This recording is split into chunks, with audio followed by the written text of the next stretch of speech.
Do do do, theme song. Do do do, I'm broke so this is my theme song. Do do do, just imagine this is an awesome theme song. Do do, theme song. Left of the box.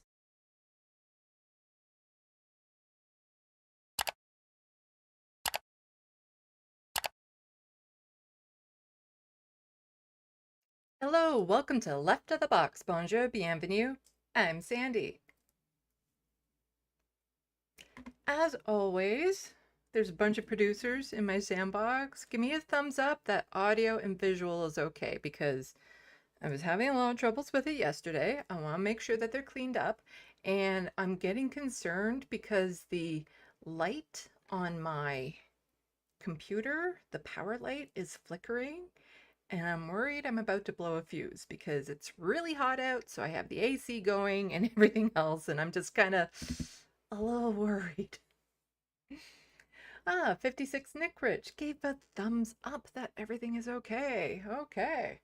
And so far in the SandBox, we have 56 Nick Rich, Atticus Among Us, Hermetorologist, Bozed, and Mozart. Oh, and just coming in, Bionic Bodistica.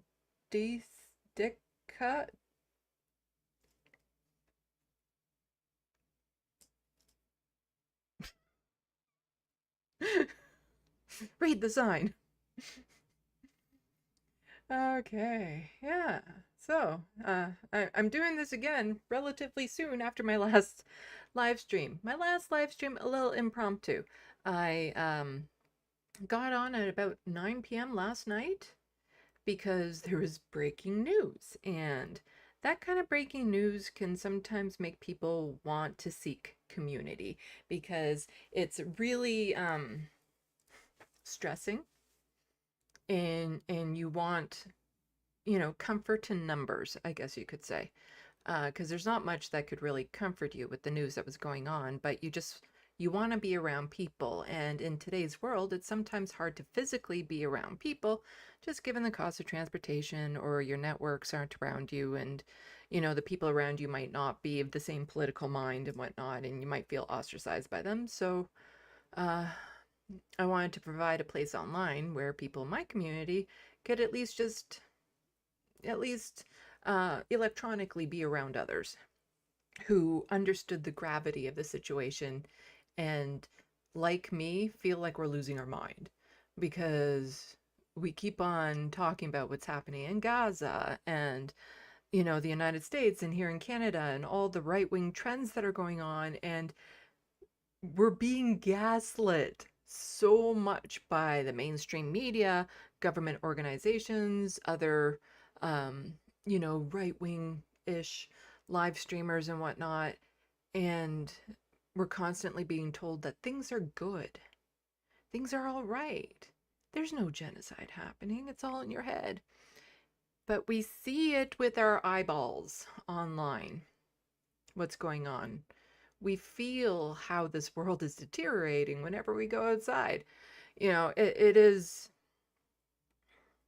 a comfort to know that we are being gaslit, that there are others that see past that lighting, and that we're not going crazy. This world it produces anxiety, and it's very valid to feel that anxiety right now. Ah. Oh, hello, Aubrey Daniels Gomez from Manhattan. Well, welcome. 56 Nick Rich, Trump isn't doing so good with his bombing ideas. Yeah, there are some updates on that. I don't know how much I'll get into it because, like yesterday, I went on live, but I was stumbling over, trying to find accurate information and stuff because I don't necessarily like covering things live as they happen because I like to make sure that my sources are correct, that I'm getting all the information and whatnot. So there is other news today, like the bombing campaign didn't go exactly how Trump planned, that there's other issues going on, that the Strait of Hormuz is being shut down or something, which could cause oil prices to just absolutely skyrocket in the States. And when they say the States, they also mean here in Canada. Because what a lot of Canadians seem to be overlooking right now, especially with the chaos coming from the United States, because they're always saying, so glad to be up here in Canada versus down in the States where ICE are kidnapping people and putting them into prison in El Salvador. It's so great to be Canadian. But the thing is that Mark Carney is falling quite in line with Donald Trump with a lot of the rhetoric that's going on, especially in the Middle East. So if the United States becomes a target for that backlash, Canada is going to get whipped too. I'm just saying, we're in that line of fire because not only is Canada complicit, it's also actively involved. So a lot of the fallout will also land here, which is scary. It's scary. And there's lots of news to go on. Oh, here we go. Boudica? Okay. Was a resistant fighter against Romans in Norfolk, England. Okay. Oh, Boudica. Boudica or Boudica? Boudica? I'll go with Boudica. Because you're writing it B-O-O. So Boudica. So, yeah, so there's lots of news to go over, especially considering I've been off for a week, sort of. I didn't do my regular news live stream last weekend because I was busy with other things on Sunday and I just needed to unwind and take some time to myself. I kind of feel like that right now, especially considering I exhausted myself doing a live stream last night. But there's just so much news that I want to get caught up on. And it's going to be a busy week. I'm part of this space, and apparently there's a very important election coming up in New York City for a mayor. A mayor. Apparently the United States have things called mayors. We have mayors up here in Canada too. I hope that's not news to people. And so they're going to be covering that election live, and I might be one of the ones to drop in and say hi and let's talk about it. Americans talk about Canadian politics, so we're totally allowed to talk about American politics. I'm just kidding with you. Americans don't talk about Canadian politics. They don't know enough to actually give any sort of constructive analysis. But Canadians love to give analysis on American politics. It's good to get that outside perspective.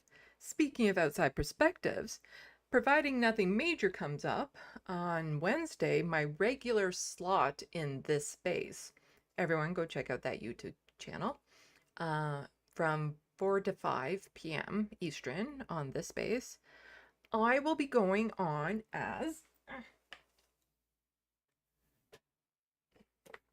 Minuet from my book to give a very outside perspective on politics and social commentary, given that she's a 1400-year-old vampire.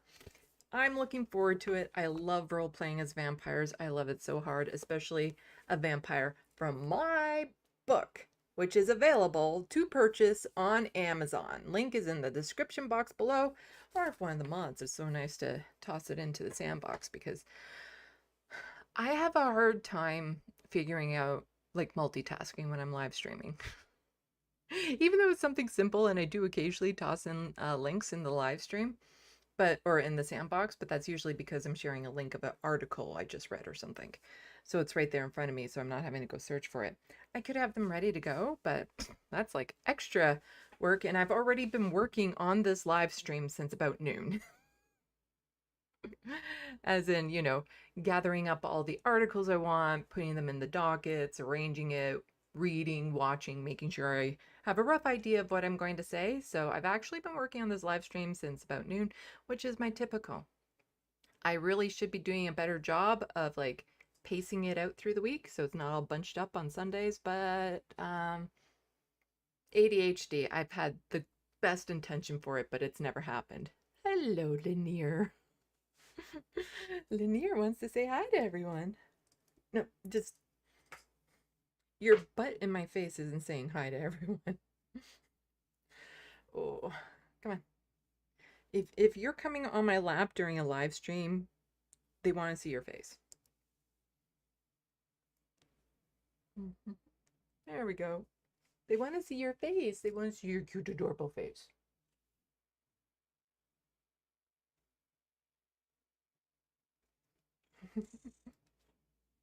There we go. Okay, you can sit on my lap, but you have to stay still, okay? Uh, oh, hello, Soul Life. Boudica. Okay, I got that correct. You'll have to forgive me. I'm probably going to forget that. Autistic trait. I have a hard time with names and faces, and people have corrected me on their names before, and I still have a hard time with it. So, Boudica. I will try my best. That I can assure you that I will try my best. Uh, Aubrey Daniels Gomez, thank you. We're wanting to move to Toronto, seeking sanity. Good idea. How good is your income? Uh, I love Toronto. It's a wonderful multicultural city. Um, and there's always so much going on there. It's really expensive. Really, really expensive. Uh, if you're looking for Ontario, oh, there's my region, Waterloo region, which isn't too far from Toronto. Hamilton. Like basically everywhere else in Toronto is cheaper than Toronto.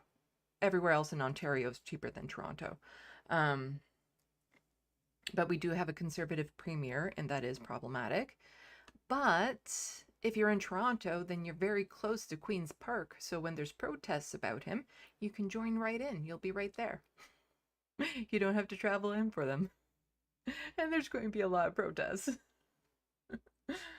uh,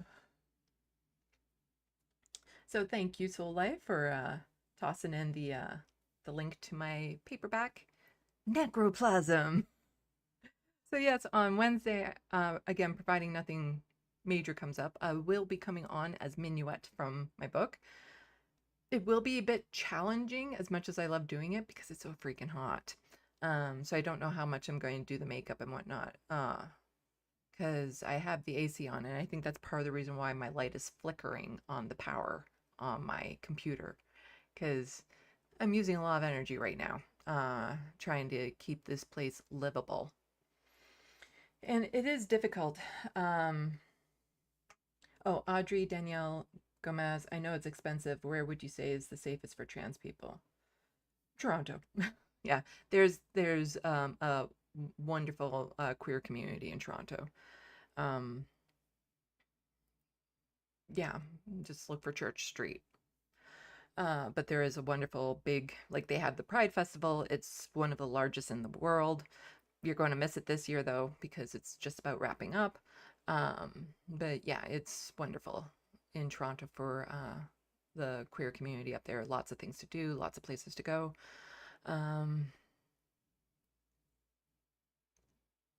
I will be touching on some stuff about queer related issues in a little bit. Just like keep in mind, relative to the States, you are safer here in Canada, but you're not safe. Like it's not 100% safe up here. It's just safer than if you're in the United States. And you can always find pockets of places that are better than others. Toronto is really good for that sort of thing. But I will be getting to some reports and polls that Canada is doing better than pretty much all the other countries when it comes to acceptance of queer folks. Not that it's anywhere close enough to where it should be. Like I feel safe here in my region, but I don't present queer. So walking down the street, no one would guess that I'm pansexual, non-binary, polyamorous. You don't pick that up in my swagger as I walk. So I'm not a visible target. So I don't know how bad it is for people who are more visibly queer here in this area. But I have heard it is on an increase, but that's again a global issue. Oh. Let's see.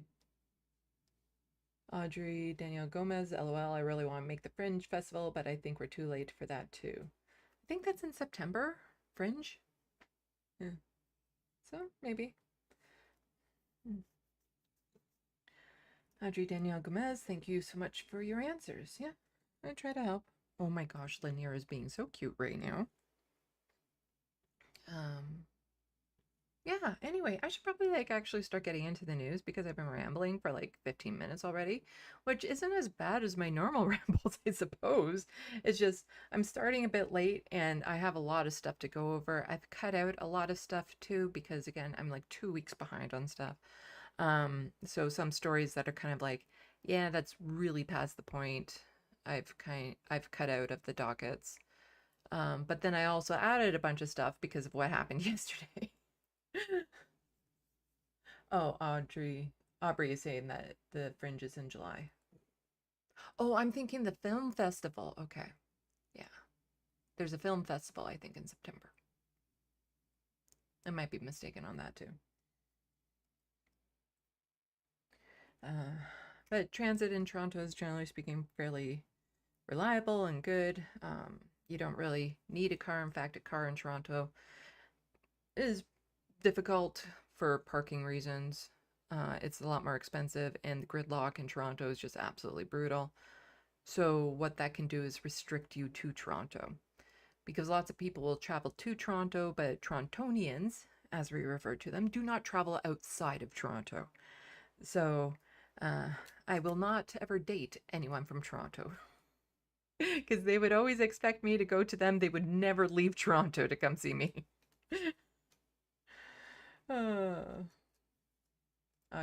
Aubrey saying that I'm in the theater. Then Toronto definitely also has a lot of that going on too. Anyway, I'm getting all distracted by the SandBox. I don't know, I'm feeling weird. I was super tired last night, just exhausted from everything. I had a really long day. And then I overslept.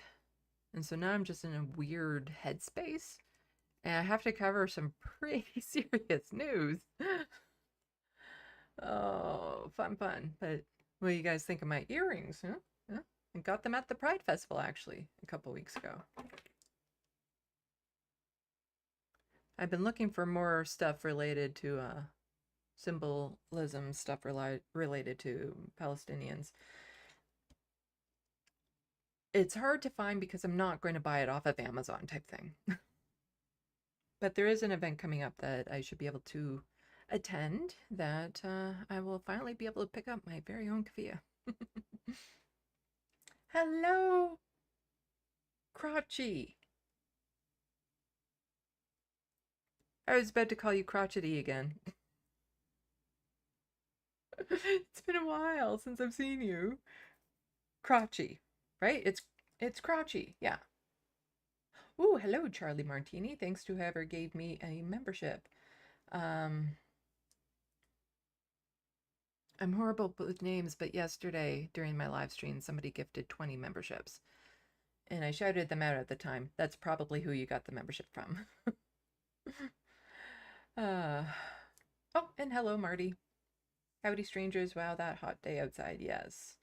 I have stocked up goods and stuff, so I'm in my apartment. I'm not planning on leaving my apartment for the next week because I do not do well in the heat at all. Lanier is being really cute on my lap right now.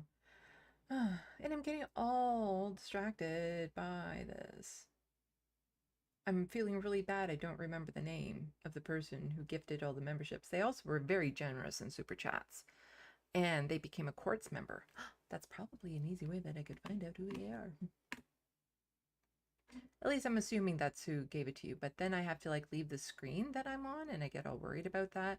I don't know how to work around YouTube finding out certain information while I'm actually live streaming. But that's one of the things I'll have to learn because, you know, if I ever get to the point where I'm having to go over chats or super chats like a day after or something, because I'm getting so many I can't respond to them in one day. Then I'll have to figure out how to go back. But I think I need to open up like a second studio, maybe. If I do this and I I can let's see, if I go to my channel here. No, that's not what I wanted. Manage videos. Oh, customize channel. Let's do that. And you guys are not seeing what I'm doing right now, which makes it even funner. Oh, and don't forget to put the SandBox to live chat. Okay, no, oh, dashboard contents, community, there we go. And if I do this, I can filter public subscriber set, no, from super thanks. No, those are just regular comments, I think. Oh, viewer posts, mentions? No, that's not it.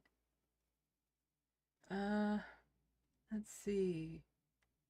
Sorry I'm doing this live, but I'm trying to figure this out because one day, yes, one day,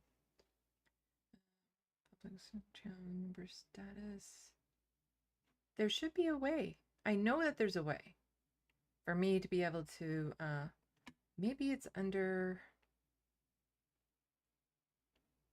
content analytics dashboard. Sorry, I don't know where I can actually go to find like the super chats from a previous day, but I do know that it's a possibility. I was thinking it's under community, but I'm not seeing. There's viewer posts. Oh, maybe if I publish sort by, no, that's not it. Mentions, no, it's not under mentions. I would think it's under comments.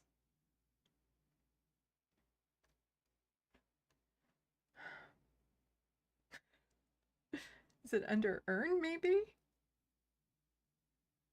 Oh, supers. There we go. Yes, there we go. I found it finally. I'm sure that was gripping live stream content. Hyacinthia Dathenas. Hyacinthia Dathenas was most likely the person to have given you a membership from yesterday. Wow, that was a lot of work for that. Worth it. It was worth it. Oh, I'm sorry about that. So life, so unprofessional. Huh, yeah. Atticus Among Us, where there's a whip, there's a way. Huh? Anyway, I should probably like get on to the actual news of the day, which is all here. I'm just, like I said, in a weird headspace. Yes, there are lurkers, so life. Okay, news of the day. Oh yeah, and I got this when I was at the Multicultural Festival. I got it for free because I was like the first person they saw, and they like to be like, oh, I'll give you free henna so that you can then go tell everyone to come here. And I told a couple people.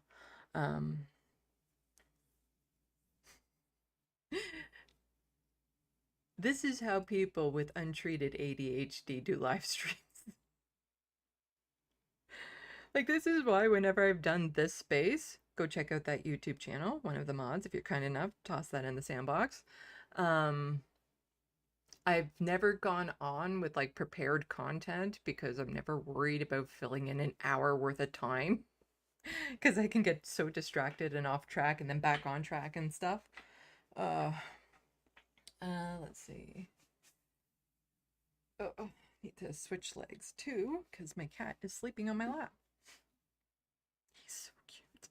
He's so cute. Anyway, oh, tone change too because we're going into some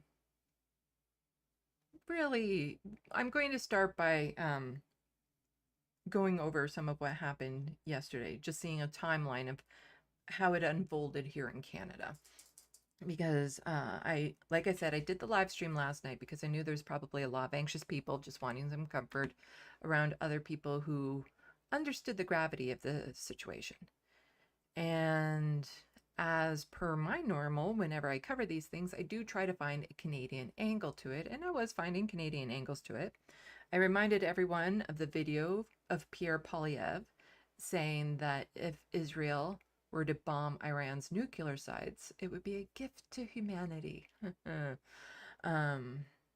So he's probably, he should just phone up Trump and say thank you for the gift to humanity you did for us by doing that, because they're all monsters. And then there was also the clips of Justin Trudeau saying Zionism is not a dirty word and all of that sort of stuff that I put on because Mark Carney, I had hoped that he would be responsive. I had hoped that he would be different. He's not. He is straightforward conservative. Like, he's not even a liberal. He's conservative, and it's very disturbing how people are liking him. He's very popular because, as I say, he's very attractive, and I don't mean like in a romantic sexual sense, just in like paternal, patriarchal way, like a protector. He's like that strong daddy type that a lot of people are drawn to and find attractive. And yeah, the bills that he's been passing so far are just absolutely horrendous. His attitude towards Israel and Gaza, horrendous. If the United States is going to a war with Iran, unlike last time when they went to Iraq, I think Canada will follow suit this time, which is very disturbing. And I'm worried about it. Oh, hello, the Wild West, who is absolutely not lurking. And Crotchy also was hoping that Carney would not be like Trudeau, the Zio. Well, but they are. Anyway, why don't we get into it? So, a little while ago, people, especially progressives, were like, wow, Mark Carney acknowledged it. Granted, it was milquetoast. There wasn't much to it, but he acknowledged it. And I shared this at the time. A joint statement from the leaders of Canada, United Kingdom, France, and the situation in Gaza and the West Bank. We strongly oppose the expansion of Israel's military operations in Gaza. The level of human suffering in Gaza is intolerable. Yesterday's announcement that Israel will allow basic quantity of food into Gaza is wholly inadequate. We call on the Israeli government to stop its military operations in Gaza immediately and allow humanitarian aid to enter, and blah, blah, blah, blah, blah. And also, yeah, Hamas bad, release hostages. Israel has a right to defend itself.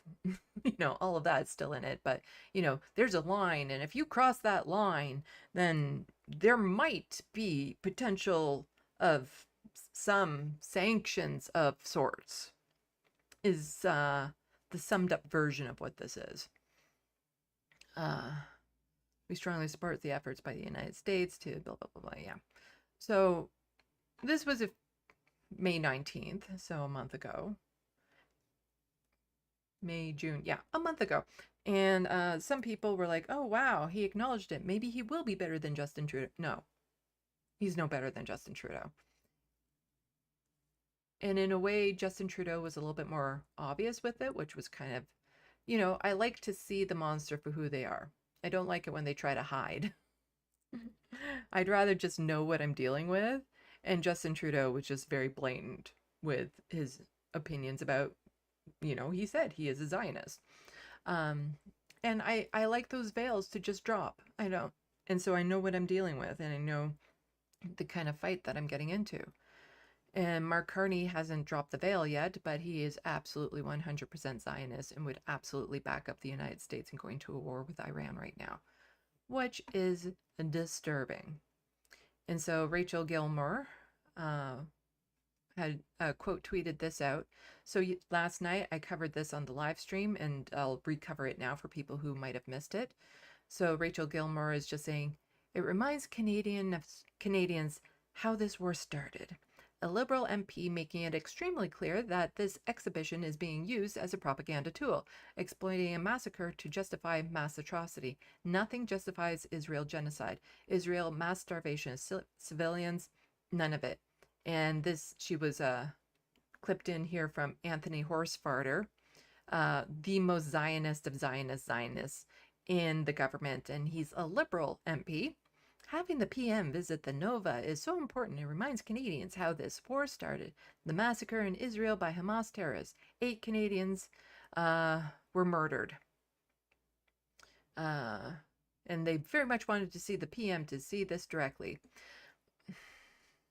Oh yeah, I need to make this bigger for you guys. Oh, I haven't done that to any of the screens yet. Sorry, you're going to see them enlarged in real time. So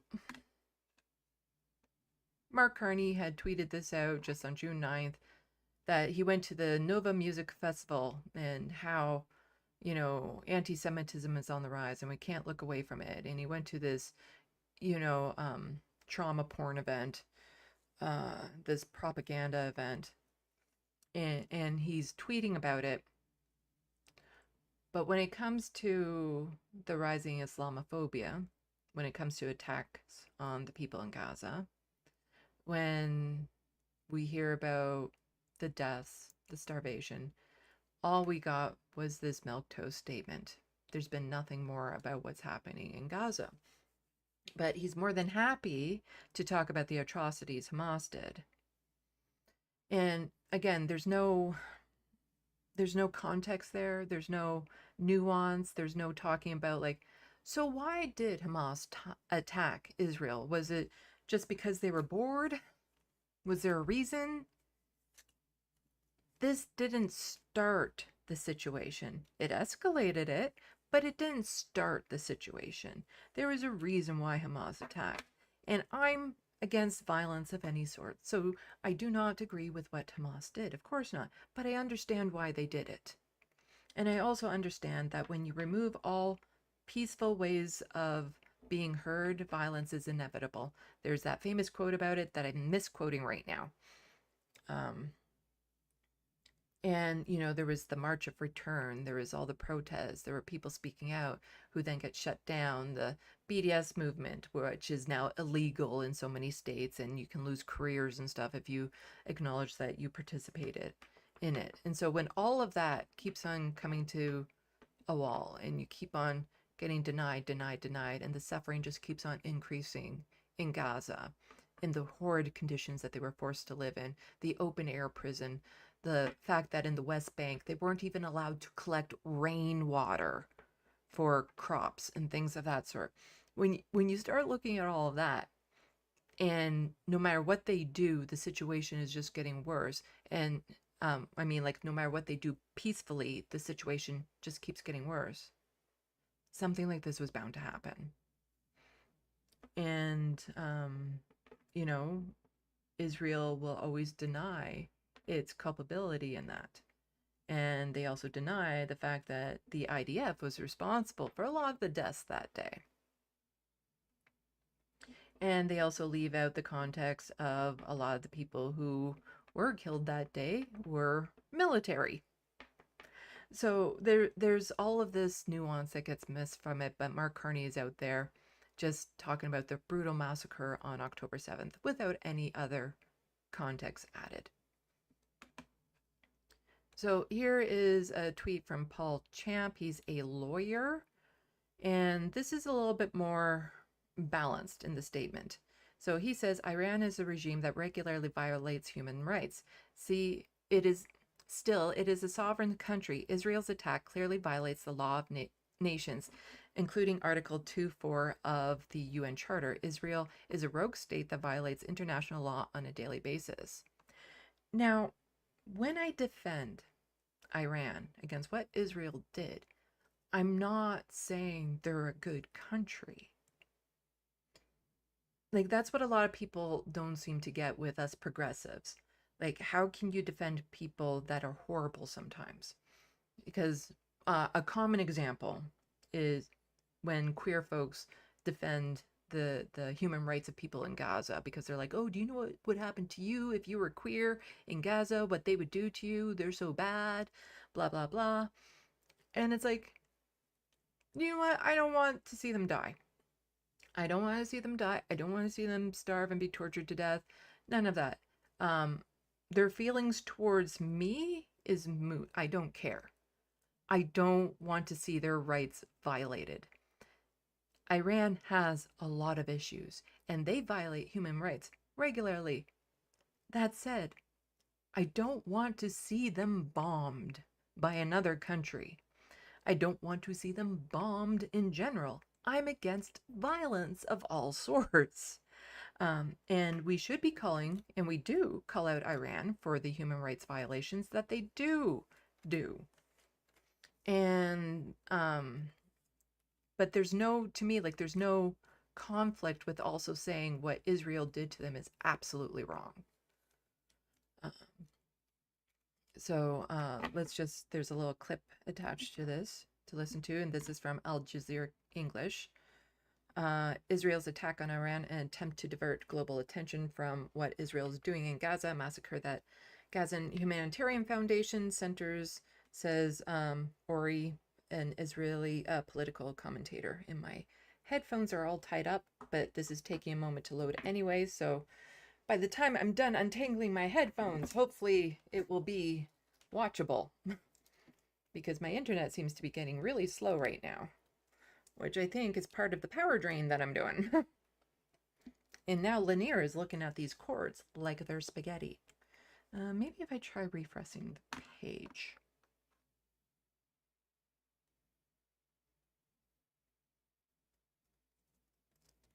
Oh, there we go. To do with an attempt to divert global attention. I would say that the single biggest factor has to do with an attempt to divert global attention from what Israel is doing in Gaza, because Israel, with the fiascos and the massacres of the GFH centers, has reached pretty much the end of its rope, has exhausted its options.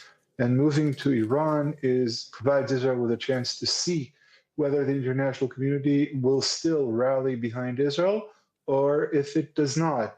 This is an attempt to go for broke, to make it impossible to refuse Israel the impunity it has always given Israelis. And I think that was the reason for this decision, mostly about Gaza, somewhat about domestic political troubles in the Israeli parliament, but mostly because Israel has exhausted its options.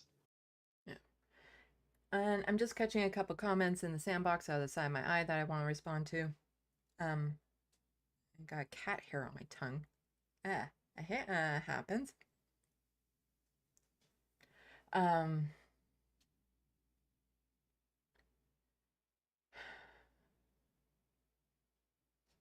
So let's see. The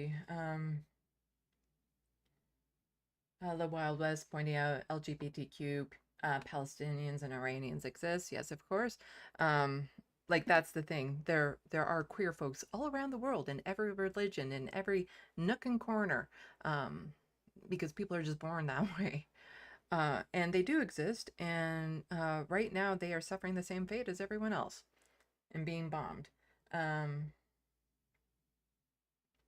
Philip Blair saying Iran does not violate human rights as much as the Gulf countries currently sponsoring genocide in Sudan. Yeah, like, I'm just going to switch back to the main shot for a second here. This is part of my frustration when something like the United States or Canada says, no, we need to attack them because they're violating human rights. That's every country. I don't think there's a single country out there right now that has an absolute clean slate. In Canada, human rights are being violated all the time. In Saskatchewan, Scott Moe used the notwithstanding clause to violate the rights of trans children. You know, in this country, the government of Canada has invaded Indigenous land recently, and is constantly trampling over Indigenous rights. So to say that, you know, we can go, it's okay to bomb Iran because, oh, they're violating human rights. then shouldn't Canada be allowed to bomb the United States? Because they're currently doing a shit ton of human rights violations with, rounding up people and sending them to death camps in El Salvador and just locking away people because of their expressions against what's happening in Gaza. There is no such thing as an absolutely squeaky clean country. So to use that as a justification as to which countries you invade is so rich. Like, it's so pathetic. It is a very what's the word? Weak reason to use as a justification, because it's also very cherry picked. And it's very frustrating for me whenever I hear that as the justification. Like, part of what we'll be getting into is like, oh, well, Iran can't have a nuclear bomb, and that's what we're doing, and we're protecting the world against that. I'm worried about Israel having nukes. I'm worried about the United States having nukes. No one should have nukes, but there's no threat to the United States or Israel for having those nukes already. No one's saying that that shouldn't be a thing, but other countries aren't allowed to have the thing that they have because they're the ones who are unreliable. Meanwhile, it's the United States and Israel that is instigating a lot of this. So I would prefer no one has nukes. No country should have the weaponry possible to eliminate life on Earth 10 times over. No country should have that ability. No weapons of that scale should exist anywhere on this planet, because if they're there, then there's always the possibility they'll get used. And if they get used, there's no saying how far it will go and how bad it will get. So the only way to assure that those weapons are never used is if they don't exist.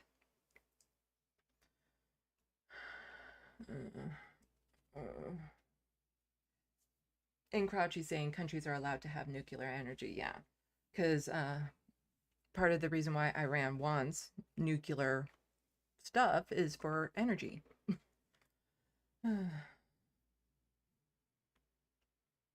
Philip Blair saying Bhutan is relatively good unless I'm missing something. I don't know much about that country, but it is one of the things. There are some countries that are relatively good. Canada, generally speaking, is relatively good. But no country is perfect. None. It's an impossible thing. Because it's all colonialism, capitalism, power dynamics going on. In order to rule over that many people, some rights will have to be violated in the current systems that we have set up.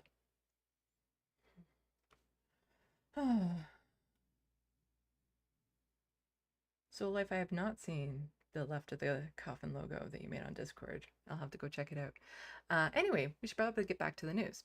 So here's another clip from Mehdi Hassan, who I'm sure everyone in the SandBox knows of and loves. He is a well-spoken, outspoken advocate for the Palestinians and what's happening in Gaza. And, fantastic at debates and all that sort of stuff. But here's Mehdi Hassan saying, Iran doesn't have nukes, Israel does. Well, he's quoting himself in it, so we can just listen to it.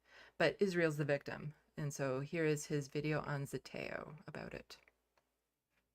If you're watching Western media coverage of the Iran-Israel crisis, you might be witnessing a rather upside-down, topsy-turvy, bizarro view of the world, of reality. You're not being told everything. You're being given skewed perceptions. For example, if you're watching Western media coverage, you might come away with the impression that Iran attacked Israel out of the blue and Israel is responding, when it's the other way around. We all saw on Thursday night that it was Israel that launched an illegal act of aggression against Iran. Iran is the victim here, Israel is the aggressor, but in the Western media coverage, Israel is the victim always. Some other points you may miss while watching Western media coverage: for example, Iran doesn't have nuclear weapons. Israel does. Iran is a signatory to the Nuclear Non-Proliferation Treaty, the NPT. Israel isn't. Iran has allowed IAEA inspectors into its country. Israel doesn't. It's a nuclear double standard that I raised with former Israeli Deputy Foreign Minister Danny Ayalon a few years back on my Al Jazeera English show Head to Head in a clip that's recently gone viral again. So this is from 2018. So when Netanyahu and Trump are constantly talking about like, ooh, Iran can't have nukes. This has been going on. Like, this is just one of many clips that have been found for over a decade. This fear-mongering about Iran having nukes. And there's montages of Netanyahu saying, oh, they're weeks or months away from having a nuclear bomb or something like that. And that was like said 10 years ago, and then 5 years ago, and then 3 years ago, and then 2 years ago. And Iran doesn't have the bomb. They don't. How many nuclear weapons does Israel have? Because experts say it's anywhere between 80 and 400. So what? So what? Yeah, so what? Has Israel ever So threatened? do you recognize the hypocrisy of Israel No. having a secret illicit nuclear weapons program that it won't open up its doors to and won't talk about, and then lecturing everyone else in the region about nuclear Absolutely weapons? not. You know why? You talked about hypocrisy. Let me ask again. If an Iranian guest came on my show and I asked him about Iran's nuclear program, he said, I don't know, I'm not going to talk about it. Would you be okay with that? You'd be outraged. Of course And I yet would you be. sit here as a former Of course I minister of would the be, Israeli because- government saying, oh, I Of don't know, course never would talked about be, nukes with anyone. because there was like 16 United Nations Security Council resolutions against Iran. And there Iran is was a against Israel. signatory And of there is the against Israel as None well. About About your nuclear issues? program? No. Yes, there is. UN Show it. Resolution 487. Let me read it to you. The UN Security Council in 1981 says, calls upon Israel urgently to place its nuclear facilities under the safeguards of the IAEA. Why haven't you done that? Because There you have it, the nuclear double standard. Israel violates multiple UN Security Council resolutions when it comes to its own stockpile of nuclear weapons. And yet Western media interviewers who have multiple Israelis on air all the time never really ask about this, never really ask about Israel's nukes. Why? I get why Israel wants to maintain its policy of nuclear ambiguity, of not confirming or denying that it has nukes. But why does the US media, the UK media, the Canadian media, why do they all have to go along with it? Sorry, I'm starting to get into this habit of when I'm just watching things, still adding like really weird facial expressions to show my agreement or disagreement with a statement to make it a little bit more entertaining than just watching me watch it. But we're all watching it together. And so here we have, there are some people here in Canada, in the political sphere, who are speaking out against this, and the NDP in particular, federally. And members within the NDP federally have been outspoken about this from the beginning. And I say members within because the party itself, their response initially was very quiet. Jagmeet Singh, I think it took him a year to really condemn what was happening. Like, there are reasons why the NDP has lost party status in the House of Commons. If they were more bold and unabashedly progressive, they would have done so much better in the election, but they were constantly milquetoast and scared to embrace their progressivism. But there were members within that have always been outspoken, and they're doing that right now. So Rabbi David had tweeted this out, the NDP statement on Israel's recent attacks. So NDP critic for Foreign Affairs Heather McPherson issued the following statement. New Democrats condemn Israel's attack on residential buildings in Tehran and have led to hundreds of casualties, including civilians. While we have long condemned Iranian leadership, including the IRGC, this illegal act by Israel will only provoke further violence. This new war among so many already destroying the lives and communities is a dangerous escalation that will harm millions more innocent people. This is happening as Palestinians starve with no end to the genocide in sight. Canadians with loved ones in Iran, Israel, Palestine, Lebanon, and the wider region are terrified for what may come. Canada has neglected nuclear disarmament for decades. We urgently need de-escalation, diplomacy, and the rule of law, all principles that Canada has failed to prioritize in its approach to the Middle East. We renew our calls on Canada to stop arming Netanyahu, who cannot be trusted with anyone's safety, and who is dragging the world further into chaos and pain. And so that was their response to Israel bombing Iran. And here was Mark Carney's response to Israel bombing Iran. And so this is from June 13th.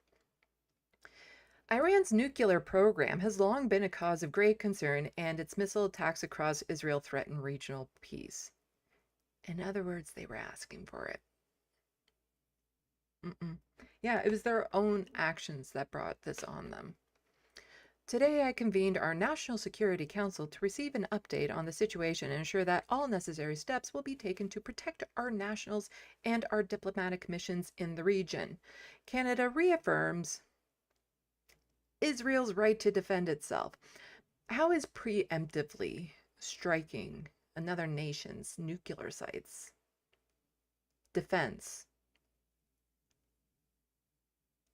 Like, if I'm about to go out on a date with a guy and I'm getting worried that this guy might be the one that you want to avoid when you're in the woods, so I just decide I'm going to shoot him in the head as soon as I see him, that wouldn't be okay. That would be murder.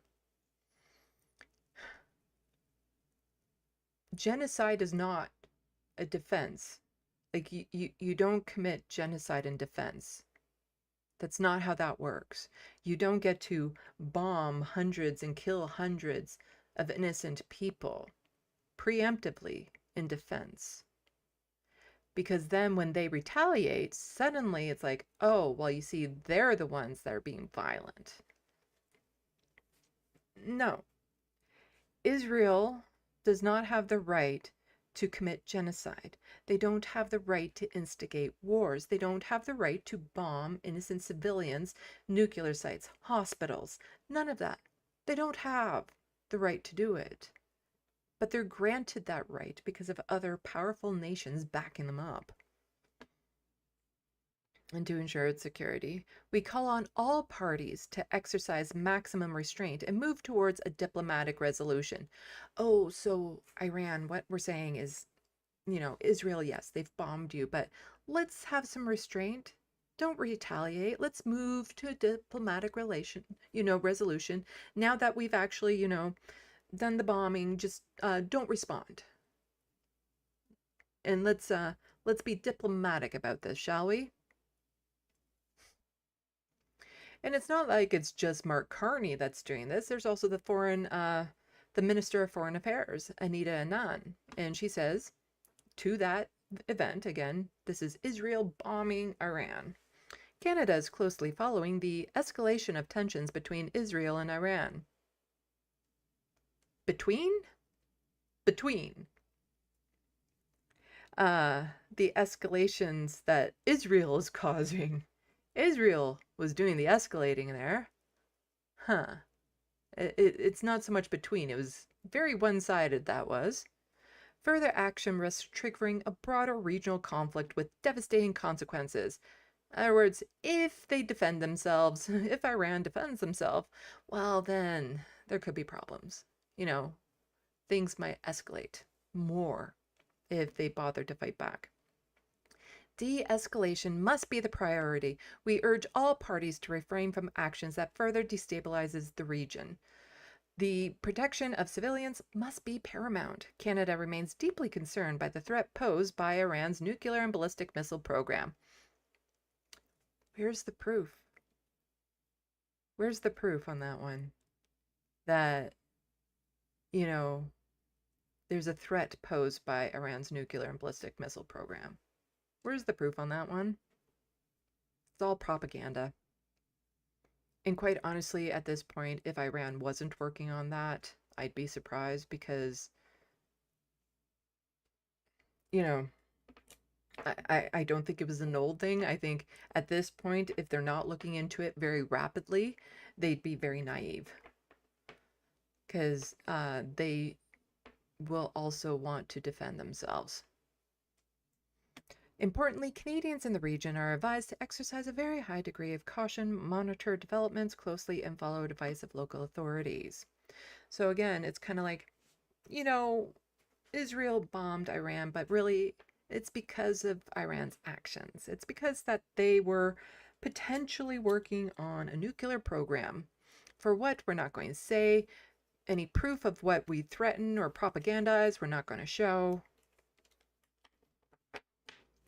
And then just a week later, or no, 12 hours later. So this is at 7:49 a.m. Well, the thing is that, yes, Iran did, retaliate.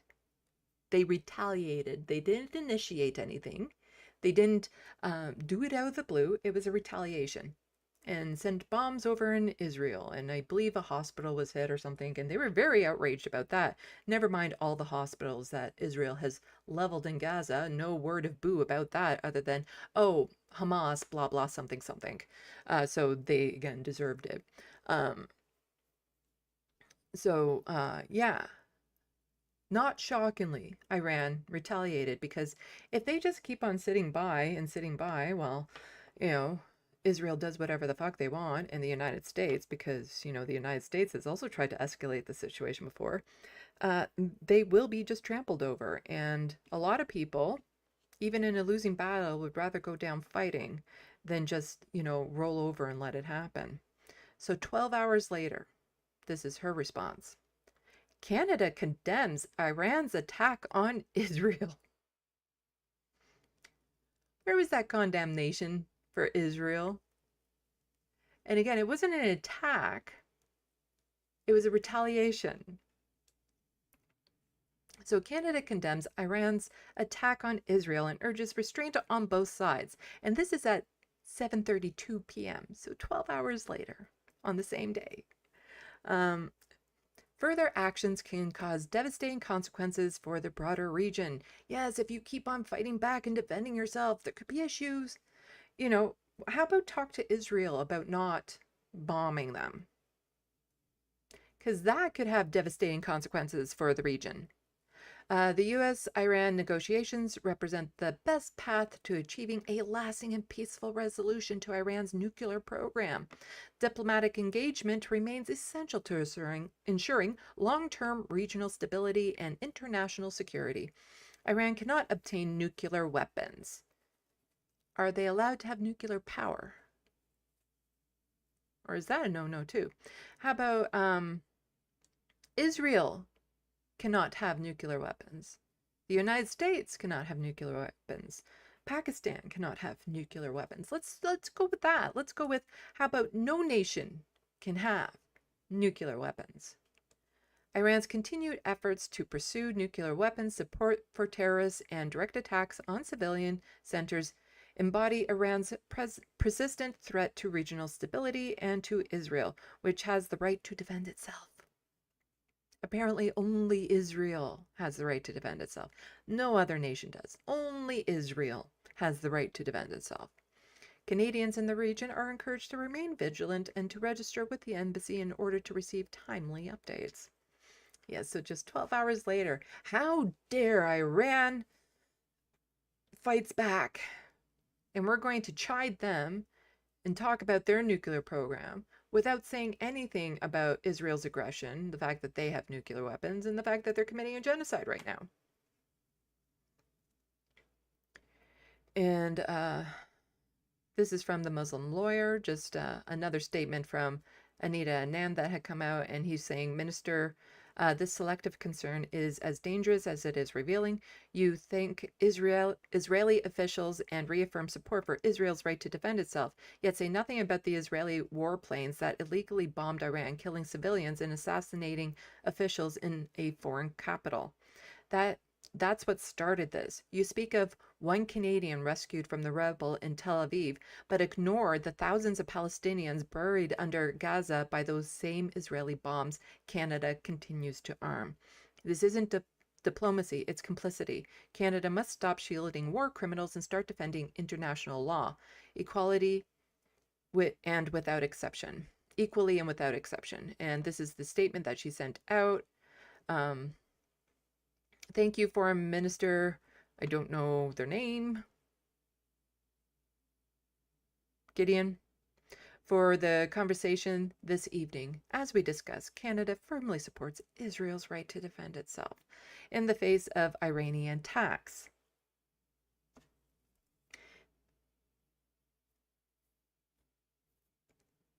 So you're saying Israel has the right to defend itself against the attacks it prompted from Iran.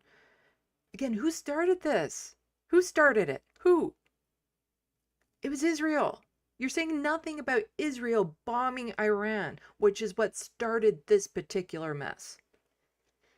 Thank you to the brave firefighters who helped a Canadian embassy staff member in a building that was struck by a missile in Tel Aviv.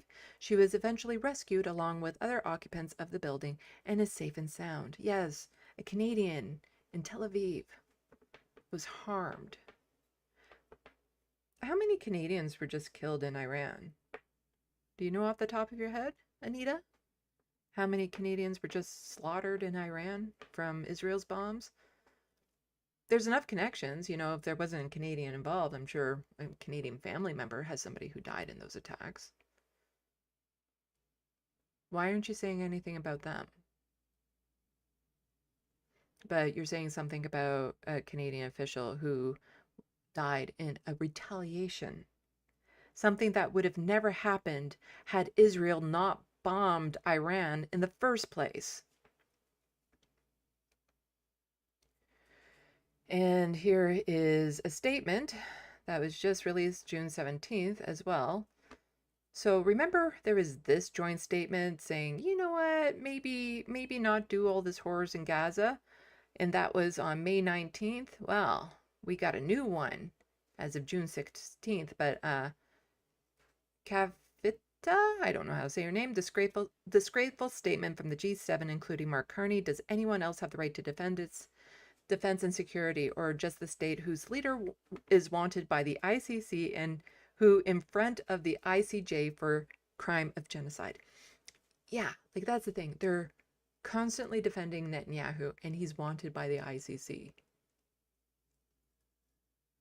But Iran defending itself is a bad guy. So here is the statement that was just released on June 16th from the G7. We, the leaders of the G7, reiterate our commitment to peace and stability in the Middle East. Well, then you need to talk to your buddies in Israel and tell them to stop bombing everyone. In this context, we affirm that Israel has a right to defend itself. We reiterate our support for the security of Israel. What about every other nation there? Don't they have a right to be safe from Israel? Don't they have a right to not be bombed by Israel? We also affirm the importance of protection of civilians. Which ones? You don't seem too concerned about the civilians in Iran or Gaza. Iran is the principal source of regional instability and terror. Really? Really? Right now?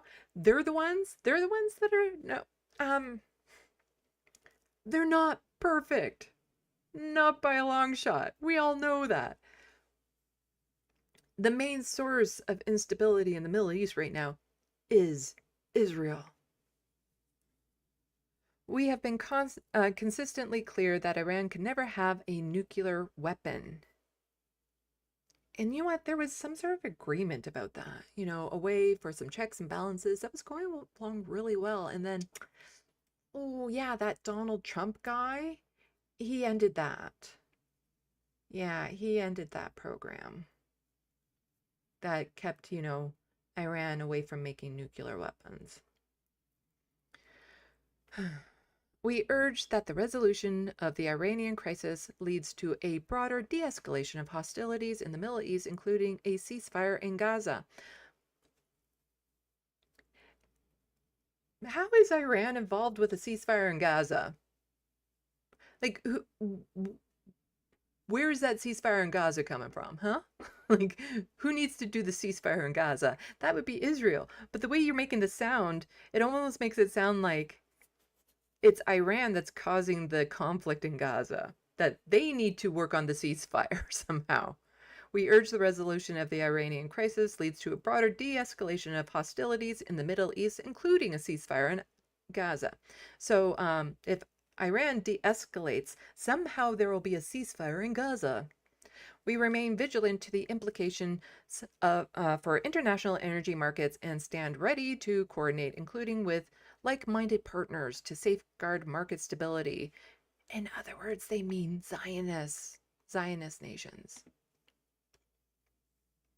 And so we read the statement that Mark Carney made after Israel attacked Iran. Well, earlier this morning, he released a statement about the United States attacking Iran.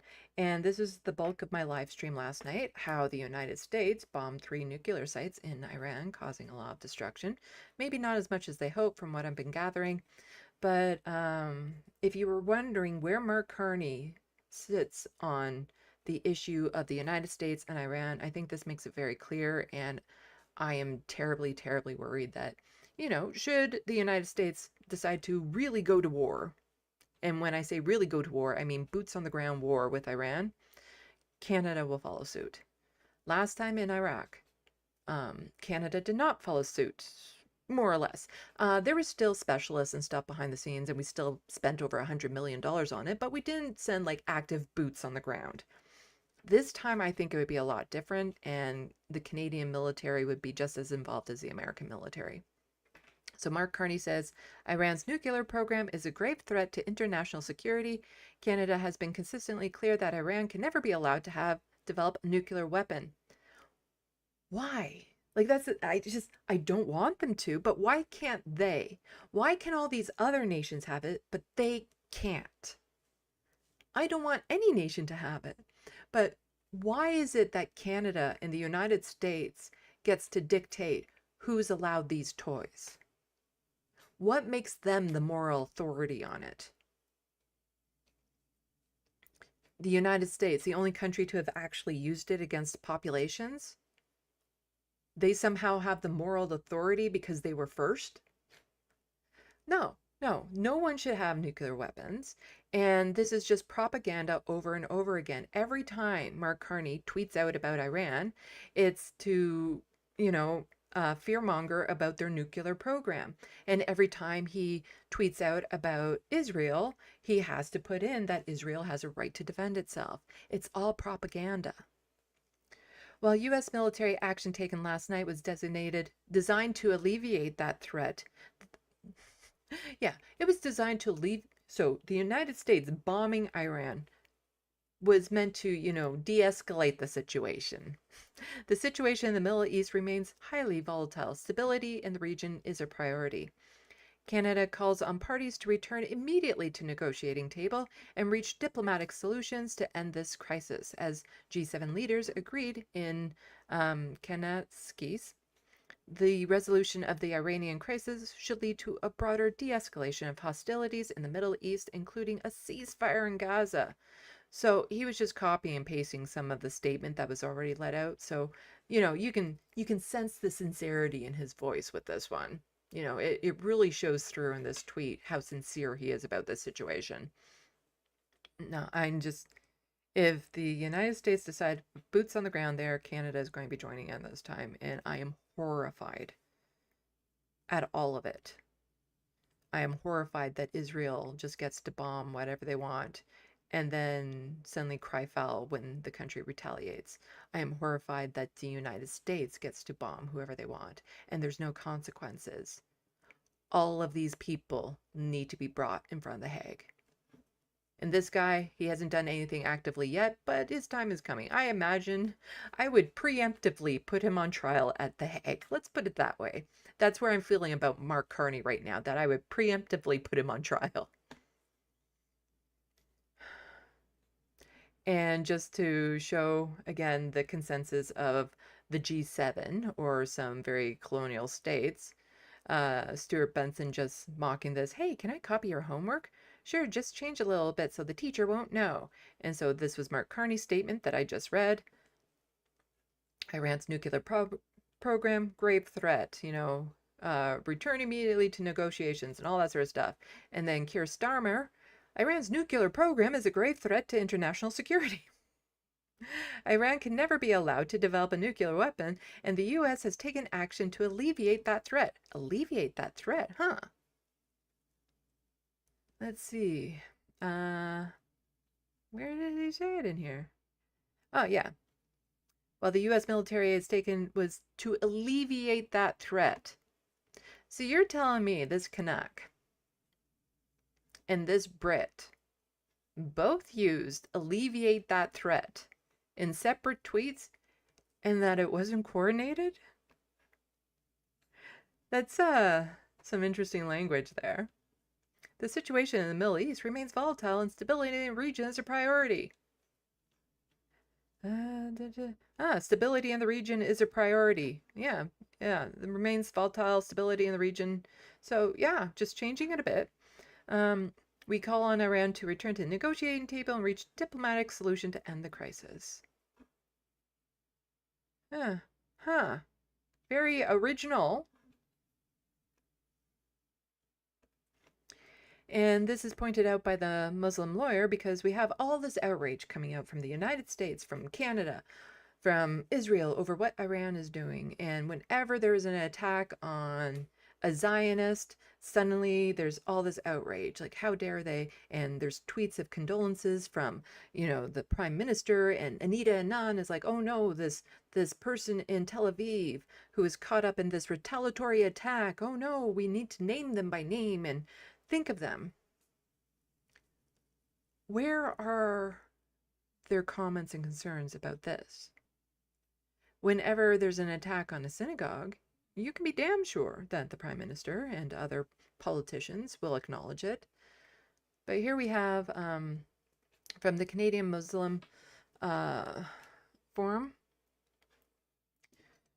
Canadian Muslim Forum strongly condemns hate-motivated anti-Palestinian and Islamophobic incident targeting Canadian Institute of Islamic Civilization in Montreal.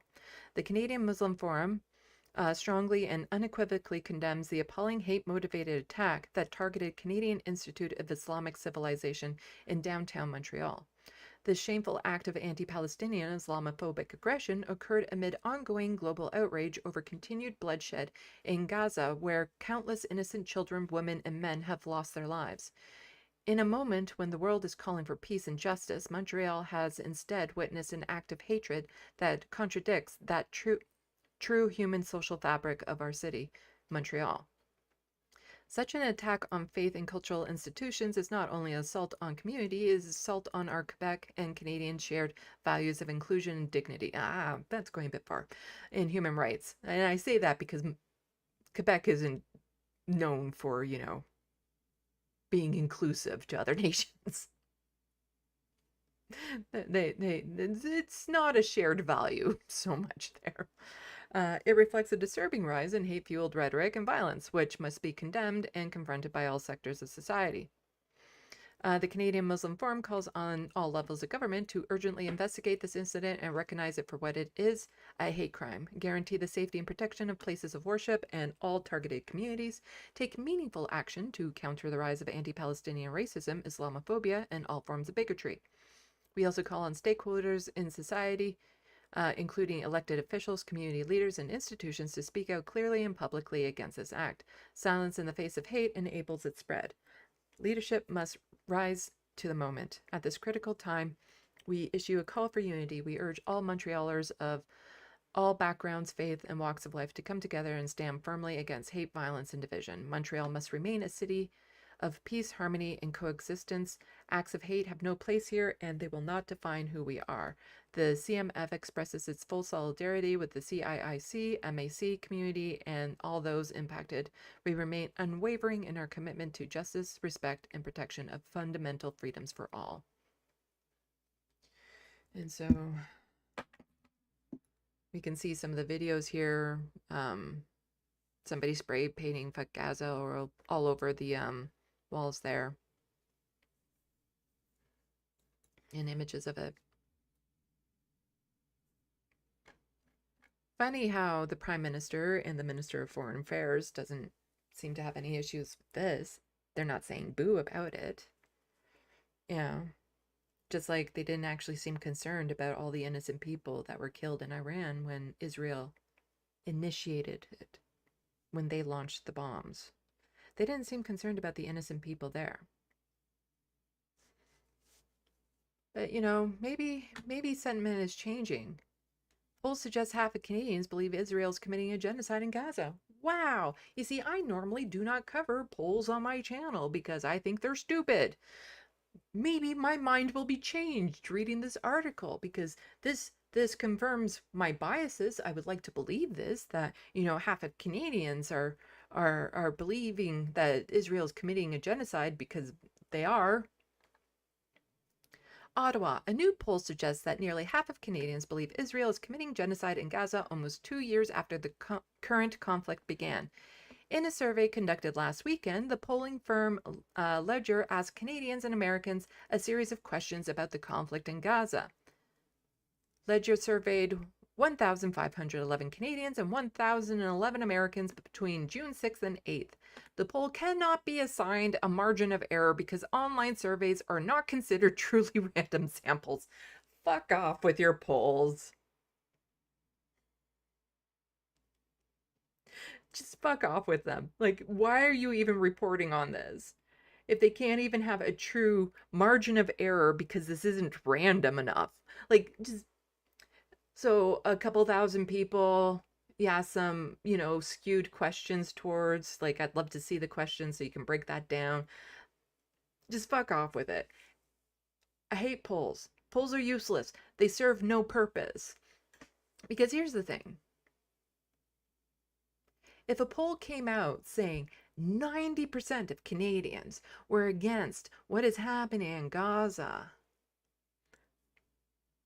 but nobody was doing boo about it, I don't give a shit what that poll says. It doesn't matter if 90% of the people believe it's wrong. It matters, what are they doing about it? What actions are they taking? Are they protesting? Are they contacting their representatives? Are they supporting the Palestinian community? Are they speaking out about it? Are they talking about it publicly, making themselves a target? What are they doing about it? I don't give a fuck what people say in a poll. What are the actions? Because if 20% of Canadians were to say that what's happening there is wrong, and those 20% were hitting the streets and actively blockading weapons manufacturers and writing their politicians and doing something that actually makes a difference, I care about that, you know? I care about the actions. I don't give a fuck about what people say in a poll. That needs to just go away altogether. I don't care if half of Canadians, like, yes, sure, it might be nice to know that public opinion is being swayed, but that still counts for dick unless those people are doing something about it. My patience has run kind of thin with this. This genocide in Gaza has been going on for a couple years now. My patience is just gone. What are you doing about it? Ugh. Oh, why don't we check the SandBox as I prepare my next docket? So I just did that one. I don't think that one's next, not that one. I think I'll be getting into more federal news. A lot of that was federal related, and then I have a federal news docket to go over, and then provincial news docket, and then some random docket. It's per my standard. That's usually how I do it, actually. So, let's see. Philip Blair, thank you so much for the 1 gifted membership. Really appreciate it.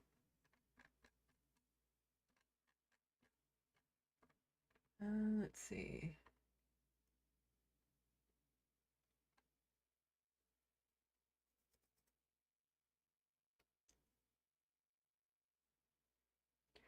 Crouchy, there is no inconsistency or double standards when leftists or progressives say they want Israel to stop genociding, because leftist progressives argue for truth and reconciliation for First Nations. Jet, they've been weeks away since before I was born. And you're 90 years old?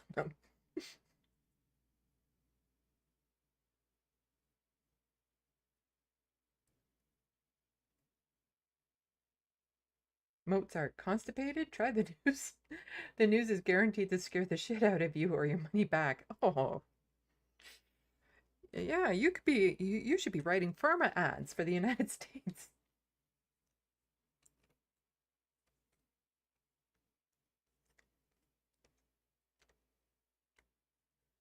Let's see. Crouchy, Mehdi cooked his ass.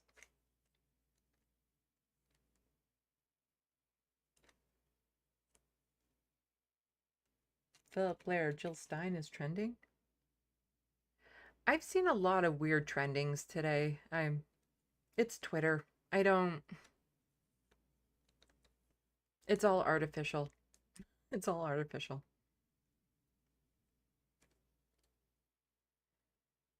Soul Life, well, we learned that CNN had to run any and all news about Israel through Israel in order to get their approval first. I think it was CNN.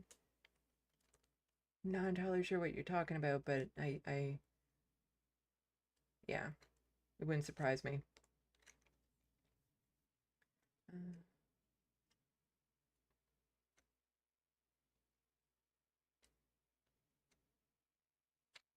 Crouchy, Sandy, Jagmeet Singh was bad at motivational speeches. We got dental care and pharmacare implemented with this many seats. Imagine if you have more seats. I can't imagine. Dude, you're supposed to. Yeah, he wasn't... He really fumbled his position. He could have achieved so much more, but such a disappointment.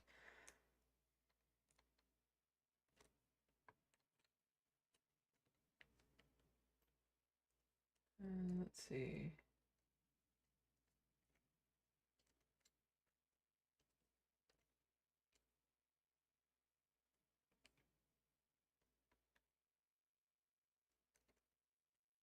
Jet, so basically the whole world is ready to let World War III happen because only select countries are allowed to defend themselves, and every other country is apparently just supposed to take it for some reason. The Wild West, stop hitting yourself, stop hitting yourself, yeah.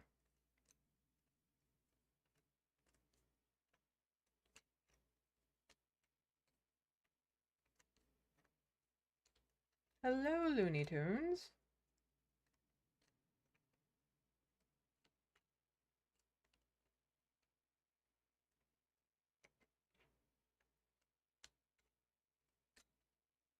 Hello, Flow Snake. Lots of hearts in your little comment there when you're saying hi to me.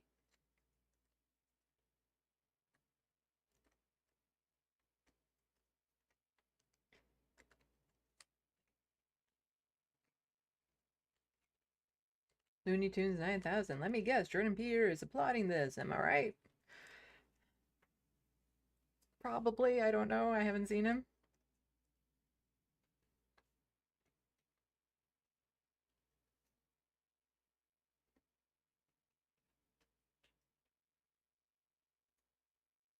You told me how to pronounce your name earlier in the live stream, and I totally... Boudica. Boudica? Kid Starver doesn't have a mind of his own. Hello, Guitar Guy 80. I'm British. Don't listen to Keith, our PM. He's an idiot, lol. Well, welcome from across the pond.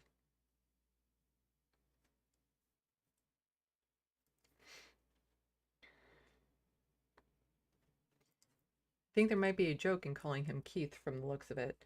Just like calling Pierre Poliev Pee-Pee or Skippy.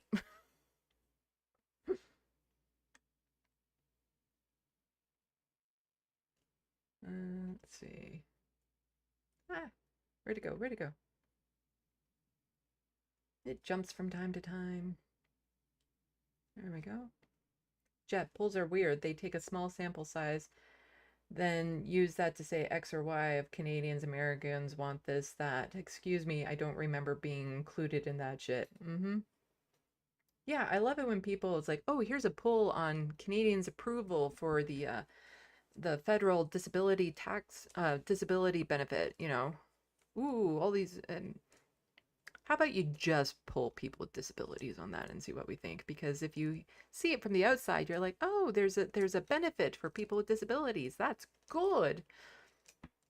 But if you actually talk to people with disabilities, we'll tell you what shit it is. And there's a little article on that later on that I'm getting to.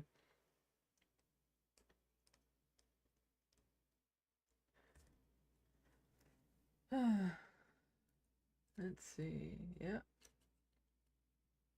Okay. Hello, Grand Theft Autobot. Welcome to the SandBox. Okay, so I have some more news to get to.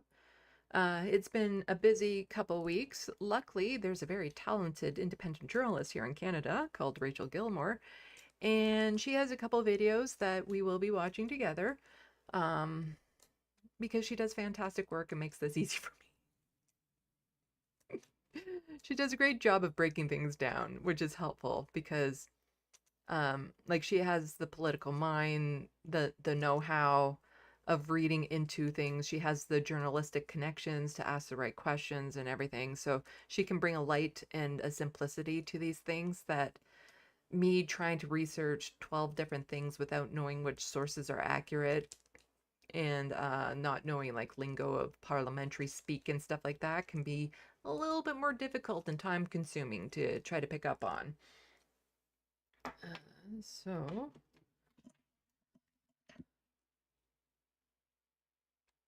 the first one is about Bill C-2, which was just recently passed in the House of Commons.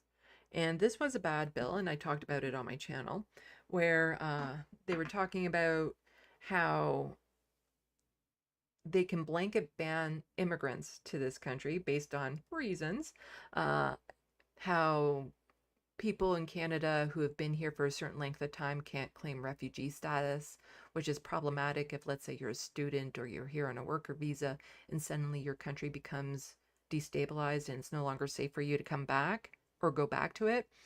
Well, then you can't claim refugee status here in Canada. It also allows the government to open up our mail. It allows them to ask about our medical histories and stuff without warrants, and it's really, really horrible.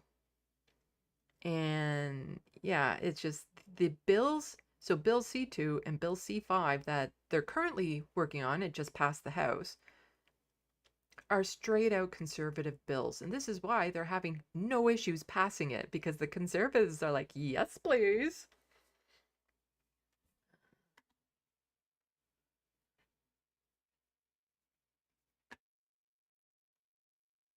I'm a journalist, and I have spent the last few days reaching out to advocates, experts, and the government about Mark Carney's new border bill, Bill C-2. I even got my hands on the deck that they provided to media for a technical briefing on the law. And what I learned in all of this research was not reassuring. I had a phone call with Syed Hassan, a spokesperson for the Migrant Rights Network, which is...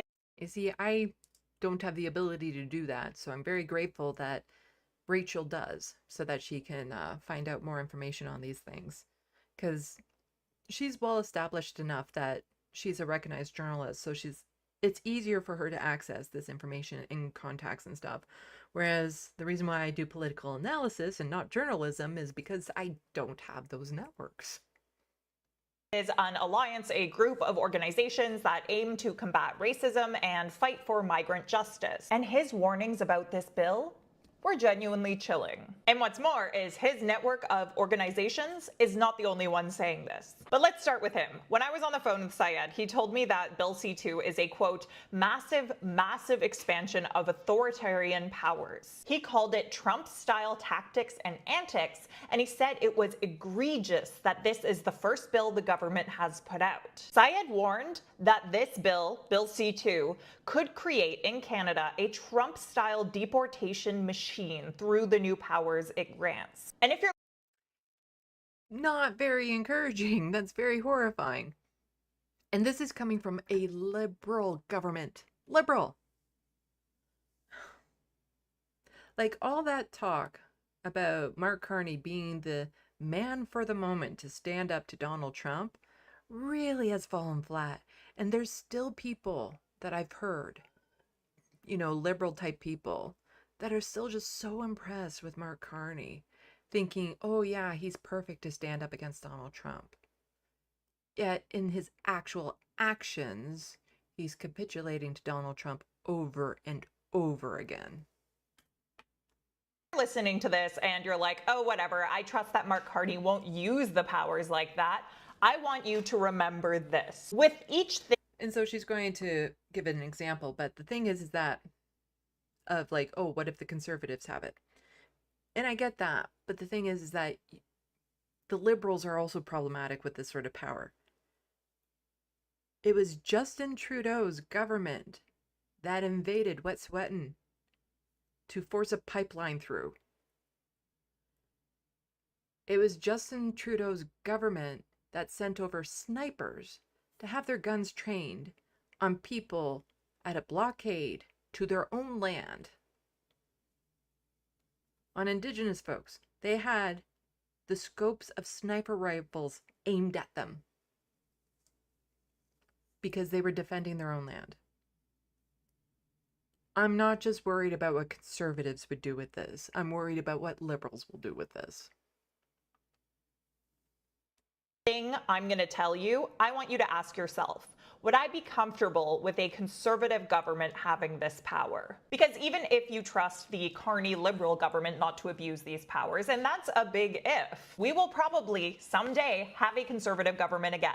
And if this bill, as written, passes into law, that conservative government will have all of these powers. So let me tell you a little more about it. Bill C-2 will amend 2 relevant pieces of immigration-related legislation too, and I am quoting from the information deck the government provided. Secure and extend legislative authorities to cancel, suspend, or vary immigration documents and cancel or suspend processing of new applications en masse for reasons determined to be in the public interest, end quote. What this means is In the public interest. So based on my fifis, we can just blanket block groups of people based on fifis. the government is giving itself the ability to cancel previously issued immigration documents, any of them from the wording here, in large groups, when it's in the public interest, whatever they decide that means. This is concerningly vague. And the Migrant Rights Network isn't the only one worried about this. The government is notorious for making things very vague in their bills so that it can be exploited later on. And this is federal, it's provincial, it's liberal, it's conservative. It doesn't matter. They love vagueness unless they are targeting, you know, things like trans rights or something. And then they get really specific, as in, well, only, you know, medical treatments for this reason and this reason and this reason should be banned for these people. Then they get really specific. Another advocacy group, the International Civil Liberties Monitoring Group, echoed this concern, stating that this proposed change could, quote, allow for the mass cancellation or suspension of the processing of individuals from certain countries or under certain kinds of visas or immigration documents, etc., similar to what we have seen in the US. The ICLMG also warned that this legislation turns our Coast Guard, which has no independent oversight body, into a security force, allowing them to engage in, quote, security patrols and the collection, analysis, and disclosure of information or intelligence. That's right. Gee, what could go wrong with that? Let's just give the Coast Guard's absolute power. It won't be abused at all. It's not like they've been trained on it or anything. Right here in the bill. On top of all of that, Bill C-2 would give powers to Canada Post to open and search letter mail, which currently it isn't allowed to do. Oh, and this is the part with the whole canceling of immigration documents in the public interest. This bill also makes it harder for people to claim asylum in Canada, and terrifyingly, it lowers the bar for sharing personal information of people immigrating to Canada, both within and outside of Canada, with some minimal safeguards in place. Like, should we really be lowering the bar for sharing information related to immigration with the United States? Take a look at what's happening in LA right now. I'll wait. I also reached out to the Canadian Civil Liberties Association about this bill because Bill C-2 also has some spooky stuff in it about, like, allowing law enforcement agencies to get your IP address without a warrant and more. That particular tidbit of the bill was highlighted in this op-ed by Althea Raj. And People like me will become political targets. Like, I don't think I'm, you know, big enough that it'd be an issue. But who do you think they'll be looking up for the IP addresses? You think it'll be actual criminals or people who are outspoken against the government?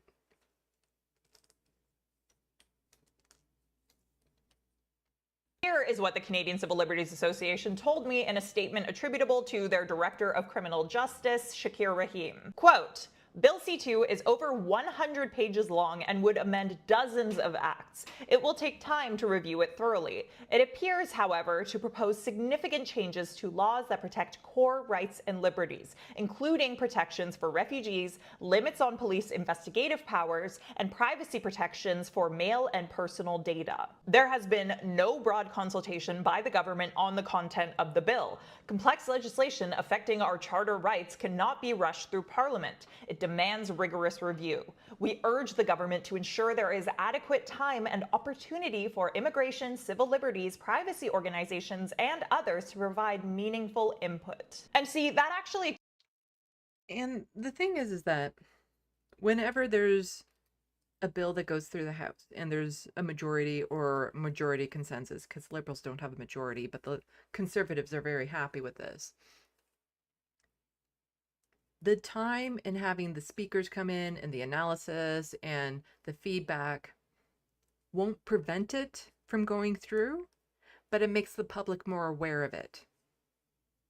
Because then they'll hear that pushback, they'll hear how it's being deconstructed, they'll hear the problematic elements of it. You'll have people going out and speaking about it. It won't actually change the outcome because if they have the power in the House, they'll pass it anyway. But it does make the public more aware of what's going on. And so they're denying the public that awareness. And, you know, it gets to the point that unless it's affecting them directly, they don't know it's happening. Whereas if we had a lot of experts and speakers speaking out on this and making it a big deal, more people might be aware, like, hey, this doesn't sound right. I don't like what this government is doing. Maybe I'll write them a letter. Maybe I'll protest. Maybe I won't vote for them again.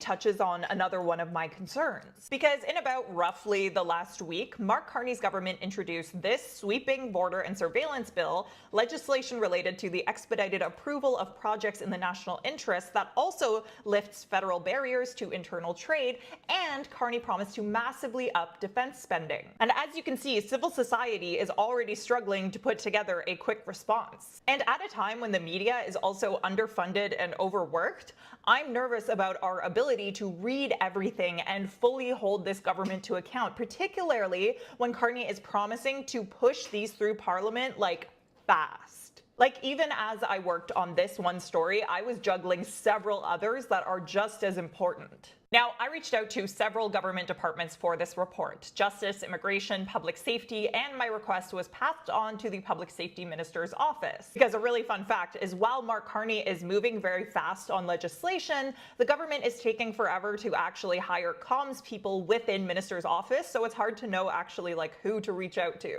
Anyway, while they all confirmed to me that they will get me a response to my various questions from the various relevant departments, none of the government offices responded by my deadline, which was 1 p.m. today. If I get a helpful response, I will be sure to update you guys. Because they have said they will send answers, I just couldn't hold this story any longer. Especially because I have some other stories that we will need to talk about very soon. Until then, what do you think of all this?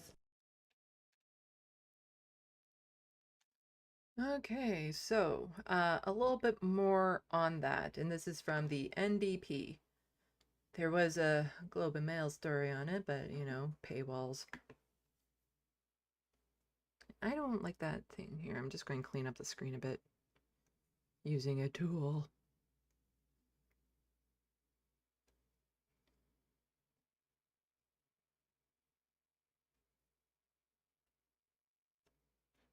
There we go. That's a bit better. I should make that bigger. Oops. No, here we go. So this is from the NDP, Jenny Wan. Globe and Mail border bill powers would allow warrantless police requests, doctors, abortion clinics, hotels. And so they get a bit more into this and deconstruct what's in the Globe and Mail because, again, that was behind a paywall. You know, very important information, inaccessible to people living with poverty.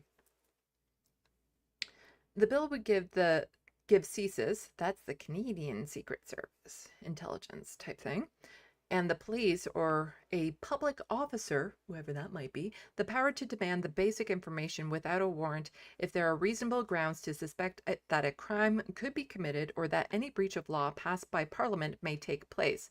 A draft for making the information demand says, to help with the investigation of an offense, the information must be provided as soon as possible. The bill would gag the provider from saying they had received such a demand. With these powers, any official tasked with enforcing a federal law could go to the company you rented a car from or a hotel you stayed at and paint a detailed picture of your activities simply by confirming the various companies you interacted with, said Tamir Israel, a director of the Canadian Civil Liberties Association's Privacy, Surveillance, and Technologies program. Even health providers could face secret demands that would need to hire a lawyer and challenge these in court within a few days of receiving them if they wish to avoid revealing that you are their client. So much for that, patient-doctor privacy that we generally get. Border bill powers would allow warrantless police requests to doctors, abortion clinics, and hotels. New powers in the government, yeah. I think it's just a little bit of a repeat. But I wanted to get to more information. So civil liberties groups, researchers, and opposition MPs have raised fear. Oh. Yeah, no. It's just the first line was kind of a repeat. Anyway, new powers in the government's border bill would allow the police and CSIS to request information on whether people have accessed services from abortion clinics, doctors, hotels, and other entities without a warrant from a judge, experts warn. Civil liberty groups, research, and opposition MPs have raised fears about the powers, which they say would erode personal privacy and breach Canada's Charter of Rights and Freedoms. The government has yet to publish an analysis of whether Bill C-2, the Strong Borders Act, gotta love that, Orwellian speak when it comes to naming bills, is consistent with the Charter as it is done with other bills since the election. The Canadian Civil Liberties Association expressed concern about the scope and clause of the bill that would allow Canadian Security Intelligence Services, CSIS, the police, or a public officer to ask a person or entity whether they are providing services to a subscriber or client and whether they can control any information about them. They could also ask basic information such as the date on which they began providing the service or stopped. What could go wrong with asking information about abortion clinics? Because, oh yeah, people have a right to choose here in Canada. Wink, wink, nudge, nudge on paper. But as Rachel was saying, what happens when a conservative government gets into power? Like with that one particular issue, I'm not so concerned about Mark Carney violating people's privacies. I'm definitely worried about the conservatives trying to ask abortion providers who their clients are.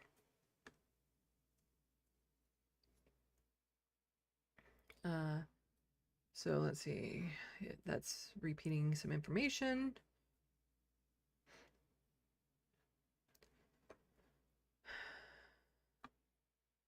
So let's go down here. Even health providers could face secret demands that would need to hire a lawyer to challenge them.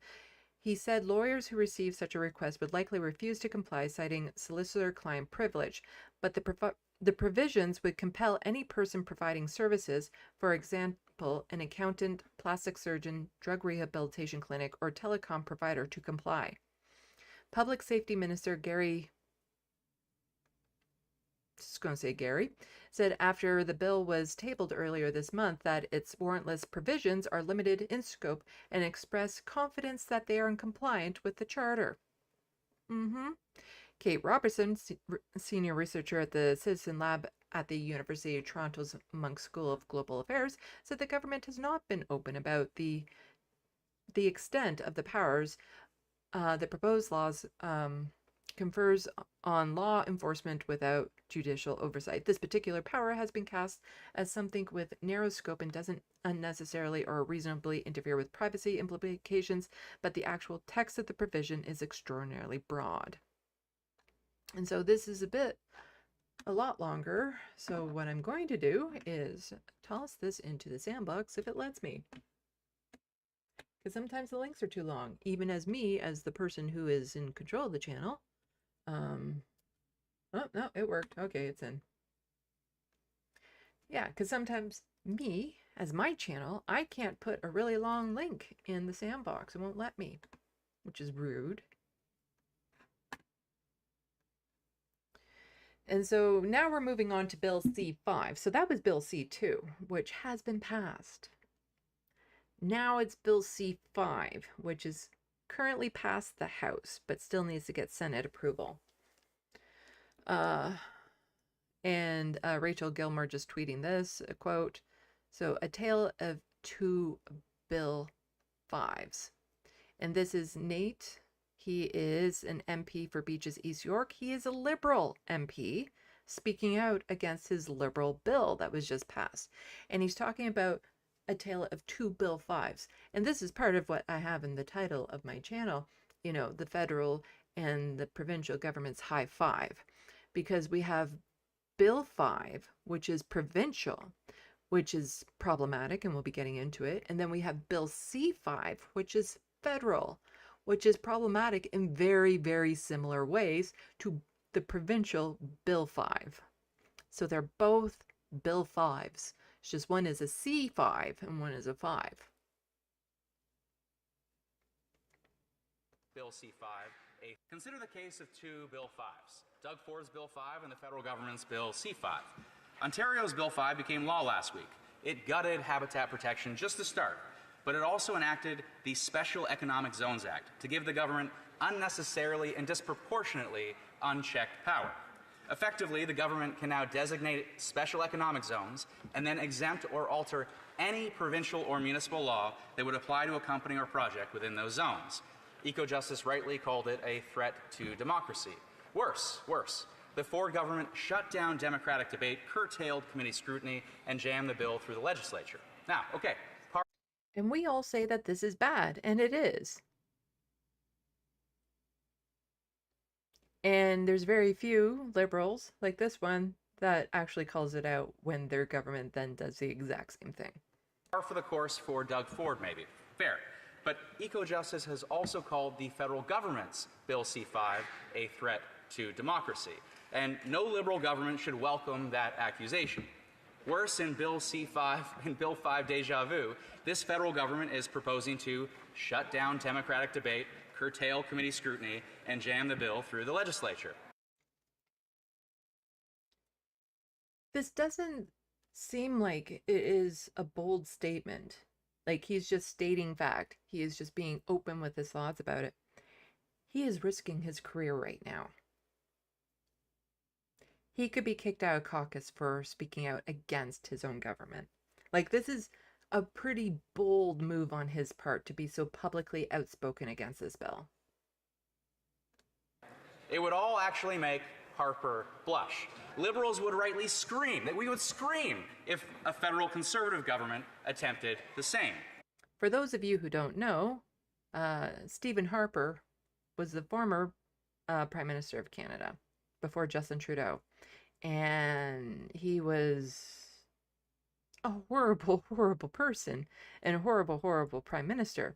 And so by saying that this bill would make Stephen Harper blush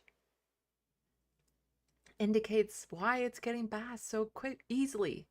The Conservatives love it. They love it. This is a bill they would pass. And as he's rightly pointing out, that if it was a bill they were trying to pass, then the Liberals would be like, tis, you can't do that. But now they're trying to pass a bill. Like, when the Conservatives actually get on board with a bill you're trying to pass, there's a problem. Because normally their default is, even if it is something that they would technically agree with, to be contrarian about it, because they don't want anything the Liberals to do pass. But they love this bill so much, they're like, oh, we are definitely going to help you pass it. Like, it wouldn't surprise me, and this is very, never happened in the history of this country before that I know of. It wouldn't surprise me if Mark Carney crossed the floor. Like, if he suddenly became conservative, if he's just like, nope, I'm no longer liberal, and he crosses the floor, then would that make the prime minister a conservative? in actual name because he's a conservative already. But would he be able to do that? I don't know if he could just cross the floor. It wouldn't surprise me, though, with everything he's doing, if that's something that's kind of in the back of his mind. Now, okay, fairly, while they share similar goals, and yes, they suffer some similar defects, the federal Bill C-5 isn't exactly the same as Ford's. I mean, Part 1 of our legislation, the Free Trade and Labor Mobility Act, it usefully aims to harmonize federal and provincial rules where reasonably possible. The idea is simple: to avoid duplicative regulation of goods, services, and labor where federal and provincial rules are comparable. And yes, of course, the devil is in the details of assessing what comparable means, but it is a welcome move. The problems with Bill C-5 lie in Part 2, the Building Canada Act. Its purpose is clear: to get national interest projects built more quickly. Okay, so far, so good. The proposed law streamlines authorizations at the same time as it emphasizes the importance of climate action and Indigenous rights. It's a huge and positive distinction from Ford's Bill 5. At no point does Ford's bill even mention climate change or the need to consult with affected Indigenous rights holders. But despite its promise, the proposed Building Canada Act has two major faults. First, it gives the government unfettered discretion in designating national interest projects. And second, similar to Ford's Bill 5, it gives the government unchecked power to exclude or alter any law that would otherwise apply to such a project. And he is right. If the Conservatives were trying to pass this bill, the Liberals would be outraged. They'd be screaming to the mountaintops that this is wrong. It's wrong. The government shouldn't have this power. The Minister of Natural Resources, he set the stage for Bill C-5 in a May 23rd speech, calling for a renewed spirit of building by reframing the national conversation. No more asking, why build? The real question is, how do we get it done? It would be wise, in my view, of the government to take its own advice when it comes to Bill C-5. Rather than defending the why, the idea of the bill, we should refocus our attention on the how we pass it. In other words, we should improve the bill and respect democratic participation as we do so. First, we should welcome greater parliamentary and civil society scrutiny. The government's proposed guillotine motion seeks to limit parliamentary debate at every stage of the bill. More concerning, it will jam all expert and public testimony and all committee scrutiny in less than 2 days. For what? For what? Whenever they're trying to push a bill through that fast, it's because they don't want the public to become aware of it. They don't want the public to know what's in it, because they know the public wouldn't like it. Consider that Parliament isn't currently scheduled to sit between June 20th and September 15th. We are rushing legislation through Parliament under the auspices of an urgent threat, but we aren't willing to put Parliament to work for what, an additional week to get things right? The debate on amendments does not need to be rushed. We could easily extend committee hearings by an additional week, provide resources for the committee to sit every day, and engage in a more thoughtful process to hear from experts, improve the bill, and pass it through the House by Canada Day.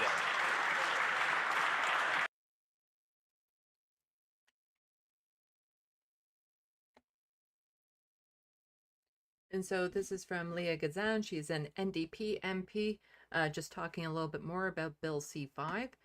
She says that Bill C-5 violates the constitutional obligations to consult and accommodate Indigenous peoples, diminishes environmental oversight, and puts workers and communities at risk. And I and my NDP colleagues oppose Bill C-5 in its current form. I demand that the federal government uphold their constitutional obligations to obtain free, prior, and informed consent.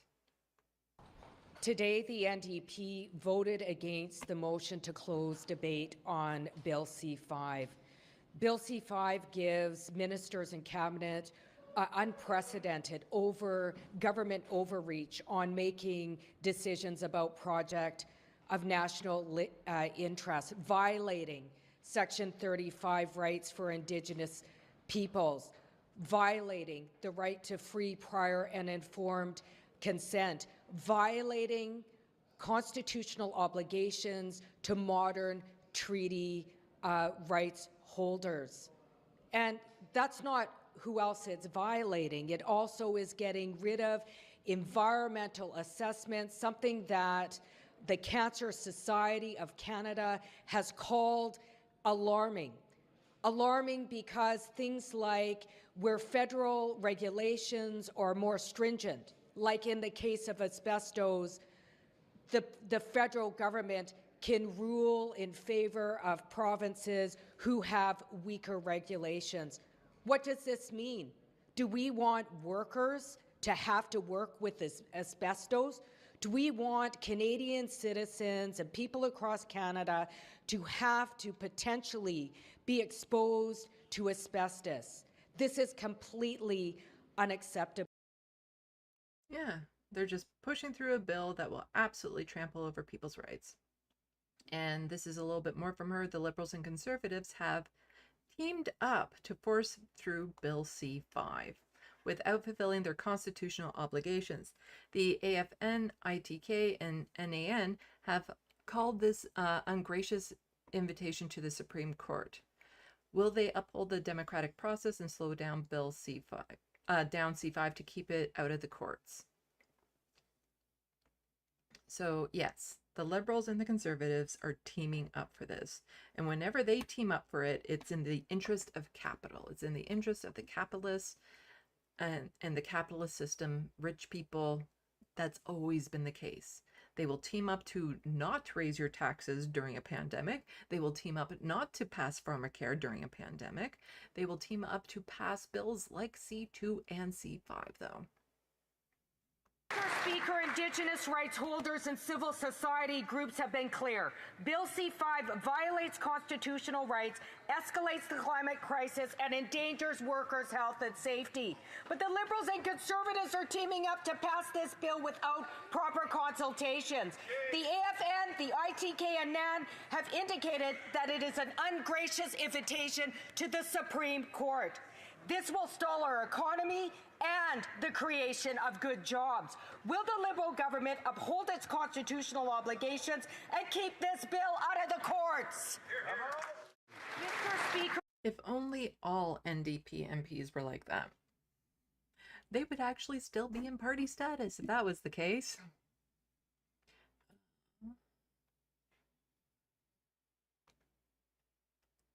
So here is another video from Rachel Gilmore.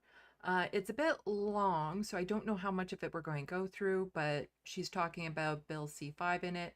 And again, she does wonderful analysis and breakdown, and it's important information to have. I haven't actually watched this video yet, but this is how much I trust her on the subject. We need to talk about Bill C-5, because if a Liberal MP is telling us a bill from his own government would make Harper blush, we should probably see what it's all about. So I spent the last week speaking to environmental experts, listening to impacted communities, and checking out what they're all saying. And things are not looking great. It's important to think about this bill in two parts. The first part deals with knocking down internal trade barriers, which is something that Mark Carney has repeatedly promised to do by Canada Day, which is very soon. And that part, while not without its criticisms, is the less contentious half. Then there is the second half, which is the part about speeding up approvals for major projects. And that part?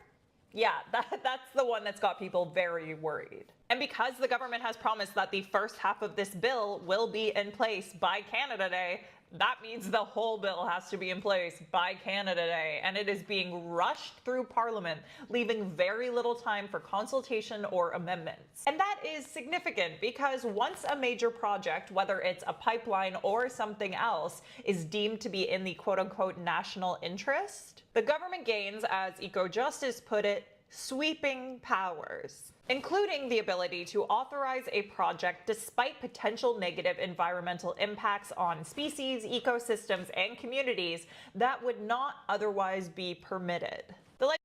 Yeah, about that climate change. It's outrageous that the governments would be allowing something like this to be passing right now with everything that's happening to the climate. And both Bill 5 and Bill C-5 are basically saying that they need to do this because of Trump's tariffs. They're using that as an excuse to trample all over our rights, in particular Indigenous people's rights. Like they are using it as an excuse to get what they want. They don't need to do this to counter the threat from Donald Trump. They're doing this because they want to serve capital. And Indigenous peoples tend to get in the way of that. And other people's rights and worker health all tend to get in the way of that. And so they were just looking for an excuse to do this. And Donald Trump gave it to them on a silver platter. Legislation sets out 5 criteria the government may consider in determining if a project is in the public interest. Yeah, that's right. It says may, including the extent to which the project can, quote, A, strengthen Canada's autonomy, resilience, and security. B, provide economic or other benefits to Canada. C, have a high likelihood of successful execution. D, advance the interests of Indigenous peoples. And E, contribute to clean growth and to meeting Canada's objectives with respect to climate change. This is really, really vague, ill-defined criteria. For some, and that was also stated in Bill C-2. That this is very vague, and the government does it on purpose so that they can make it fit whatever they need in the future. And again, even if the Liberals, and like she said, big if, even if they were very pure in their intention with these bills, the Conservatives are going to come along at some point. They tend to switch out quite regularly at the federal level. Then they can use it to justify whatever they want. And in case you weren't aware, Conservatives love using any sort of vague language and loopholes to get what they want. They do it nonstop, whereas the Liberals never seem to take advantage of those same things the same way. Something that would allow the government to disregard certain serious impacts of a project. It is so concerning that Liberal MP Nate Erskine-Smith had this to say about his own government's bill. And yes, Nate Erskine-Smith was a little bit upset after he was passed over for a cabinet position, but if you've been following his career in Parliament, he has always been a Liberal MP who is comfortable speaking his mind, even if that doesn't follow the government's line. With that said, take a listen. Eco-Justice has also called the federal government's Bill C-5 a threat to democracy, and no Liberal government should welcome that accusation. Worse, in Bill C-5 and Bill 5 deja vu, this federal government is proposing to shut down democratic debate, curtail committee scrutiny, and jam the bill through the legislature. So we can skip over it. It would all actually...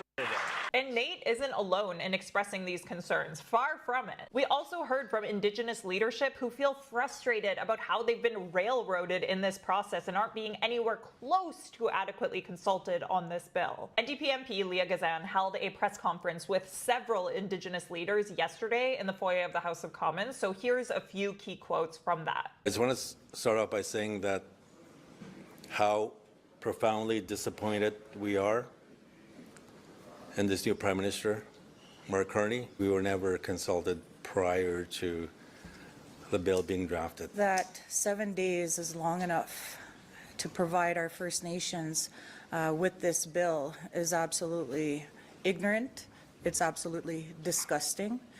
And it really signifies the relationship that this government sees that it has with our First Nations people. And as my colleagues have quite eloquently described, what will happen potentially in the coming days, weeks, and months is very real.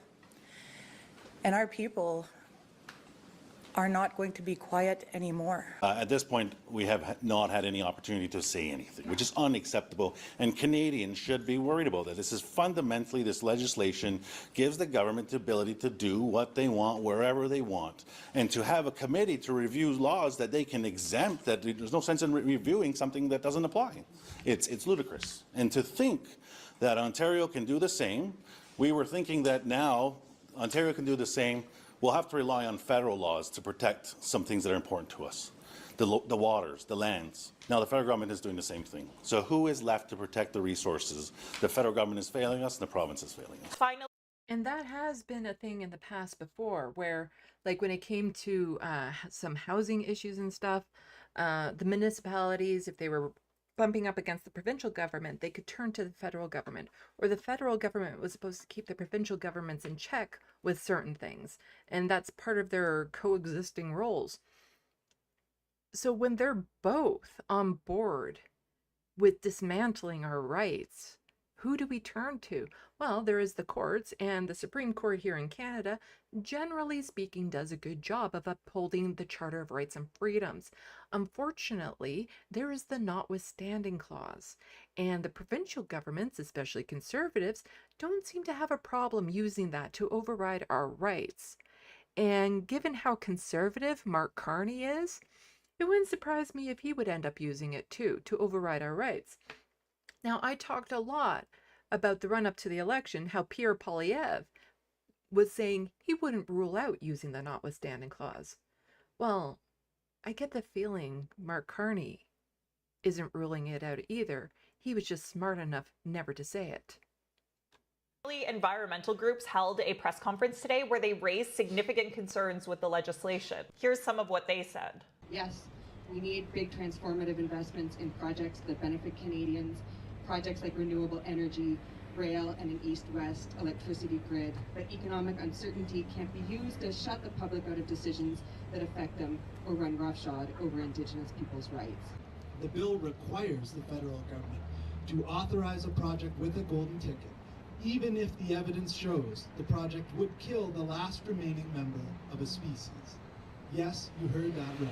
On top of all of that, I spoke with Keith Brooks, the Programs Director for Environmental Defence Canada. In our conversation, he warned me that this bill enables the fast-tracking of projects in ways that circumvent environmental laws that were enacted in response to real problems. Keith said that there are a lot of terms that are not defined or are poorly defined in the legislation, and said that there is, quote, absolutely lots of room for this to be abused. Because to be clear, even though the Prime Minister might provide some assurances in press conferences and stuff telling us that he won't push through a project that Indigenous communities oppose or that a province opposes, you do have to consider what the legislation allows him to do, not just what he says he'll do and who he says he'll respect. Because if the legislation doesn't require that, then not only do you have to trust that he is telling the truth in that, but you also have to trust that any future government that inherits this legislation will also have that same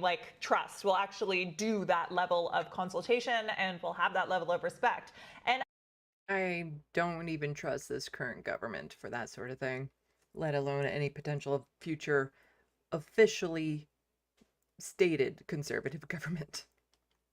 I don't think that we should just run on trust when it comes to climate change and Indigenous rights. Definitely not with this country's track record. Anyway, Keith also told me that this bill is, quote, anti-democratic and potentially very highly problematic. And he said that while he understands that the government feels the need to get things done in response to Trump, he added, quote, you don't stand up to Trump by being like him and circumventing democratic process. There was also something that Keith said and that I noticed in a lot of the press conferences, whether it be from the Indigenous leadership or from environmental groups, and that is that environmental groups and Indigenous communities are not opposed to all major projects. It's not just a hard no across the board. Keith told me that you can identify good projects, but it shouldn't be decided by a prime minister, his ministers, and whoever happens to be in the room at that time. In fact, Keith said that there is an urgency to solving the climate crisis, and that is tied to building. We need to build things, but they should be projects that are suited to the world that we want to live in, whether it be 5, 10, 20 years from now. But rather than hearing these concerns from folks like Keith, Indigenous leadership, and everyone else whose concerns I've highlighted today, the government is pushing this bill through the House with limited study. The Bloc Québécois actually even tried splitting this bill in two so that the internal trade barrier part can pass and the government can keep its promise about free internal trade by Canada Day. But they can also take the time to properly study and consult impacted groups on the major projects aspect of this legislation. But that effort failed. So it's clear that the government is just steamrolling ahead here. And given the risk of court challenges from these groups, they might come to regret that. I'm going to leave you with this comment from a young Indigenous woman who had a very important message for all of us when it comes to Bill C-5. We are the future generations that are going to have to deal with these outcomes from you wreaking havoc on our land. What happens when there's no more clean water to drink? What happens when we can't breathe oxygen in the air? I'm a nurse, and I get to see firsthand in my community the detrimental impacts that come with wreaking havoc on the land. It goes right and directly to our mental health and our physical well-being. It doesn't matter if you're First Nations or not. That's applicable. We all come from the same walk of being, and we're all humans. And to be human, we all require elements of this land to live. So if the land is sick, we're going to be sick as well. So I think that I know, actually, not think, I know that it's imperative for First Nations youth to be here across the board, because this is our land. We don't want this bill, and we are the future generations that are going to govern this land and save it. Our people, that everyone behind me here today, 133 First Nations Ontario has helped save this province since time immemorial, since Canada's been here, and we're going to continue to do that. What do you think of all this?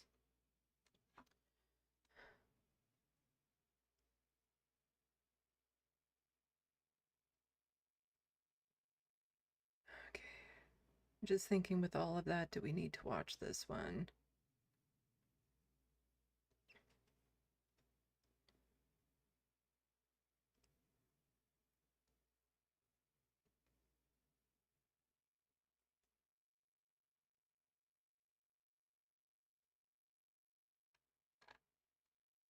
I had a couple other things on this, but I don't think we need to go over them because I think she just covered them, so we can cut to this video of, yeah, so Bill C-5, that very problematic bill, passed the House. And what does Mark Carney do right off the bat? Goes and have a beer with Andrew Scheer, more or less. Not actually. We'll now compile the results of the vote.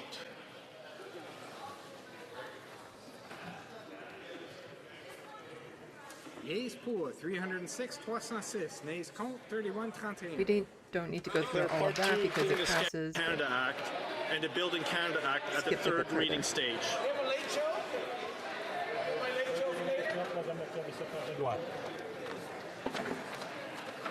It being 5:49 p.m. Canada Act. So I'm just pointing out, even though this little bar gets in the way, of what you see happening here. That is Mark Carney crossing the floor to shake Andrew Scheer's hand. Andrew Scheer is the interim leader of the Conservative Party. At the third reading stage.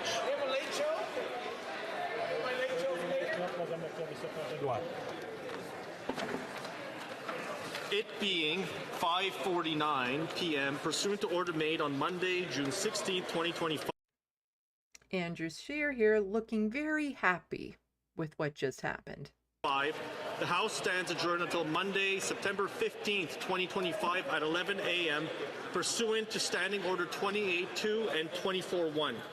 And did you catch that? So they just pushed through this controversial bill through the House. On Monday, June 16th, 2025. The House stands adjourned until Monday, September 15th, 2025 at 11 a.m. Yes, the House is not opening up again until September 15th. So they passed this through the House, and now they aren't going back to that work anyway until September 15th. They didn't want any consultations, any talk, because they wanted to hurry up and get to their summer vacation. And this is from, this is basically a promise of there's going to be pushback against this bill. And First Nations leadership united in opposition to Liberal government's unprecedented Bill C-5. And this is from Chiefs of Ontario First Nations Leaders United. Earlier this week, First Nations leaderships in Ontario sent a powerful message against Bill C-5 that echoed through the halls of Parliament. First Nations convened an emergency rally and press conference on Parliament Hill to show Prime Minister Mark Carney that his government cannot trample on inherent and treaty rights.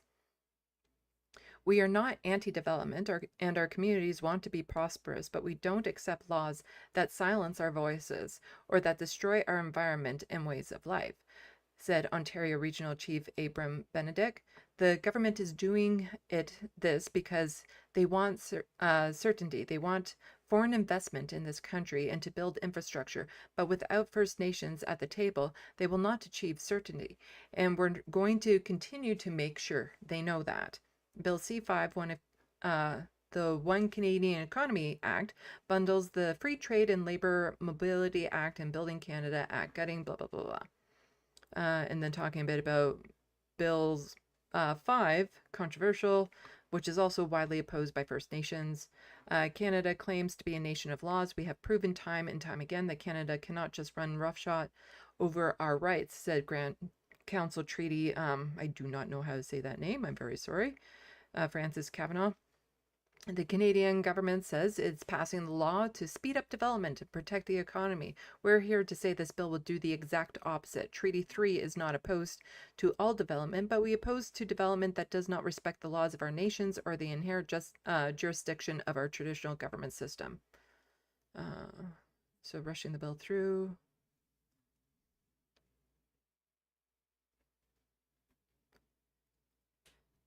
So somebody saying that he is among a group of collective youth councils starting a movement called, I do not know how that is pronounced, which means Warrior People's Movement. This will grow across Canada. We're the generation to make a change. A lot of older generations are scared. They're traumatized from a life of fighting, says Raymond.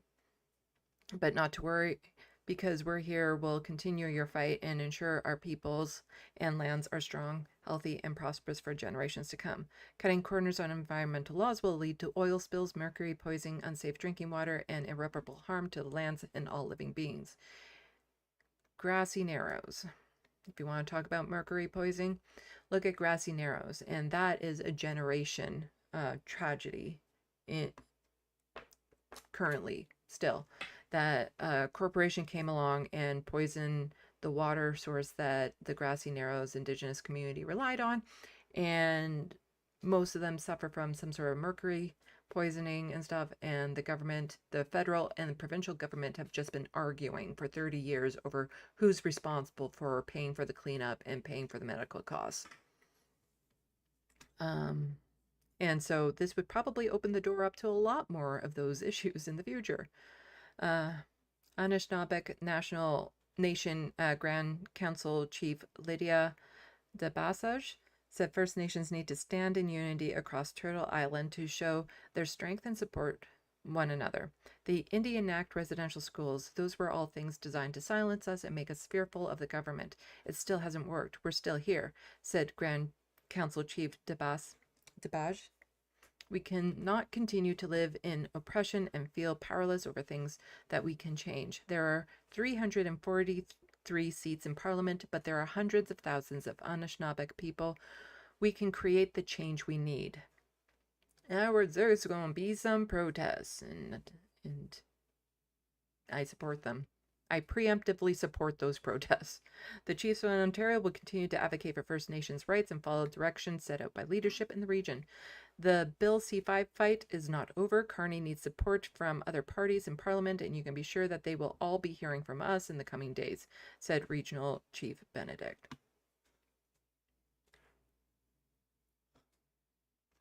And so we have all of this.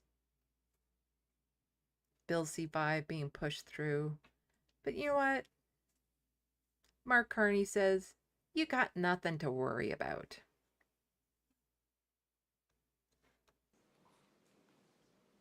It takes time to build trust and to build shared leadership.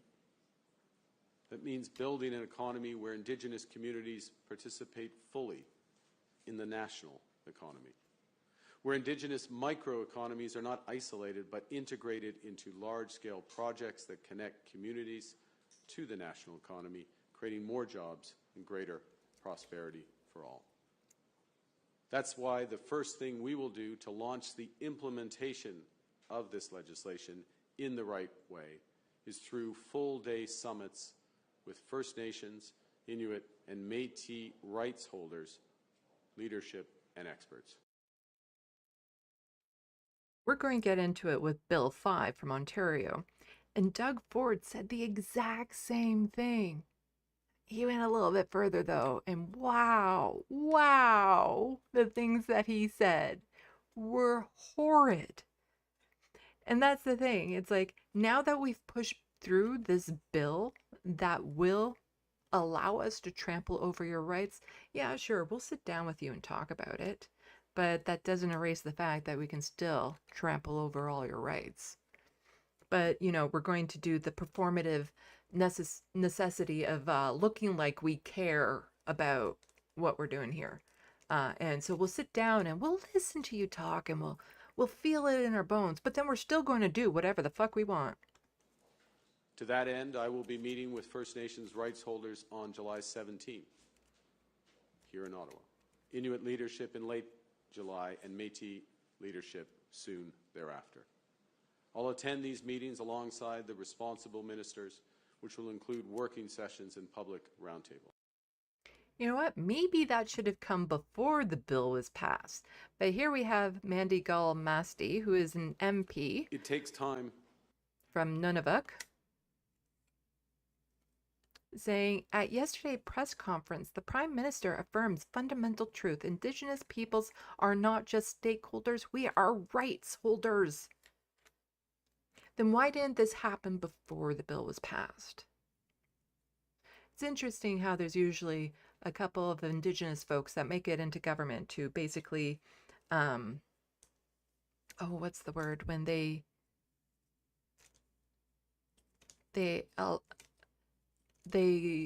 give cover to the government to violate the rights of other Indigenous folks. There's a phrase for that. I think it's provide cover. You know, just like the gay right-wing conservatives will go on to other shows to give them, you know, cover to be like, oh, they're not all hateful, bigoted people because I'm their one gay friend. No, I do not trust Mark Carney on this. And she just says there is a growing commitment to ensure that Indigenous voices are heard, respected, and included in shaping the decisions that impact our lands, our communities, and future generations. Then why didn't you do this before the bill passed? Just saying. This is not about walking the path together, This is about walking the path together, listening, learning, and collaborating with First Nations, Inuit, and Métis to co-develop solutions that reflect our lived realities and shared hopes. But they just passed a bill that can bypass all of that. So any sitting down and listening is strictly performative, because this bill will allow them to trample over the rights and do whatever they want. Okay, I just want to touch on a couple other federal things that are super quick before we take a little bit of a break. But remember, there's a leader of the Conservative Party federally who can't sit in the House, and his name is Pierre Poilievre. He's still technically the leader of the federal Conservatives. How long that lasts, I don't know, because he is so pathetic. But here we have a former member of parliament who was recently fired from his job and still wastes taxpayer monies, calls on elected MPs to be fired for wasting taxpayers' money. Remember this dweeb? The fact that public servants are not being held accountable for failing to check that this work, like, you know, signing these contracts and never checking that the work's going to be done. Should there be punitive measures here? Well, yes. I mean, anybody who did that should be fired, but the politicians should be held accountable as well. I mean... Yes, politicians should be fired and held accountable for wasting taxpayer money. I just finished listing all of the Liberal ministers that were in charge of these various departments that went ahead and spent this money even though it was unnecessary. I mean, look at Patty Hajdu. We said that the ArriveCAN app was unnecessary, and they went ahead and... And we don't need to actually listen to the rest of it because he just repeats that, where it's like, yeah, no, we should absolutely fire MPs who waste taxpayers' monies. Now, technically speaking, he was fired because he was not reelected into his riding. But let's just do some backtracking here. So Damien C. Carrick, he is the chosen one to step aside so that Pierre Poilievre can run in a by-election so that he can have a seat back in the House. And this riding is in Alberta, somewhere Pierre Poilievre does not live. And I don't think he's had like a long-term residence there. I don't know if I'm sure he's visited. And this particular riding voted 80% for the Conservatives. That's how scared they are that Pierre Poilievre would lose any other riding, as they had to pick one that was almost overwhelmingly Conservative, which is just pathetic. So right after election, they're calling another by-election for this. And the thing is that I could understand a by-election if there was actual family issues or something of that sort. And usually that's the excuse that they give. But they actually just flat out say it's so Pierre Poilievre can run and become leader and sit in the House again. Like, they're not even trying to be coy about it. They're just directly saying it. So Damien says, today I'm resigning my seat in the House of Commons so that by-election can be called as soon as possible to allow our Conservative Party leader, Pierre Poilievre, to run in Battle Crowfoot and earn a seat in the House of Commons where he will continue fighting for Canadians and holding the Liberal government to account. So they're just saying it. It's all about getting Pierre Poilievre back into the House of Commons. It's nothing to do with him, but all about that. And that's why they're calling this by-election.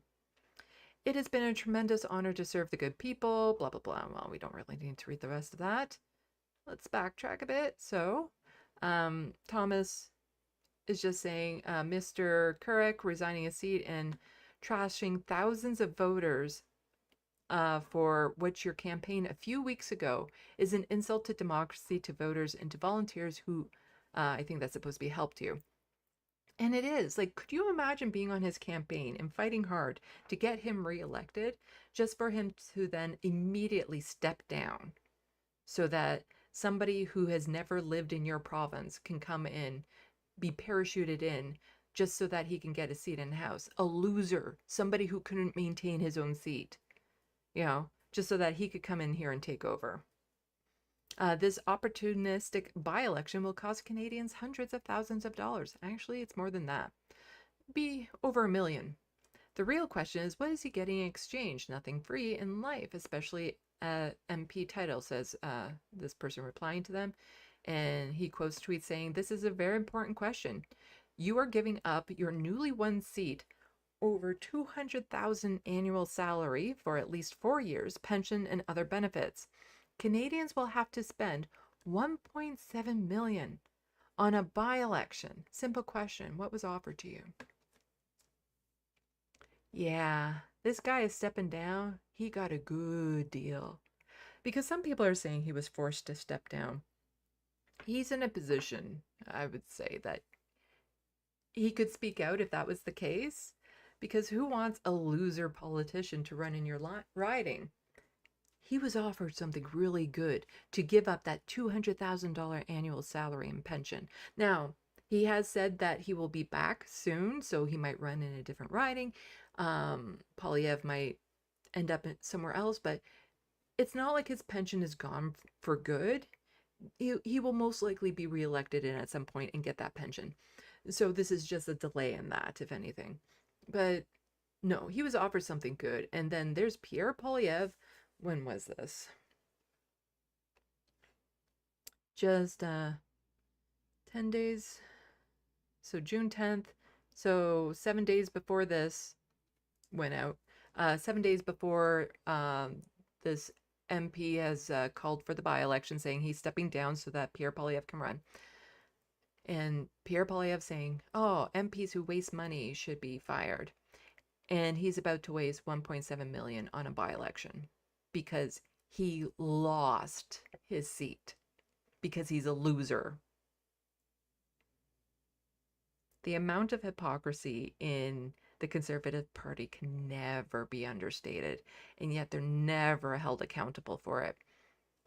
The people of this riding should not elect him in. Like, even if you're conservative and you want the conservatives in, here's the thing. This one riding won't make the difference. It won't make the difference. If it stays conservative, it's not like the Liberals will have any more or less power should it flip. And if I was a conservative that worked hard to get that party member in, just to have him step down so somebody else can parachute in and take it, I would revolt and not elect him in. because that is an offense to all the hard work and dedication you put into it. And I just wanted to touch on this. This was something I mentioned earlier about the Canada Disability Benefit. And oh, look, applications open for new disability benefit program. Payments start next month. Really? I'm on disability. I should be able to get this. I can't. I can't. So Canada's new disability benefit, a program that provides eligible people with up to $200 a month, is now open for applications. You know, when you live with dire poverty and you're given just $200 a month or more, $200 a month more, you're still in dire poverty. You need a lot more than $200 a month to get out of being in dire poverty. You're just in a little less dire poverty. The program is available to people with disabilities between the ages of 18 and 64. Oh, that's me. Who already have been approved for the disability tax credit. Oh, that's not me.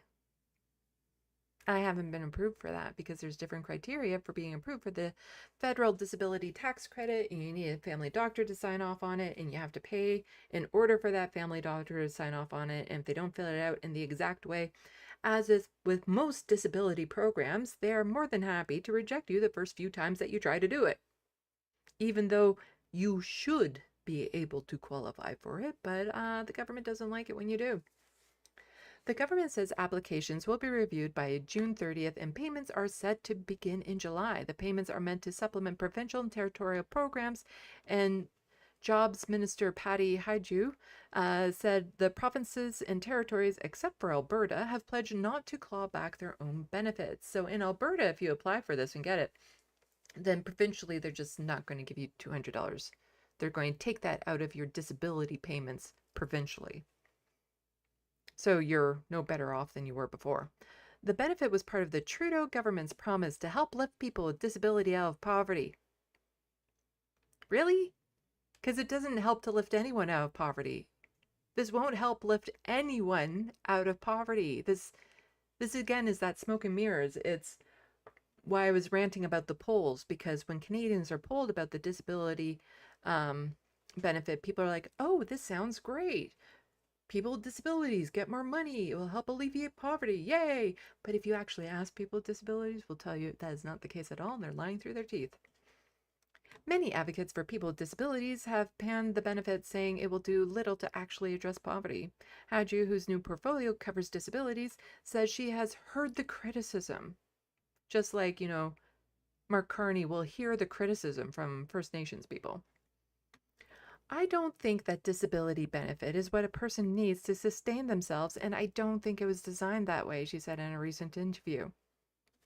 Actually, that's exactly what the disability benefit was for, is for people with disabilities to help sustain themselves. And she just says, I don't think it was designed that way.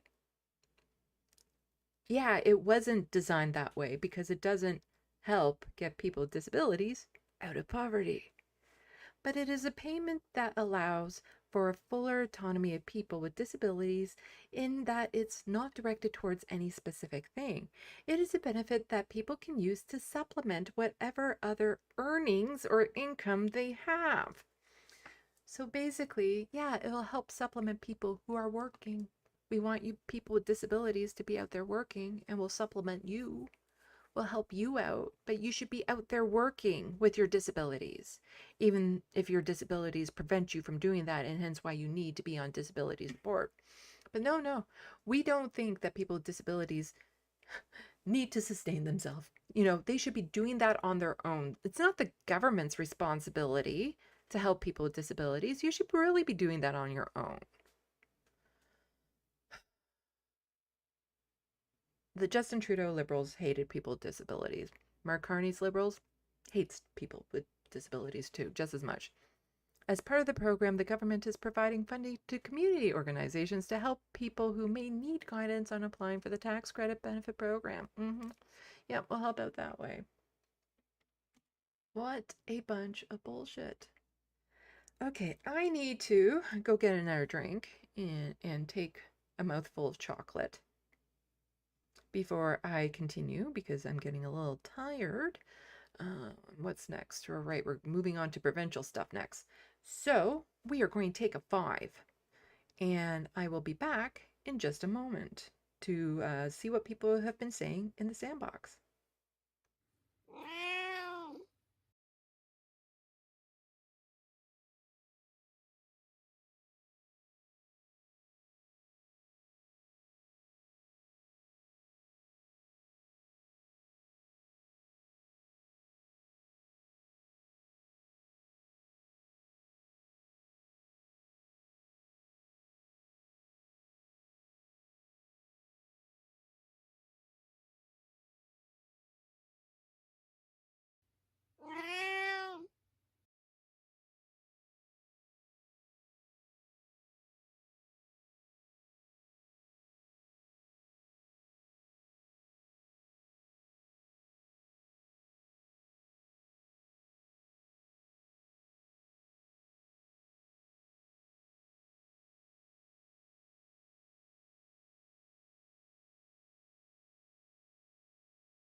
And we're back. I need like a fun half, like a fun half song type thing, for a break, kind of like the Majority Report has.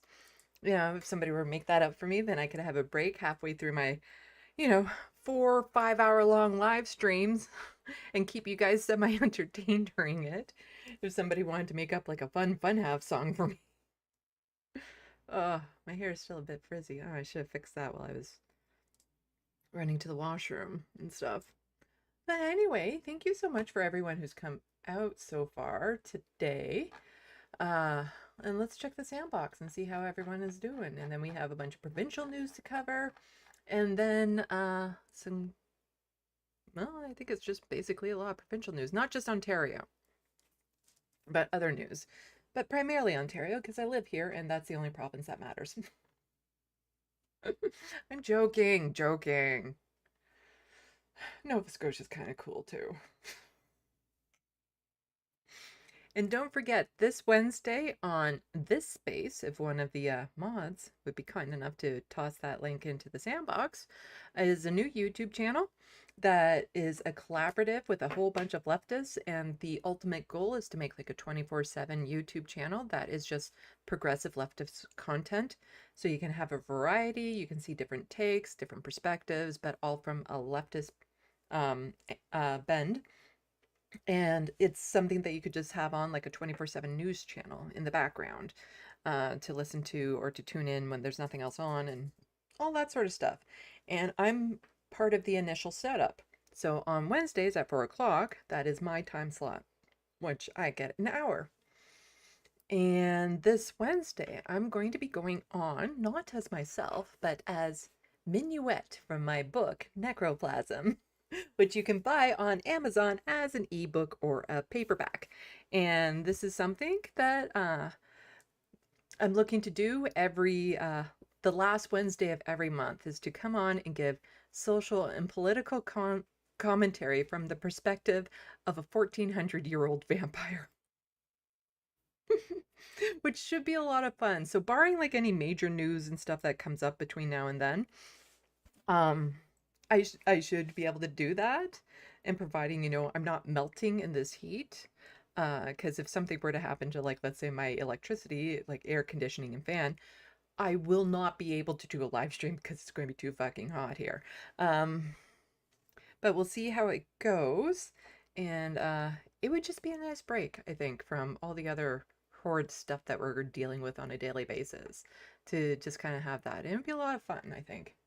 And then you could ask the vampire questions. It's going to be a podcast with a vampire. Left of the Coffin, podcast with a vampire. So let's see what people are saying. 56 Nick Rich. Don't fear every possible danger. Allow regulations to protect people. I am a fan of regulations.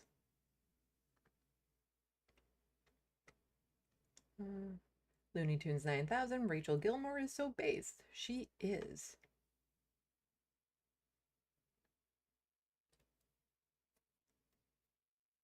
George Waters, she's new to me, just subscribed. Good. I'm glad you found her. She is a wonderful independent journalist and is always up to date with the latest Canadian politics.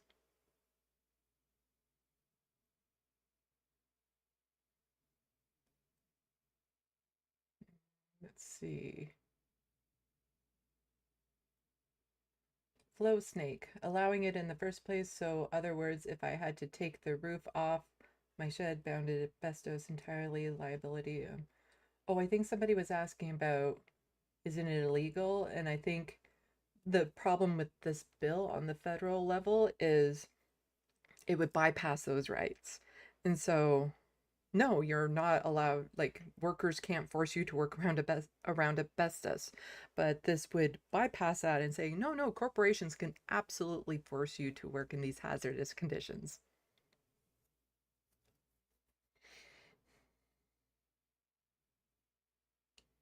Let's see.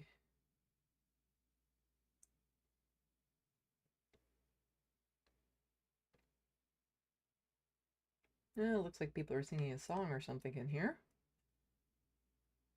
56 Nick Ridge. There's not enough Canadian lefties on the interwebs yet. I'm working on it. There's me. You got Lance from the Surf and David Dole. Although David focuses more on American news, and Lance focuses, like, he does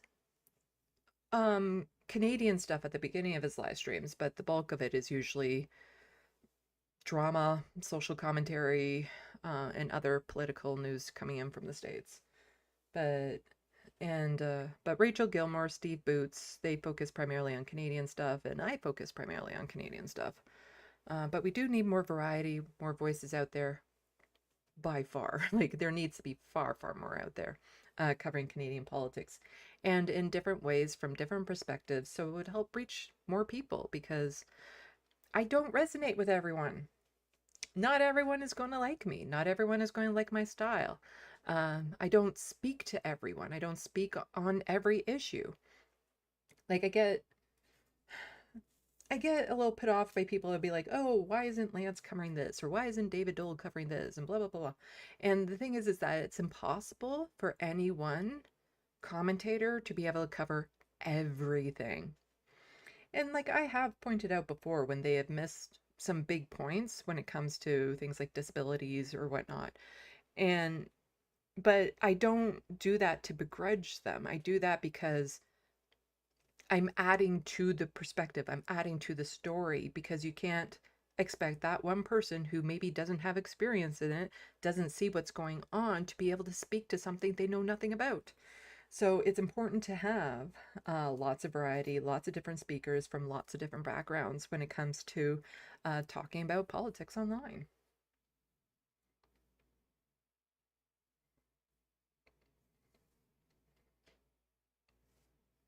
Oh, is Manope in here? Well, welcome, Manope. Hello, Pixel Snob. Yes, the Vanguard. I purposely was waiting until basically the Vanguard was over before I was starting my live stream. Okay, I can't say that I was purposely waiting that long. I got distracted watching it for a bit, but it took me a long time to gather up all the news stories and put my dockets together, so I started as soon as I could today, knowing that it's probably going to be a long live stream.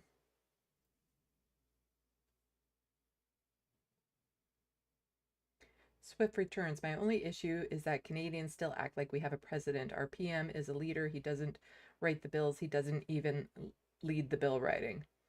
There's a lot of misconceptions from Canadians as to how our government works. They don't realize nobody voted for Mark Carney outside of his riding. You know, he is the figurehead of the party, but he has no unilateral power to do anything. Like, he can set the tone and you know, shift the direction and all that sort of stuff to the party, but he can't independently do anything he wants. The party would ultimately have to agree with him and go forward with it. But Canadians don't know that. And the Canadians who don't know that are the same Canadians that will talk about our founding fathers and our First Amendment right.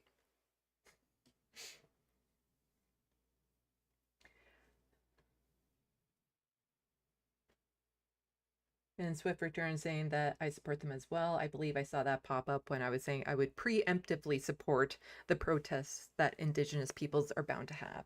And it shouldn't just be up to Indigenous peoples to protest these bills. Like, they affect everyone. Like, the environment affects everyone. If these bills start destroying the environment, that's everyone's health. Like, it's not isolated to just Indigenous peoples. And when you start, you know, violating the rights of one group, you're violating the rights of everyone. Like, that's just the way you need to look at it. And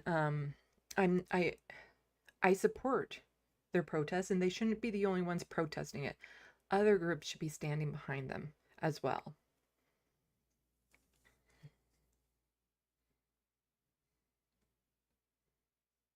Let's see.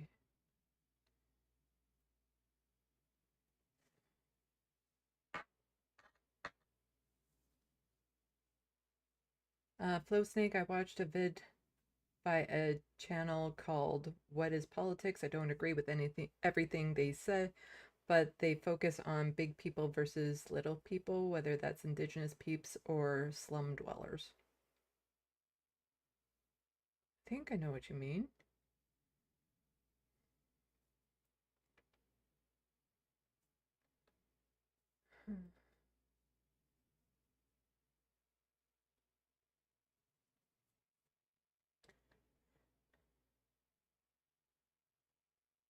Boudica Ding Dong.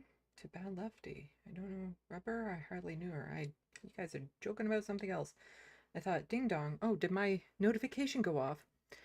I forgot to silence my phone, so if my notifications go off right now, you're going to hear my very embarrassing notification sound that I have on my phone. It's not embarrassing. It's kind of cute, actually, but still. Oh, hello, John Martinez. Pierre Polyev is a man of principle. If that's true, Hitler, Mussolini, and Pinochet were men of principles. Shake my head. Yeah.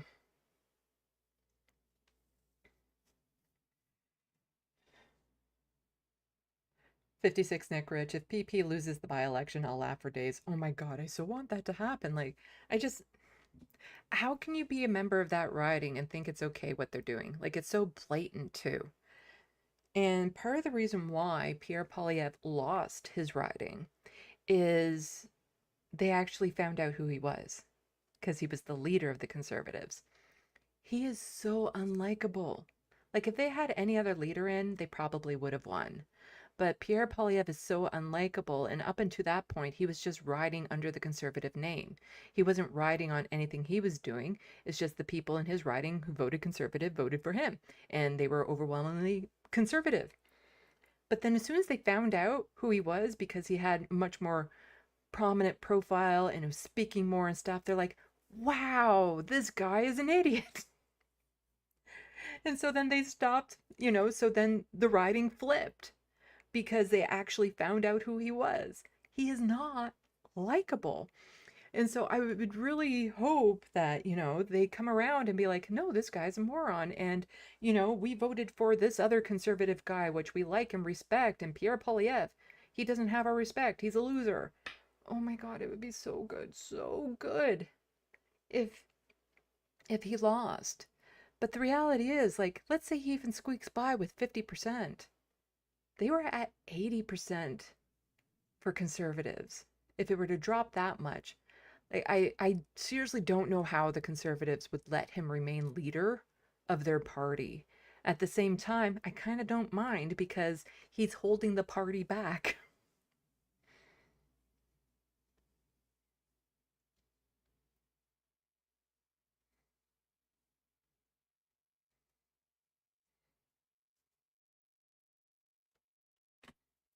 Same with my little kitty cat. I got this at the Pride Festival. There, you can see the colors better this way. It's a pansexual kitty. It's just so cute.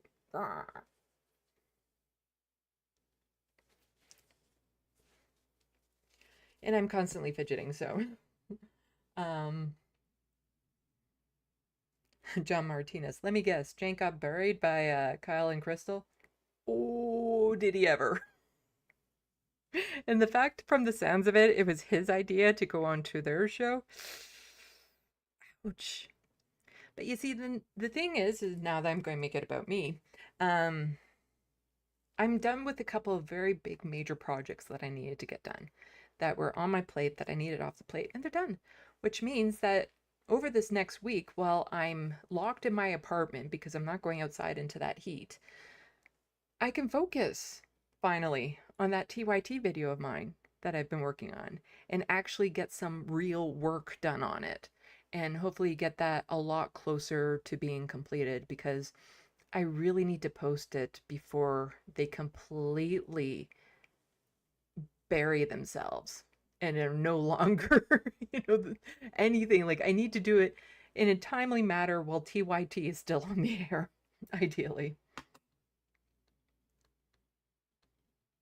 But the Vanguard was making a good point that I was already making and was actually going to be in my video, in that people are giving Cenk credit for going on to some leftist programs and having some of those debates, unlike Anna, who isn't going on any.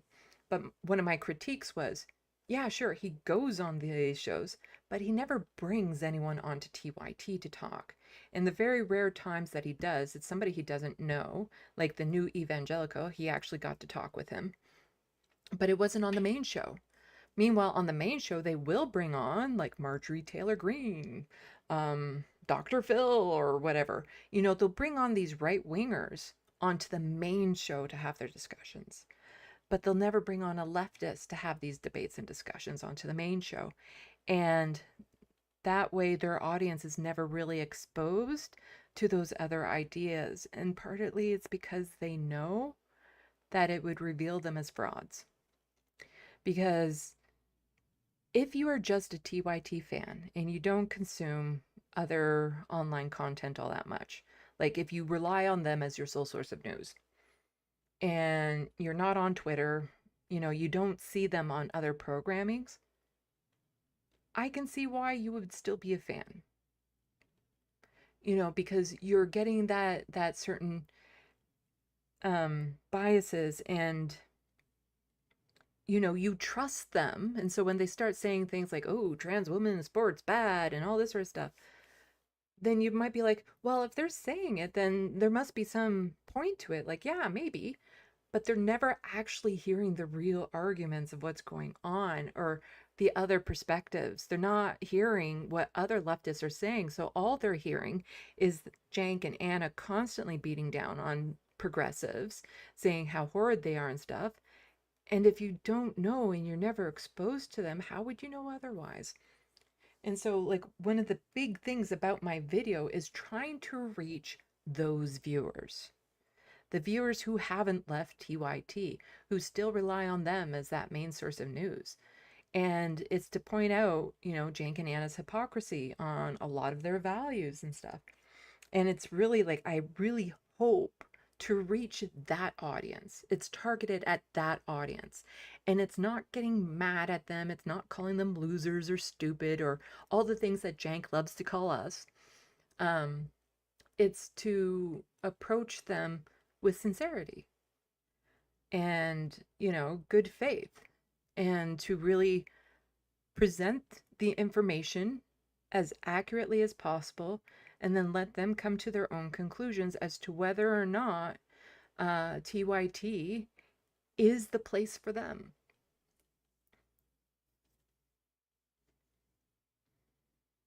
Let's see. Grand Theft Autobots, what happens if Polyev runs that by-election in the new riding and loses? Well, then he definitely would get kicked out of Stonewall because he's living in a, you know, taxpayer-funded mansion right now with servants and cooks and all that sort of stuff. And he's staying there despite not technically being allowed to stay there, because that house is for the leader of the official opposition, but it only is granted if they have a seat in the house.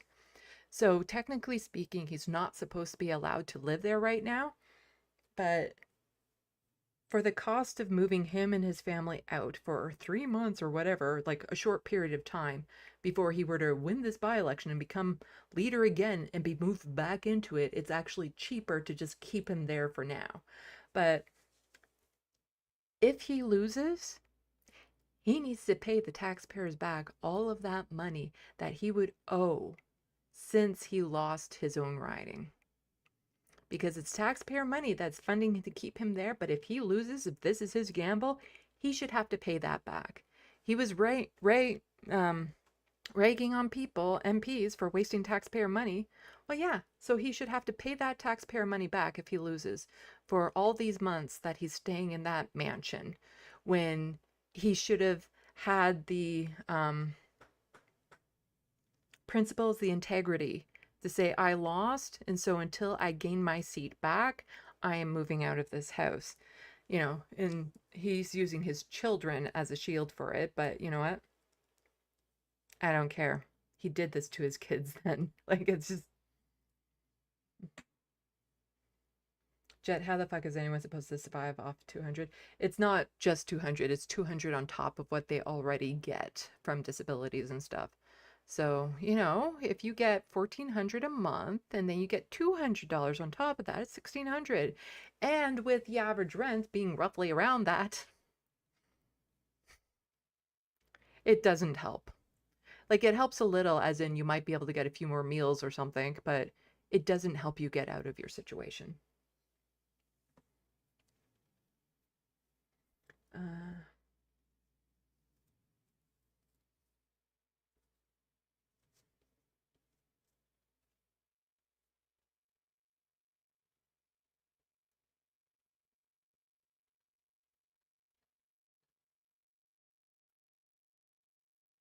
People are talking back and forth. Good engagement in the sandbox. Oh yeah, it's just a joke from Jet about the 200 in total.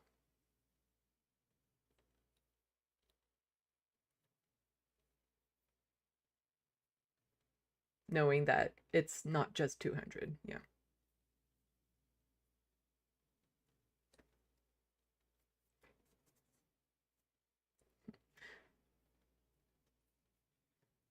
People doing the chocolate.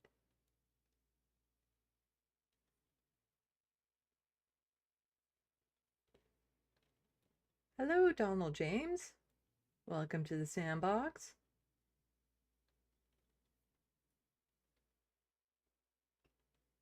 "56 Nick Rich, 69 years young, thanks to you guys. Oh, is it your birthday? Happy birthday?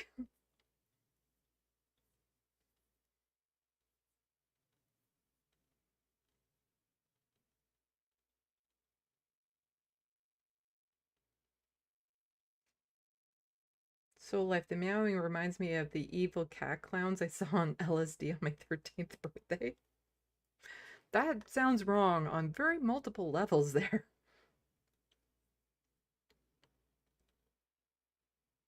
Tulip was definitely a very vocal kitty.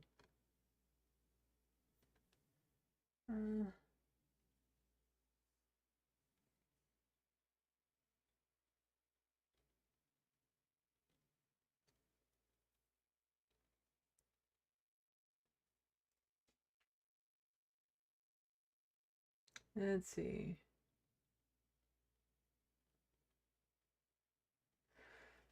Oh. Grand Theft Autobot. If only those people would follow the natural progression of Polyev bad, conservatives bad too. Yeah. He is a reflection of the party, that's for sure.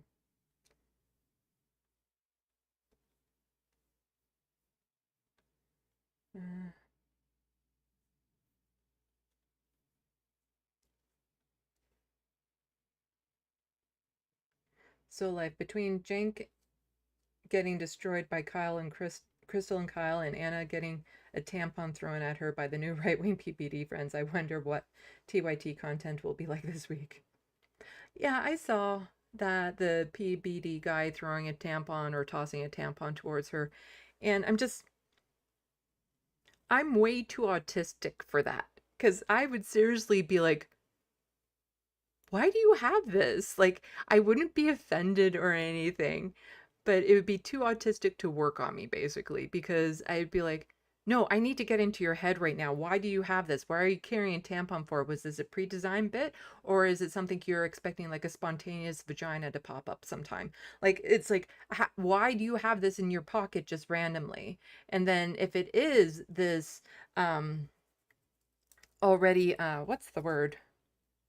When it's fake, a fake premise or something like that, like performative thing, then how can it be effective when that was the whole point of like bringing a tampon on, just waiting for your moment? Then how is that effective when there's no real sincerity behind it? You were just hoping for this gag. Like, it just, yeah.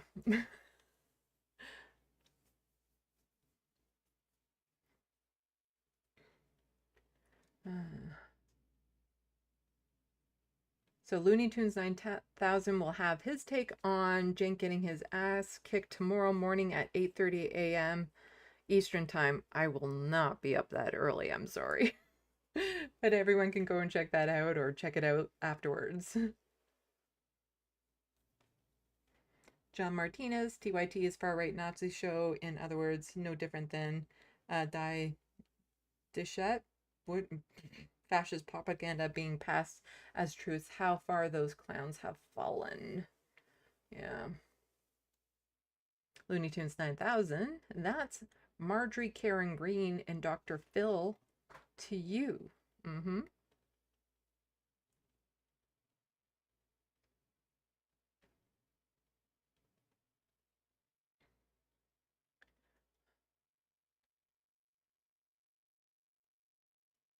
Let's see. Oh, did it just jump? trying to get caught up, but I get so distracted.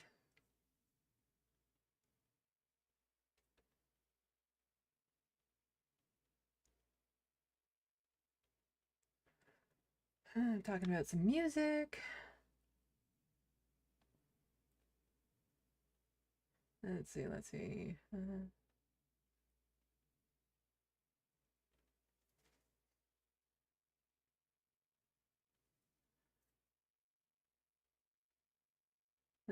Flow Snake. TYT will probably play victim despite still having several million subs. Bad Lefty. He'd be going home in an ambulance. Pixel Snob. Somebody needs to throw a rubber at that dude or something. I think my reaction to him, if he were to do that to me, would probably make him really, really feel uncomfortable.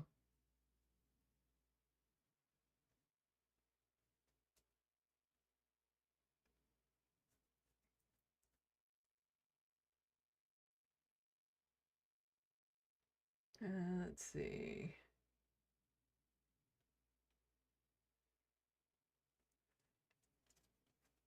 Okay, I should probably get back to this so that I can quickly get through the rest of this and then just kind of unwind and relax. It's been a very big weekend.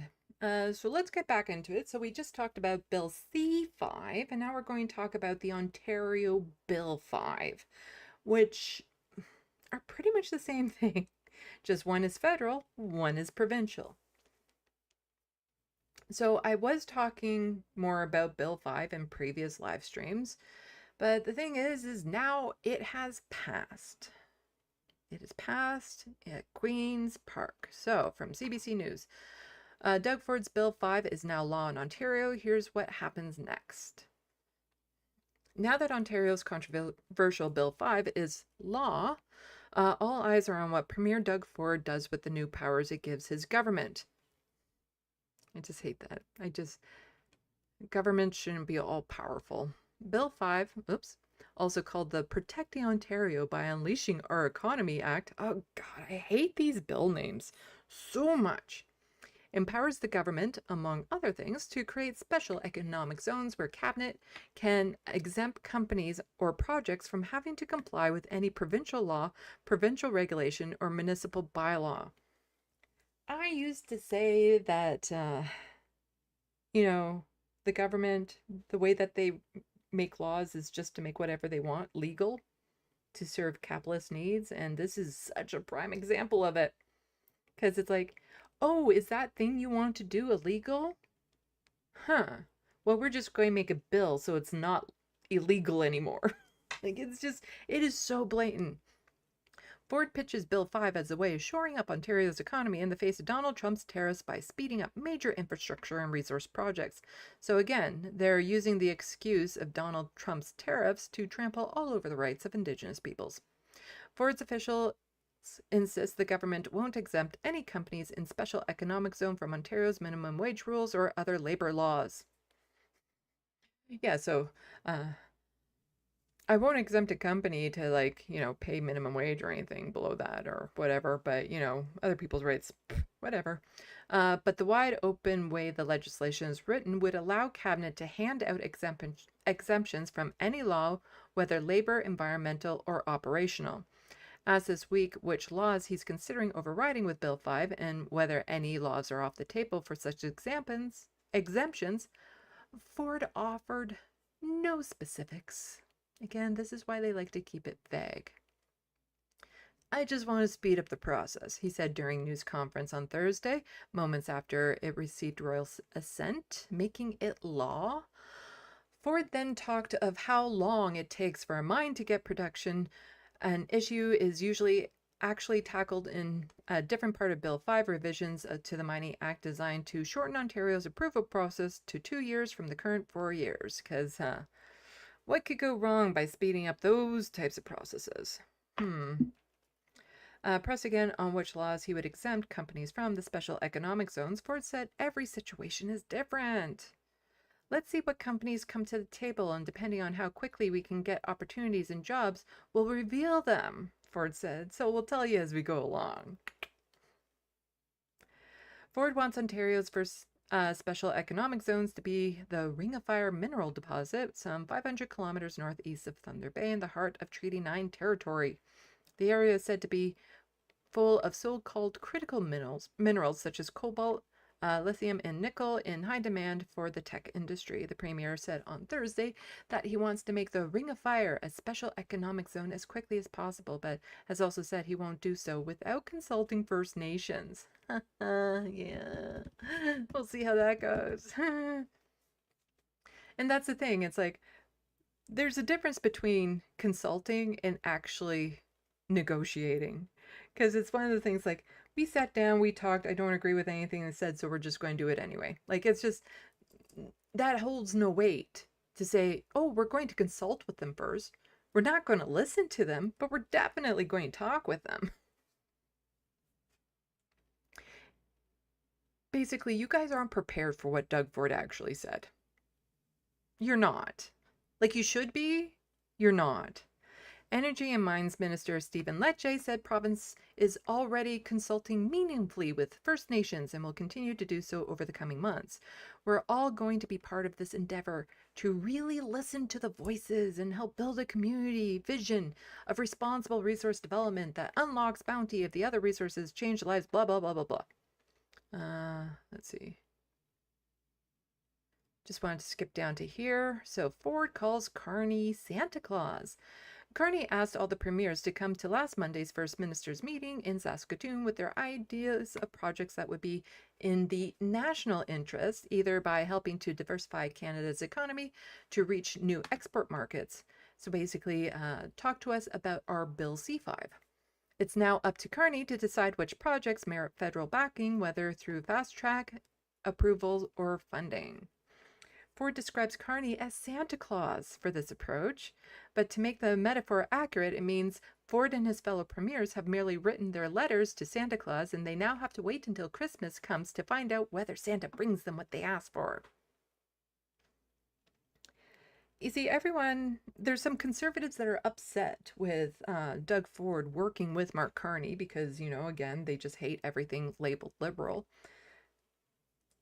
But they're overlooking the fact that the reason why Mark Carney and Doug Ford are getting along so well isn't because Doug Ford is leaning liberal, it's because Mark Carney is going conservative. The other items on Ford lists are also projects that could designate special economic zones, new nuclear power plants. Funny, no issues with us getting more nuclear power, but if Iran wants a nuclear power plant, they need to be bombed into oblivion, apparently. A new deep sea port on James Bay, Ford's vision of a tunnel under Highway 401 through Toronto. Yeah, that's what we need federal money for, is to cause traffic jams underground. If Carney endorses any of these, you can expect the Ford government will use its Bill 5 power to speed up the process of moving that project from endorsement to reality. Okay, so I think we can move on from there. And here's a video from Colin DeMello in Global News ahead of meeting with 40 First Nation chiefs. Premier Doug Ford's comments about Indigenous intent raises eyebrows, potentially inflaming the fight with both Ontario and federal government over the fast-tracking of nation-building projects. I've said it. I need to make it clear. You're not prepared for what he's about to say. What you're about to hear him say. You should be. It's completely in line with him. Like, let's just say you're not going to be surprised, but you're still not prepared. Weeks after passing the controversial Bill 5, the Ford government is preparing to convince First Nations of its benefits. The Premier says he's going to meet with dozens of First Nations chiefs at Queen's Park to open up that discussion. It's to sit down with the 40 chiefs and have a conversation with them that there's an opportunity of a lifetime for them. We're giving them $3 billion, with a B, $3 billion to be equity partners to make their communities more prosperous. The government wants to speed up mining in Ontario and fast-track access to the Ring of Fire by creating special economic zones where laws could be exempted. First Nations have balked, demanding that the government first consult with them, which is why the Premier has convened a meeting. But Ford also offered controversial comments on First Nations motives. I told Minister Rickford, treat them all, give them what they need, whatever they want for them to prosper. But there's going to be a point that you can't just keep coming hat in hand all the time to the government. You got to be able to take care of yourselves. And when you literally have gold mines, nickel mines, every type of critical mineral that the world wants, and you're saying, no, I don't want to touch that. By the way, give me money. Not going to happen. It's simple. But we'll help them develop the mines. The Premier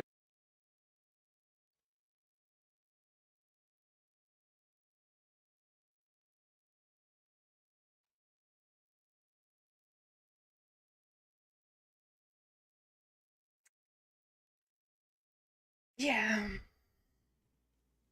Another analogy I could think to what Doug Ford just said is like, you know, if you're a woman and you keep on coming to us for help and you want support to raise your family and to have all these extra benefits and stuff, but you know what, if you have a body that's decent, one that's desirable by other people, then you need to be going on to OnlyFans to make your own money. You can't just keep on coming to us. You need to whore yourself out if you want any help from us.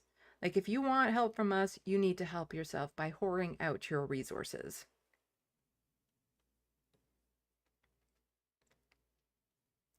Like, they can't keep coming to him hat in hand. Indigenous peoples have never done that. That is a grotesque stereotype of Indigenous peoples. But to be like, you have all these resources. If you want our work, you have to give them to us. Like, it's just so gross. So gross.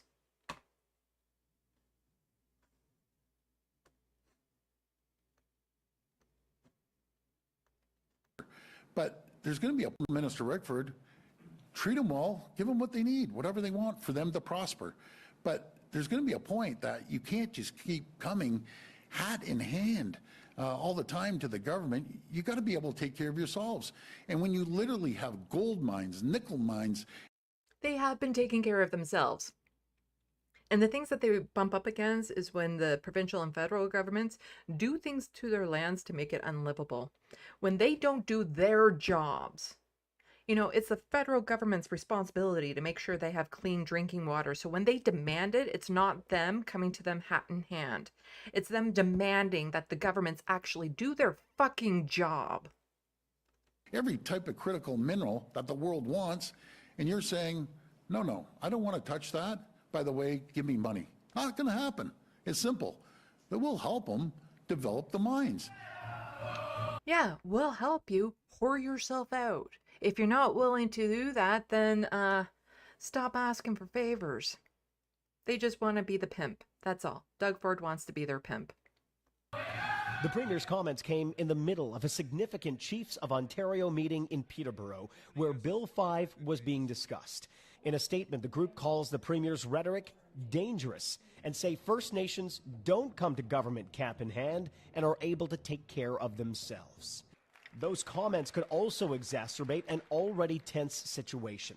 First Nations have protested at Queen's Park and are now protesting the Mark Carney government for similar legislation to fast-track nation-building projects. And Canadians should be worried about that. This is fundamentally, this legislation gives the government the ability to do what they want, wherever they want. And to think that Ontario can do the same, we were thinking that now Ontario can do the same.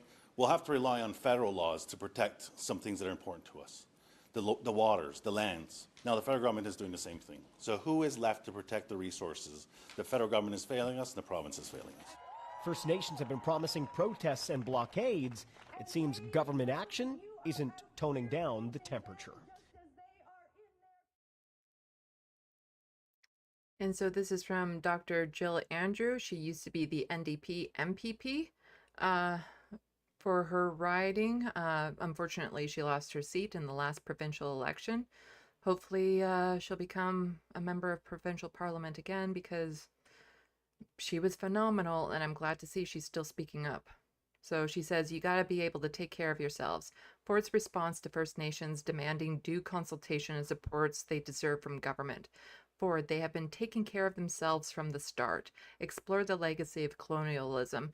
That got in the way a tad. And she was just quote tweeting Colin's medal, quoting what Doug Ford had said. And so this is from CBC News. I just wanted to skip down to this part, but the title of this article is Doug Ford says he treats First Nations like a gold, but they keep coming hat in hand. And I wanted to skip down to here.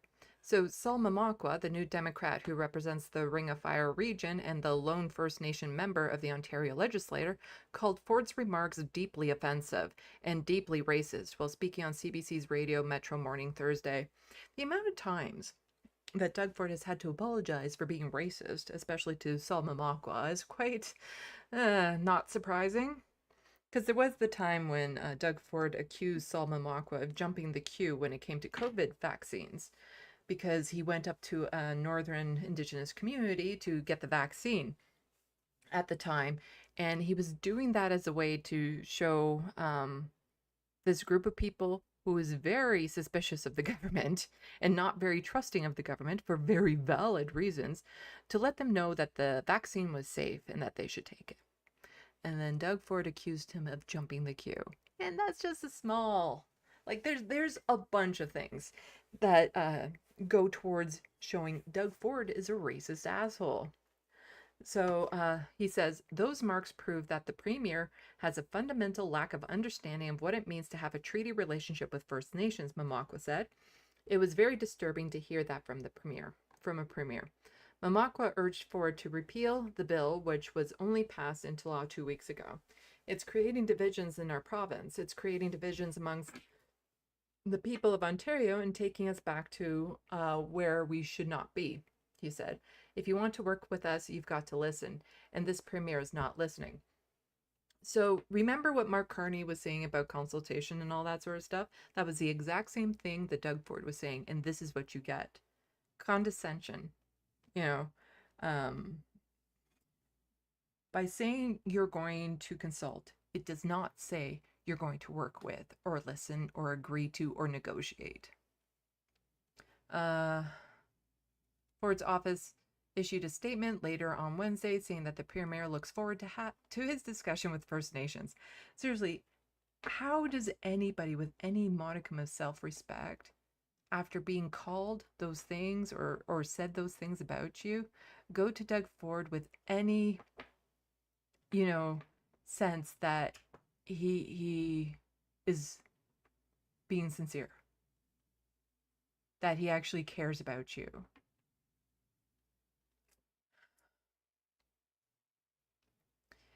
It is gross. It is gross. So here we have from Colin DeMello News, Grand Council Chief Linda DeBassage said Ford's comments yesterday were racist. They were. She says the Premier apologized face to face and said it was sincere.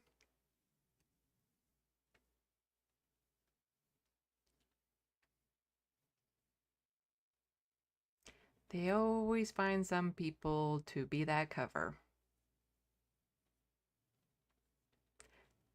His apology was not sincere. I didn't hear it, but I know it for a fact that his apology was not sincere. The ease in which he said it. It's the same as when he said that people on Ontario Works were sitting around at home watching the Flintstones. He means it. That's his belief, that Indigenous peoples are just takers, that all they're doing is asking for the government for gifts and stuff and never doing anything for themselves. He believes it. And to sit there and try to cover him by saying, no, he was sincere when he apologized to me.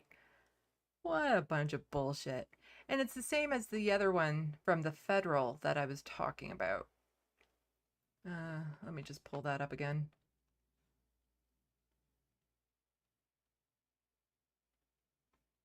is here. There we go.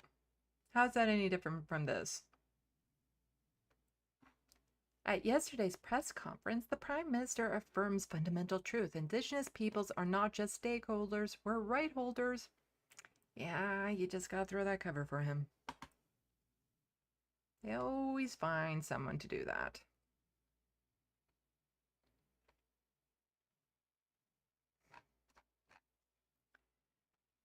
So here we have John Thompson just tweeting this out. Members of Wendigo First Nation Council have declared there will be no development in their traditional territories until their own nation building objectives are met.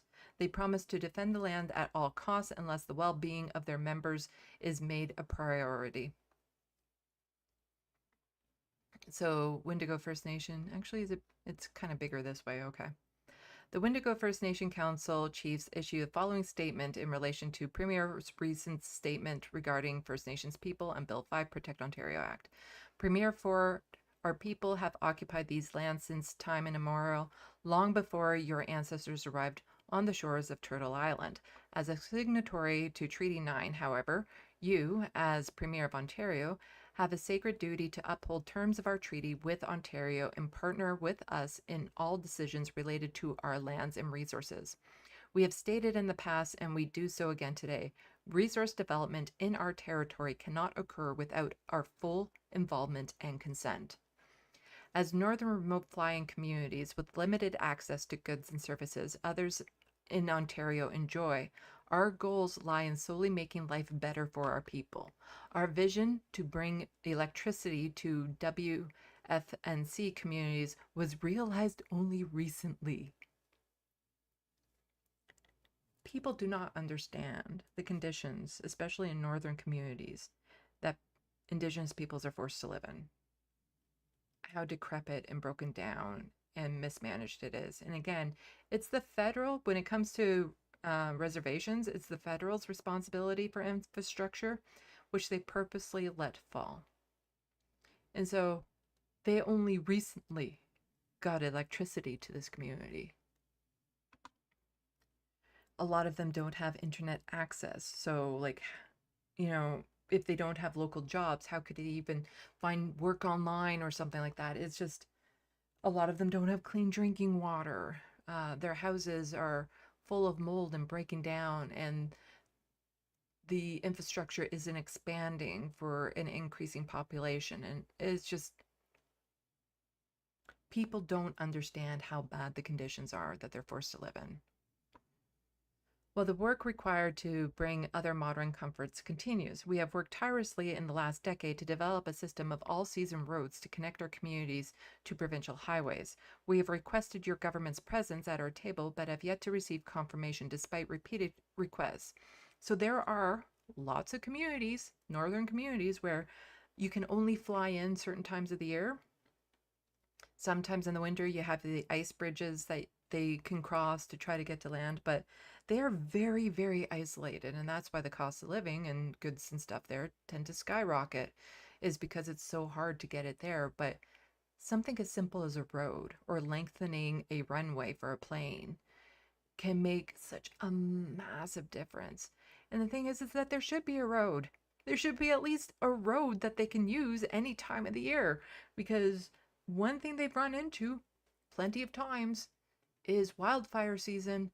All of them have to be flown out, but the runways there are tiny, so they're only able to fly out a small group of people at a time.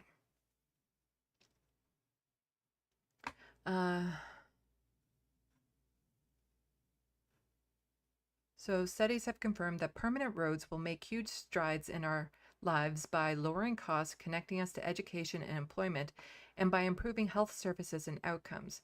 Can you tell us, Premier Ford, whether our priorities to build better lives for our people are not important to you? In your government's haste to extract resources and make money from our territory, it seems you have forgotten about us, the people of Ontario's remote north. So let us be clear, Premier Ford, before any development can occur, our own nation-building objectives must be realized. We must build roads and other important infrastructure to alleviate the substandard living conditions of our people. We must utilize our community-based land use systems to determine how, when, and where developments are going to occur. And we will protect and defend our people, our lands, our waterways, and our way of life at all costs.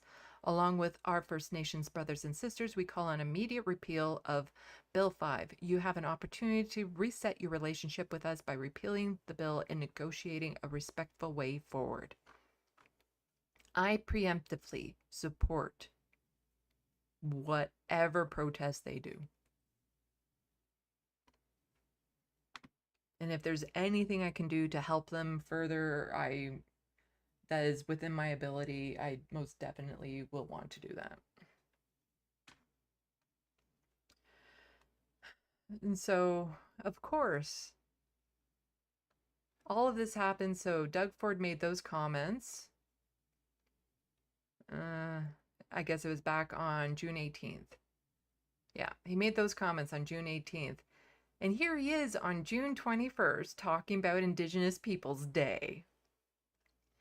And Joy Henderson just saying, reminder that one of the first things Doug Ford did when he took office was eliminate all curriculum so all students can learn about Indigenous peoples and colonialism from JK to 12.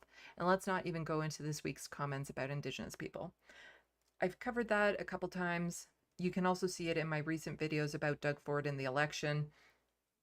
Back when he first got in power, one of the first things he did was cancel a project that would have included curriculum from all those grades that would accurately include Indigenous people's history and the land and what happened and stuff. The whole, oh, what's it called? Basically, you know, an accurate history of what's happened in this country. And he canned it even after people had already, chiefs had already traveled to Toronto to work on it on their own dime and everything. And then he just canceled it right out of the blue. Ah, my earphones got tangled again. And Lanier's on my lap looking at this like it's spaghetti. But I haven't actually heard what Doug Ford had to say on Indigenous Peoples Day, so we're going to hear it together. Today we mark National Indigenous Peoples Day. It's a special time to honor the rich cultures, histories, and contributions of First Nations, Inuit, and Métis people across Ontario. By accusing them of always going to him hat in hand and being mad at them because they have resources he wants and they're not giving it up. It's a day to listen, learn, and show respect for the Indigenous communities who have helped shape our province and work towards reconciliation. Reconciliation means real action and partnership, including economic reconciliation, to support greater prosperity and more opportunities for Indigenous communities, so that together we can build. Yeah, opportunities for Indigenous communities. Yeah, open up your lands for mining and resource extraction so that corporations can benefit. That's what we mean by opportunities. Build a stronger, more inclusive Ontario. Thank you. Today we mark National Indigenous. What a bunch of bullshit. And yes, Looney Tunes 9000, I am looking at you, and I don't even appreciate when you kind of offhandedly say, oh, Sandy has her eye on me when it comes to fat shaming Doug Ford, so I have to be careful what I'm saying. You're still doing it by stating that, so I'd appreciate it if you stop. You just don't have to say anything. Doug Ford is a horrid individual. There's plenty to say about him. That doesn't include fat shaming or hinting that you would like to fat shame him. So, other shitty stuff Doug Ford has done. I haven't made this larger yet. So this is from Ontario Nurses Association. Cutting more than 40 frontline registered nurses at University Health Network will harm patient care, says nurses. The Ontario Nurses Association is sounding the alarm as the University Health Network cuts more than 40 registered nurses from frontline patient care amidst ongoing severe nursing shortage. So all those people that are having problems getting care on time, yeah, It's going to get worse. You know, we have a nursing shortage, so what should we do? Cut their jobs even more. In what UHN calls system efficiency, RN cuts are happening on several units across Toronto General Hospital and Toronto Western Hospital, including its hematologist unit and coronary intensive care unit. UHN is rejigging its general internal medicine to make it a 28-bed alternative level care unit with only one registered nurse on site to support registered practical nurses and personnel support workers. These cuts will be catastrophic for patients at a time when we deeply need more registered nurses, not fewer. UHN has made the decision to cut expert care provided by frontline RNs, says Aaron RS, RN, and ONA provincial president. While UHN claims this to improve the model of care, I think we all know what this is really about, dollar and cents. There is no scenario where fewer RNs means better or more timely care for patients. Ontario has the lowest number of RNs per capita in the country, requiring more than 25,000 RNs just to reach the national average. So, wow, we need 25,000 registered nurses just to meet national average. That is ridiculous. Like Doug Ford's always talking about we need more jobs and stuff like that. Well, here's an area where you can focus on getting people to get the education and apply for. If only you actually treated them with respect and paid them their worth, then we wouldn't have this problem. But no, he'd much rather they quit and go to the private sector instead. Adds Eris, we can expect more RNs to leave due to understaffing, impossible workloads, and mental distress because they can't provide the care that they know patients need and deserve. The Ford government must step up and fully fund our public healthcare system so such foolish RN cuts can be avoided. Employers must stop trying to balance the books at the expense of expert frontline care Ontarians need.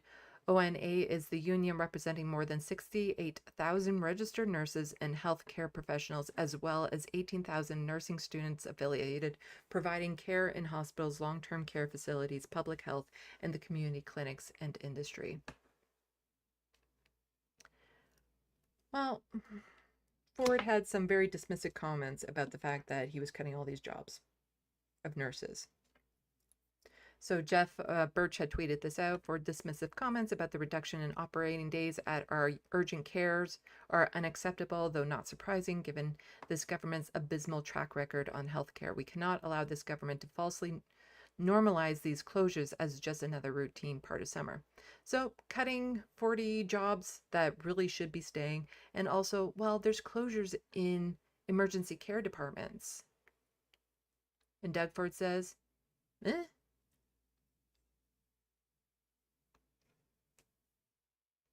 These are summer hours, and we can't get the personnel. That's what it comes down to.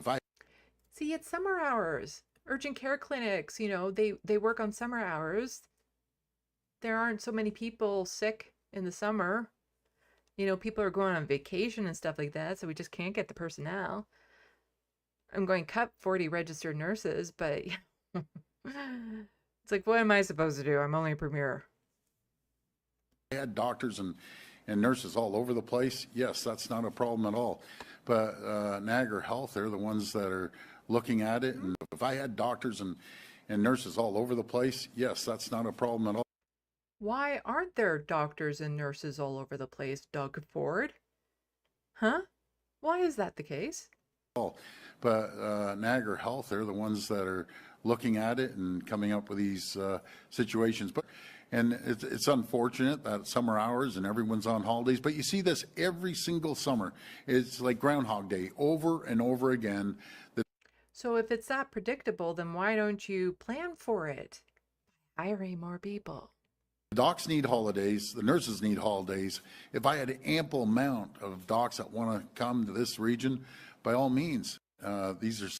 So why aren't there ample amount of docs wanting to go to that region, Doug Ford? And so Dr. Vivian Strand, I don't know how to say her last name, Just says, P.S. The 2020-2022 worst of the worst pandemic-related long-term care inspection reports will soon be removed from the public arena, like it never happened. And Corrupt Ontario was just talking a bit more about this, and there's a little bit more that we're going to get into on this. And this is a story that I personally cannot let go. How Doug Ford was able to maintain his job after this horror show, that when COVID first started, the situation in long-term care homes got so bad they had to call in military to help get it under control. When they arrived, they found 26 people had died of dehydration in these long-term care homes. How he kept his job after that horror story is just beyond my understanding. So Corrupt Ontario says, this is the period during which the military entered long-term care homes and found elderly people died of dehydration in their own waste. Others died from choking because they should have been fed by someone. I worked in the system then. I had to summarize these reports. Response from the healthcare and long-term care system was to bury this shit, bury it deep, never speak of it again. The board of directors at the renowned institutions where I worked wanted a risk assessment on the blowback so they could keep doing the same shit. The board immediately wanted their names and photos removed from the website because, and I quote, families might be angry over the less than ideal care. Less than ideal, these individuals paid a fortune to die of neglect and abuse in a care facilities. Their families were lied to.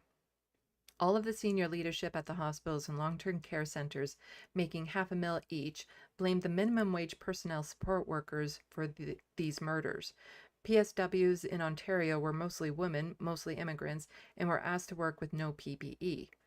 The military reports initially filed were incredibly detailed. I read soldiers trying to open doors from rooms that were locked from the outside, finding 2 people dead inside. People were found dead in the hallways and stairwells. These reports have never been seen again. In the years since, the Ford government has given the worst operators more money to expand.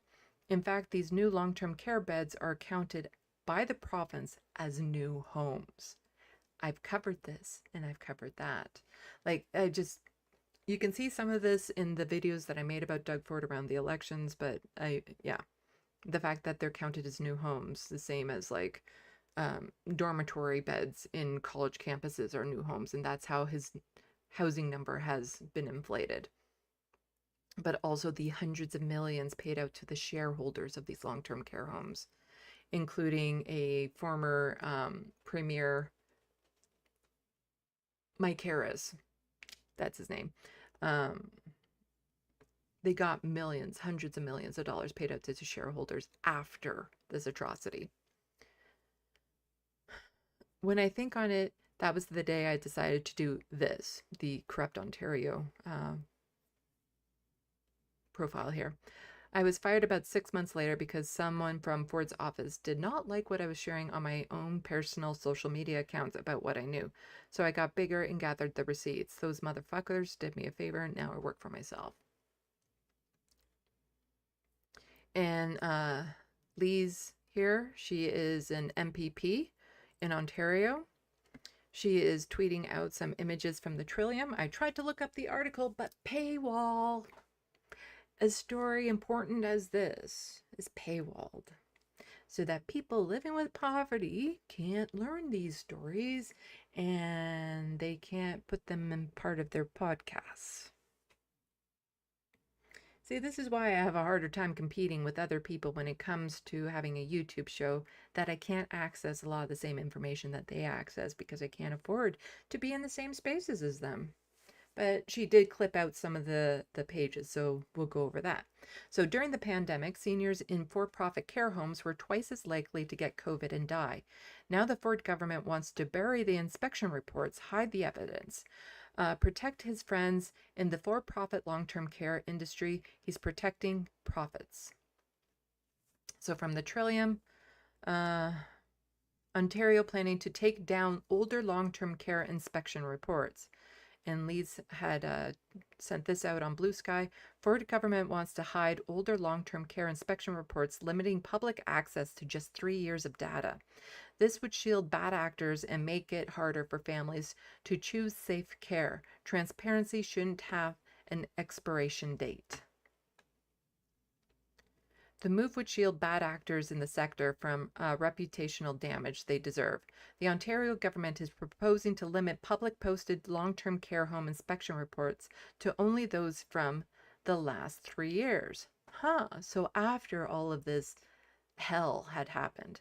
Vivian Strom, like I said, I don't know how to say her name, a professor at Ontario Tech University and advocate for long-term care residents and their families, said that's not enough time. She said it would make it harder for academics like herself to do their work, and it would make it harder for journalists to hold poorly performing long-term care homes to account. It would also make it harder for average people to get the information they need when choosing homes for themselves or their loved ones, she said. I'm absolutely shocked they would even consider erasing historical records that allows us to track this industry and learn from changes in patterns and trends over time. So Doug Ford is currently making laws that will allow them to override laws, but then he's also making things, he's also bringing forward laws or whatever to erase the past from things that he couldn't already preemptively have made those laws for. It's just the fact that this man is in power, the fact that he got reelected is just, I do hold the electric accountable for this. All of them are accountable for this, but he got voted back in because so many people just sat at home. Like, this is just such high level of corruptions. He's saving his buddies, he's hiding them, he's giving them everything they want. People died horrific deaths, and he's covering it up for them. And it's not just the only thing, it's not just the only corruption around. So here we have NDP calls for RCMP to include permanently deleted emails in Greenbelt probe.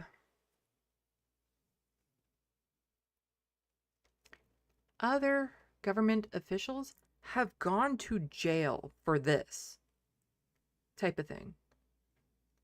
As the Greenbelt scandal began to consume Queen's Park in 2023, there were growing concerns about how the progressive Conservatives were handling internal government records. A report by the Auditor General into the government's decision-making revealed that emails were being deleted, triggering an order from the Information and Privacy Commissioner. We made a preemptive order to preserve all records and recover any deleted emails. In a new report, the commissioner outlines startling revelations that the government used code words to discuss the Greenbelt, making it difficult.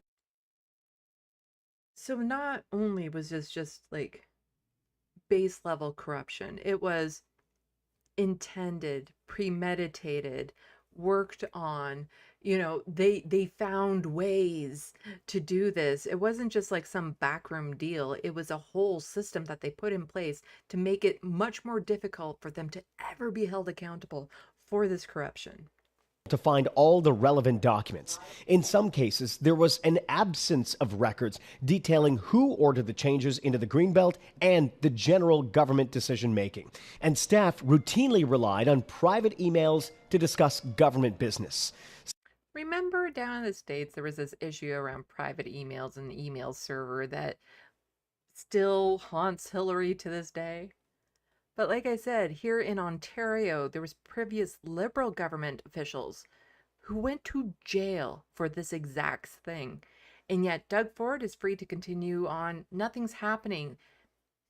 There needs to be accountability at some point. Like, this is just ridiculous. This is why things get as bad as they have, is that for some reason, Conservatives are never held accountable for the shit that they do. Liberals are, but the Conservatives never seem to be actually held accountable. None of them are going to jail.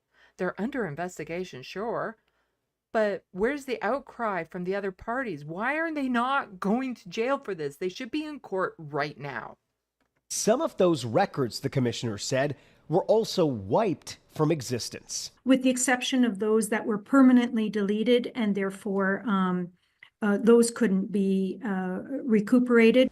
The deletion of government records has in the past led to criminal charges. But with the RCMP investigation still underway, it is unclear how the deletion of government records will be treated. And you see, there's the thing. With the RCMP investigation under the way, there's a lot of bias in our police forces. And they tend to lean conservative. And so they might drag their feet on investigations when it comes to conservatives. Because they're all buddy-buddy. Just like Doug Ford played cover for them when the trucker convoy had invaded Ottawa. They're all on the same side. They're not eager to arrest Doug Ford for blatant corruption. But if a Liberal does it, if an NDPer does it, oh, they're quick to get the criminal reports up and get them to jail. Conservatives, not so much. This time, critics believe it warrants more scrutiny. Well, we've known all along that the Ford government is trying to cover up the $8.3 billion Greenbelt scandal. And this report just proves the lengths to which the government has gone to try to cover up and hide the truth from the public. The Ford government has now been instructed to change its habits. The importance is to preserve records in accordance with record-keeping obligations, avoid use of code words, avoid the use of personal emails and accounts and devices, and that's a big one. The Information and Privacy Commissioner says she's satisfied that the government is acting on the advice. I'm sorry, what? Oh yeah, we've done all these things and we've made recommendations. I'm sure he's doing his job. Uh-huh. He's listening to us. Sure thing. He's totally listening to us. Uh-huh. I have no reason to doubt him. He's not evil at all. But actually, so Emma McIntosh had tweeted this out. And who is she again? She is investigations for Toronto Star. Hey, stop. Linear. It's not spaghetti. So she says, I reported on the use of G**. So it's G** as a Greenbelt code word back in the Norwell. But I definitely didn't realize the significance of it at the time. The asterisk made it virtually impossible for records containing it to be found, the Information and Privacy Commissioner has found. So this is some of the use of code words that was just talked about in that report from Global News. The use of code words when referring to the Greenbelt project has the unfortunate effect of frustrating freedom of information searchers. See, for example, those orders inconsistent use of words such as special projects or SPGB or GB or special projects -GB. When referring to the Greenbelt project, made it unduly difficult for a government to find responsive records using standard search methodology. Worse, the use of the code word G** made it virtually impossible to find relevant records given that the asterisk is used as a technical wildcard when conducting text searches, returning any word starting with G. Trying to search with G** would have returned a massive number of records, rendering it wholly impossible to sort through.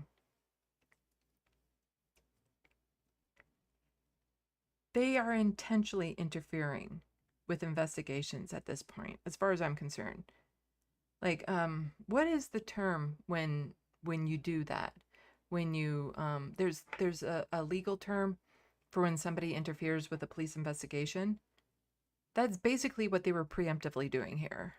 Premeditatively doing here. Was, somebody has to use... Somebody knows this in the SandBox, the term when you interfere with an investigation. But they were premeditatively doing that. So practically that meant having to forego using the code word G* as a search term, which may have missed some responsive records. Unfortunately, given the technical impossibility to search for records using this term, it remains impossible to know either way. Obstruction. Yes, I think that might be part of it. But yeah, this is purposeful obstruction, police interference. Yeah. Also, what they need is me. You see, I say that because with my ADHD, I could search those records. I could. I wouldn't be well afterwards, but I could do it.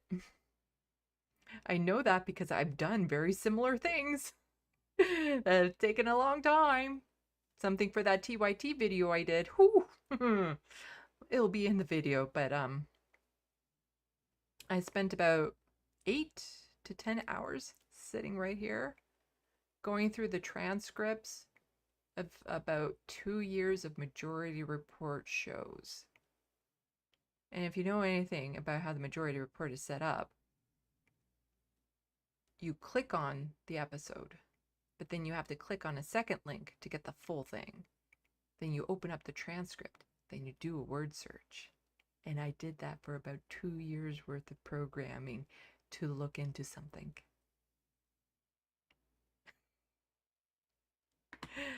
I have the ADHD they need to solve this mess.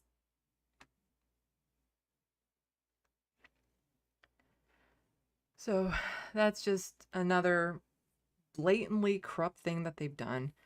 They absolutely need to arrest him. Like, there needs to be accountability. Like, the reason why everything has gotten so bad is that conservatives are never held accountable.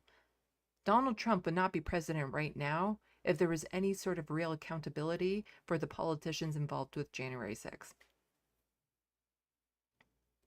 You know, if conservative and right-wing politicians were held accountable for the shit they do, we would not be in the situation we are right now. And that goes for the United States and Canada in all levels of government. But, you know, it's not just the only shitty thing Doug Ford is up to, of course. I've reported on this before. This year is no different.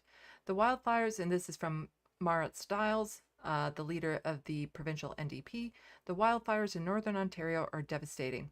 Remember what I was saying earlier about those roads and lack of access and the fact that there's fly-in nations? Northern Ontario, wildfire season. They have to be flown out in small batches if it's approaching their community. And it's basically then virtually impossible to fight because how do you get the resources up there? You can't drive down a road, you can't get a truck, you can't get the people out, you have to fly everyone in and out, and that's very restrictive. So how do you fight those fires in those very northern regions? You don't, they just burn down communities. Families are being evacuated, communities are in crisis, and the Ford government is nowhere after cutting $42 million from response and $4 million from emergency preparedness. We are urging the government to act, reverse the cuts. This is the same old, he does this every year. And so this is a press release from the NDP about this. I haven't read this, it's long, so we're probably not going to read the whole thing. Oh, Linear, my legs are not handling you right now. Be careful. He goes on top of my computer,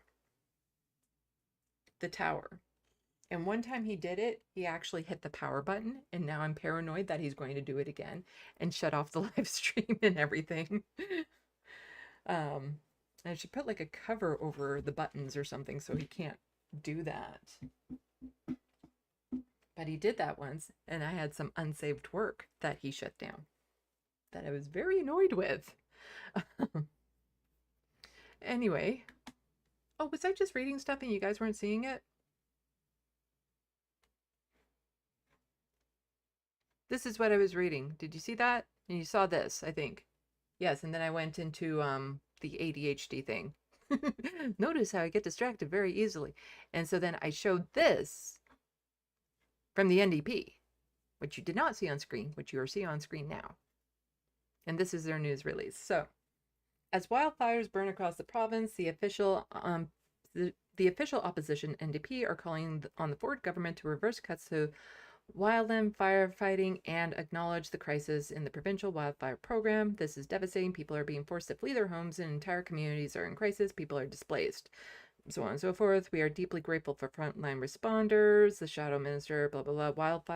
Wildland firefighters are on the front lines defending our communities and our resources with understaffed teams and insufficient equipment. Premier Ford is pretending everything is okay while our communities are being threatened and evacuated due to out-of-control wildfires. Wildland firefighters have been sounding alarm for years, only to be ignored. Yes, I'm skipping over lots of stuff. Additional quote, the communities of Deer Lake, Sandy Lake, and Webanique First Nations should never have been threatened or evacuated. The failure to fund wildfire program to protect the people of Ontario is solely responsible for Doug Ford. Background, thousands of residents, including families in Sandy Lake and Deer Lake First Nations and Webanique First Nations, are being evacuated as wildfires threatens homes and critical infrastructure. Just last month, the Ford government cut $42 million from Ontario wildland firefighting budget and nearly $4 million from emergency preparedness. The official opposition is calling on the government to reverse the cuts, immediately scale up support in impacted communities, including transportation, lodging, and health services for evacuees, communicate clearly and transparently with affected regions, invest long-term wildfire prevention, emergency response capacity and infrastructure for northern and flying communities. Now you see, elections matter.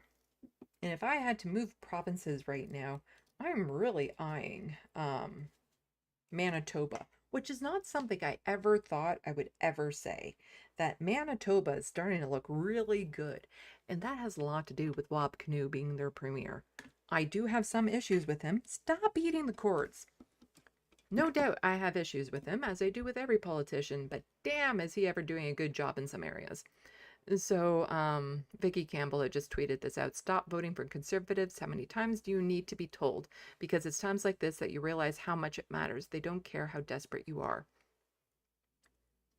If something like these tragedies were to happen in Ontario, I have no doubt Doug Ford would abandon them. That they would not get the help or the support that they need.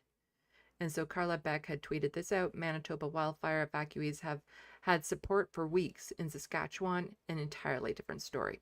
So there was a bunch of wildfires. It even got talked about on the majority part because Flim Flom was under evacuation. The wildfires were burning out of control. And this was right on the border of Manitoba and Saskatchewan. So both areas were being hit really bad. And so you can see in real time the Manitoba NDP provincial government versus the Saskatchewan conservative provincial government and their different responses to the situation. I think I have to refresh it in order for it to play.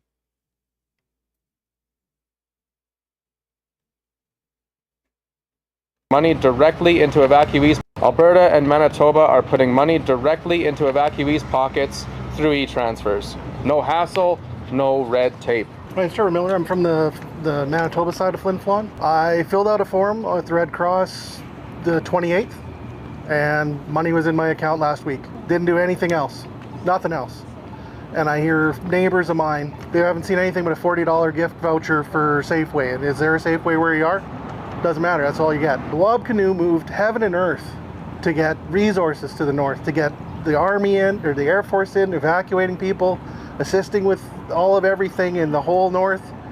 And Scott Moe stabbed us in the back. He let the wolf fire burn since May 6th before he did anything. He waited for Daenerys to burn before he acted. And there's still people in shelters getting a $40 gift card for a grocery store they can't get to. It's disgraceful. Alberta. Yeah. And the people who voted them in still never connect the dots. That they voted that in. Like, it's just, what more do these conservative governments need to do or not do before people realize they're the problem? Okay, let's see. There's not too much more to go through. Just some stuff about Alberta and Quebec. Because, you know, there are more provinces in Ontario, in Canada than Ontario. Oh. And I'm tempted to take a little break right now, but if I do, I'm going to get too distracted, so we're just going to power through it because there's not too much more to do. And then we can just chill. Podcast and chill. So this is from the breakdown. If you want to follow what's happening in Alberta with the provincial government, this is a absolute must follow. For anyone wondering where Smith intends to take healthcare in Alberta, she already told everyone in 2021. She's almost 2/3 of the way done. It's all to profitize healthcare. You haven't watched this yet, you should. It is a bit long, but it is worth the watch. Is our system comprehensive now? Of course it isn't. It pays for hospital services and it pays for doctor services, and pretty well everything else can be paid for under a health spending account. That is the way that we can absolutely transform the way our healthcare system works, and it would only cost $1.5 billion. So here's the plan. Just establish a health spending account with $350 for every single Albertan and tell them your employer can match it. You can match it. You can What if they don't have an employer? put money in tax-free. You can gift it to a friend or family member. If you don't need it, you want to set up a charity because you know that there are others who need more serious care, you can contribute it to, you can transfer it. So let's start bartering around that $350. It's like, well, if you're not sick and you know somebody who's sick, then you can give up your fund in order to help out someone else. So it becomes like a Hunger Games scenario between different groups of people or family members. It's like, well, we have 2 sick children and one is more sick than the other, so we're going to use up our money on one and not the other. Between different accounts. It would only cost $1.5 billion, and I guarantee you it would absolutely change the relationship between the doctor and the patient. It would restore that relationship and would take the college out as the intermediary, take Alberta Health Services out as the intermediary, and we would see a Alberta Health Services should be the intermediary. Proliferation of the kind of clinics that I was talking about and the kind of telehealth services and the kind of surgical services I was talking about just a minute ago. You need to give people the means to spend their own money on these types of services. How about instead of giving people the means to spend their own money, the government spends the taxpayer money to make sure that they get these services so that people can then keep their own money. Otherwise, and we've seen it, otherwise people will just sit and they'll wait and they'll hope that the government or the politicians. Looney Tunes 9000, this is Danielle Smith, the Premier of Alberta. So she is the Doug Ford of Alberta. Or their doctor or someone will find a way for them to get the care that we need. We need to empower patients. We need to give them the means to do it. Second thing that we need to do is we need to split the roles of purchaser, provider, and auditor. I've interviewed Nadeem Esmail so many times from the Fraser Institute and understand this is the true nature of the problem. This is why no matter how much money we pour into the funnel at the top of Alberta Health Services, none of it is going to get down to the front line. It's because we have Alberta Health Services receives the money, and then Alberta Health Services contracts with themselves to spend the money.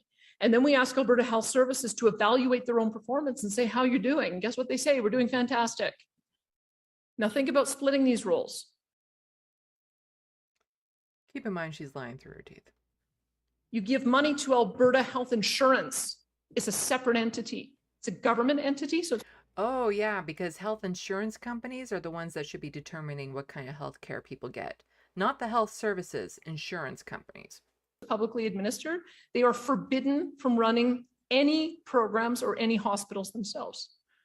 Alberta Health Services becomes the contractor. Sure, we can grandfather in their contracts for now, but then we would have the Alberta Health Quality Council do us an auditor function and tell us whether or not Alberta Health Services should continue running the Lougheed Hospital or the Rocky View Hospital or South Campus or any of the 100 hospitals that they currently run in majority in the province. And if they can't meet the terms that we want them to, we can do an RFP, and then the Alberta Health Insurance can give a different contract to a different group of doctors and a different group of patients and a different entity to run all of our hospitals. Because insurance companies are the ones that are trustworthy. that is completely compliant with the Canada Health Act. It's a structure issue and it's a political will issue. And we've got neither of those, unfortunately, because I presented this to the health minister and they did not act on it. The third thing that we need to do is that we need to have a global budget and activity-based funding combined. Because what needs to occur is that any hospital needs to be able to contract directly so that they can get their funds directly and get outside of this structure that we have where it's sort of trickle down, whatever finally makes it to the front line, whatever decisions will finally allow you to have, will let you have. We already have a mechanism to set up private surgical centers. So imagine if High River Hospital, which does most of the hernia operations, by the way, in Southern Alberta, what if they said, you know what, we don't need to be under the umbrella of Alberta Health Services. We'd like to charter directly with Alberta Health Insurance and get our money directly. And you give a global budget to pay for what you would expect the emergency room to be on a traditional basis, but then they get paid based on activity.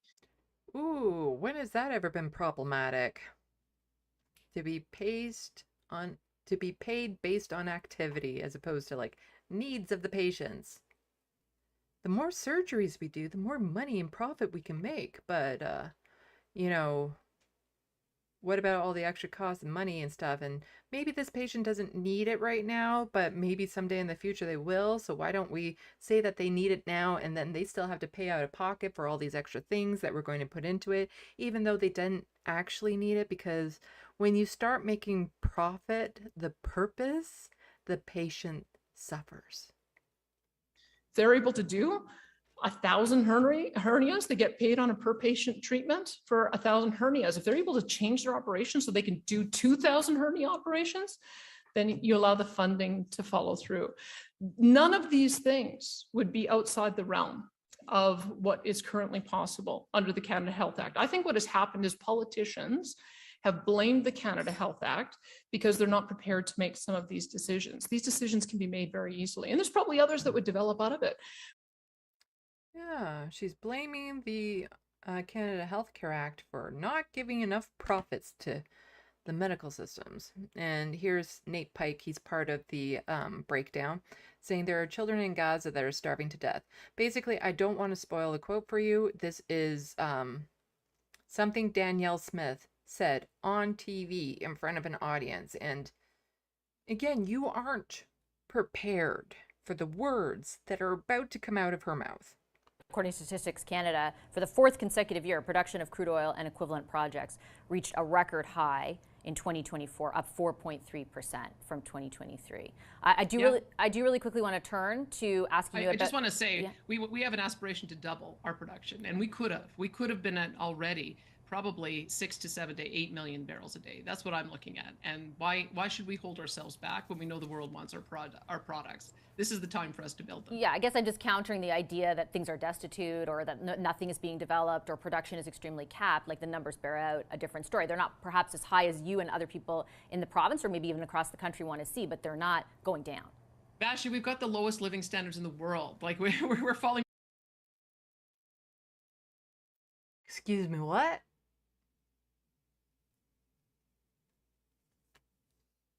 Alberta has the lowest living standards in the world? Alberta.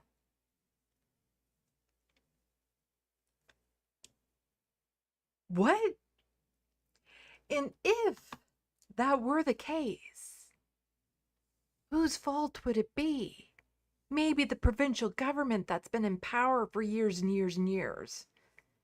That would then be a result of your actions, that the people in Alberta are living the lowest standards in the fucking world, huh? Never mind what everything else going on. They don't even have the worst living standards in the country. What the absolute fuck? Province or maybe even across the country want to see, but they're not going down. Actually, we've got the lowest living standards in the world. Like we're falling behind all the OECD countries in productivity growth and standard of living growth. And that's because these are the kind of projects that consistently fail and do not get built. So we can't sugarcoat that. That is a reality. If we want to be a rich country and we want to be able to keep up with our neighbors in growth, we've got to build things. We've got to dig things out of the ground. We've got to get products to market.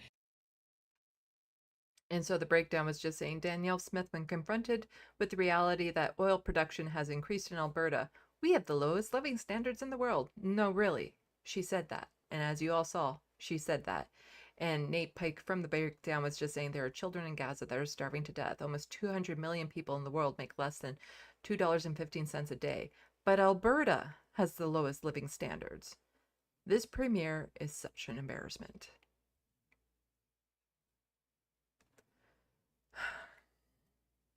Alberta, Ontario, Saskatchewan. Wow. The people that were voted in, I do blame the voters. I blame all the other politicians too for not doing a good enough job to sway people away, but how much more do you have to go through before you stop electing conservative governments in? Wow. Okay, moving on to another story.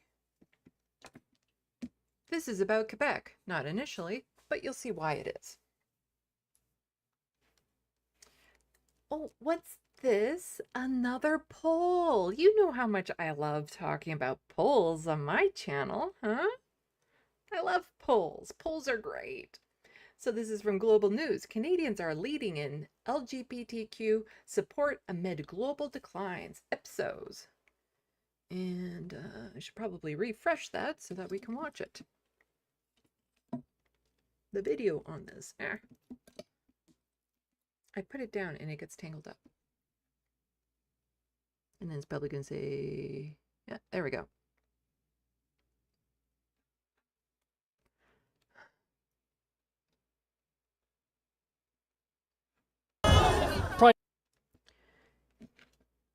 I think only one of my earbuds is working, which is sort of fine unless I run into the problem where they're only mono having sound, but I don't think this one is a problem. Pride Month events take place in communities from coast to coast to coast in Canada. A new polling by Ipsos shows support for the community is among the strongest globally. Some say that support should be viewed as a signal to organizations in Canada and how they can conduct business, with the polling showing at least 3/4 of the population view marriage, adoption, and legal protections as equal. Any employers looking to attract younger people, because the support is higher amongst younger people, they should be thinking about how, they are an attractive workplace towards, diverse groups. Support for the LGBTQ+ community saw a dip in 2024 across the board, but 2025 has seen a bounce back along a number of issues. While there is broad support for lesbian, gay, and bisexual individuals, there is far less for the transgender community. Anti-trans attitudes just reflects this larger issue we have around rigid gender norms and how we haven't really been exploring on a population level. How can we rethink these gender norms? While Canada in general has seen more support for the LGBTQ2+ community, there are gender divides on how much support is shown. And those divides are most pronounced for men and women under 35 years old. Last year was the first time we recorded a sort of a early warning sign in terms of, voclash. For example, more than 80% of women in this age bracket think same-sex couples should have the same rights to adopt children as heterosexual couples, while only 6 in 10 men in the same age group think so. And the kids are not all right. And it is a right. Like, the thing is that it's not up for debate. You don't think it's a right. It is a right. 61% of men think same-sex couples should have same adoption rights. No, it is a right. I don't care what they think about it. Nearly 7 in 10 women would show support of openly lesbian, gay, and bisexual athletes in team sports, while only 40% of men would do the same. That is really targeted towards these young. So I don't agree with it, but I understand the propaganda around trans people in sports. But just queer people in general in sports they're against? And nearly 7 in 10 women would show support of openly lesbian, gay, and bisexual athletes in team sports, while only 40% of men would do the same.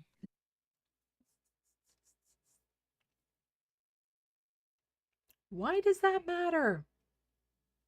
What your sexual orientation is. How does that affect your sport?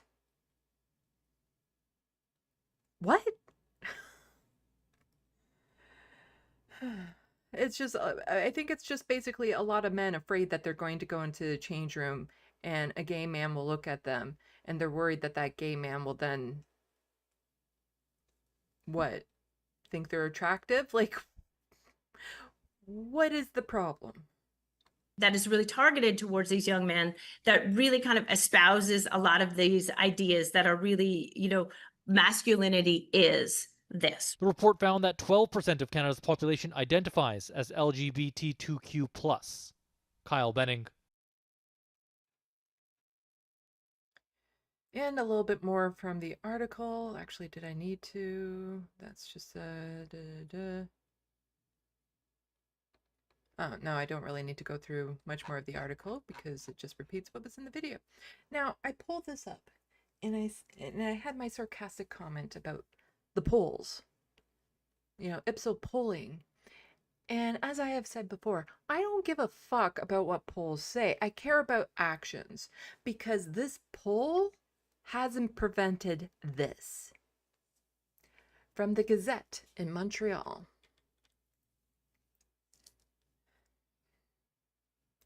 I need to get rid of a certain element in that webpage.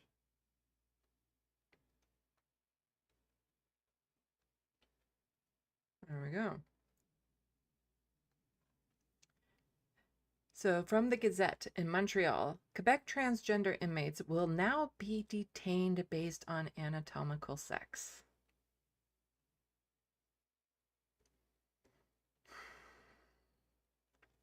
Quebec's public security minister announced Wednesday that transgender inmates in provincial detention centers will now be incarcerated according to their anatomical sex. The announcement follows a high-profile murder case that sparked debate this year about whether transgender inmates should have the option to serve their time in men's or women's prisons based on their gender identity. In a statement issued Wednesday, Public Security Minister Francois Bernadel says the change is being made for security reasons. Security for who? The Quebec government is ensuring equity in the treatment of all inmates in Quebec. Bernal said safety must always come first for the benefit of the correctional officers, our fellow citizens, and incarcerated people.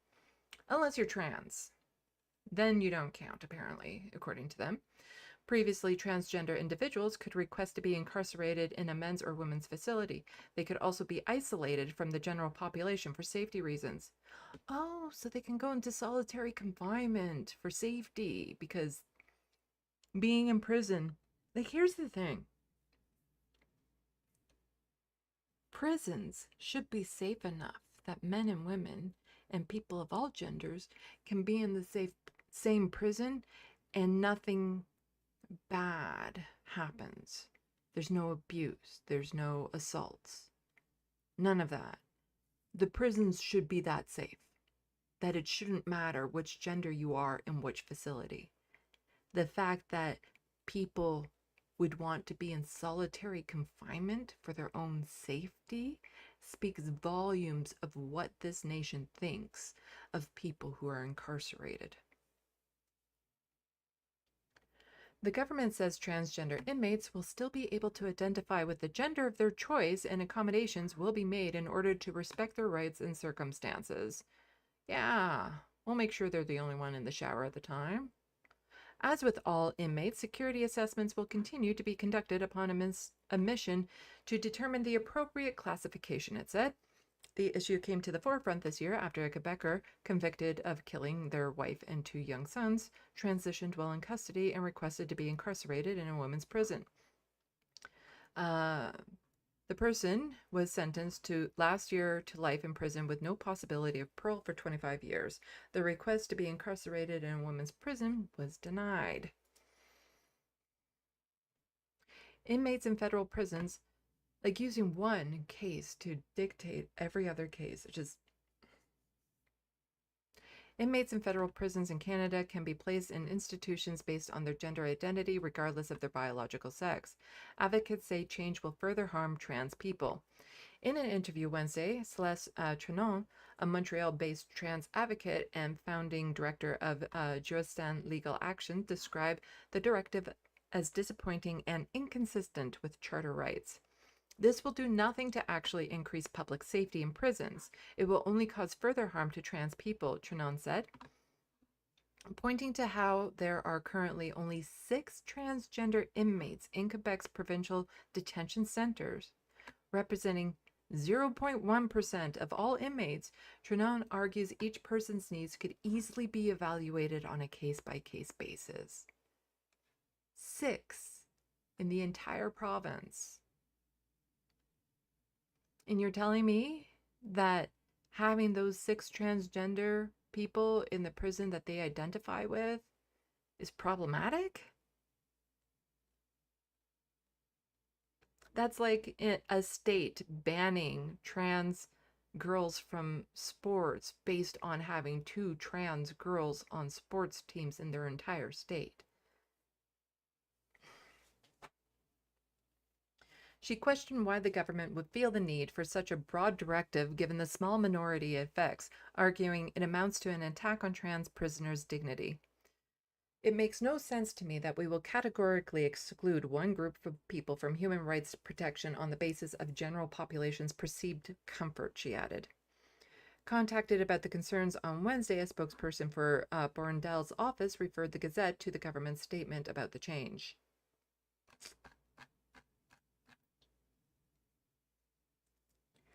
Absolutely disgusting. And well, Quebec is now also getting on board with trampling over Indigenous rights, because why not? It's not like they weren't doing that before. They were actually really bad about that. But, you know, Ontario passed Bill 5. The federal government is passing Bill C-5. Well, they have Bill 97. Why Quebec's forestry reform is facing backlash from Indigenous groups, conservationists. Quebec's sweeping reform of how forests are managed is causing concerns among Indigenous leaders, conservation groups, and unions who want to prioritize logging over long-term health of the ecosystem. Bill 97, tabled in the spring by Minister of Natural Resources, Forests, Mathieu Blanchet-Verson, I said that so wrong, proposes to divide the forest into 3 zones, and there's a video on it. At least 30% of Quebec's forests will fall into the second category, Blanchet said. Let's just listen to the video here.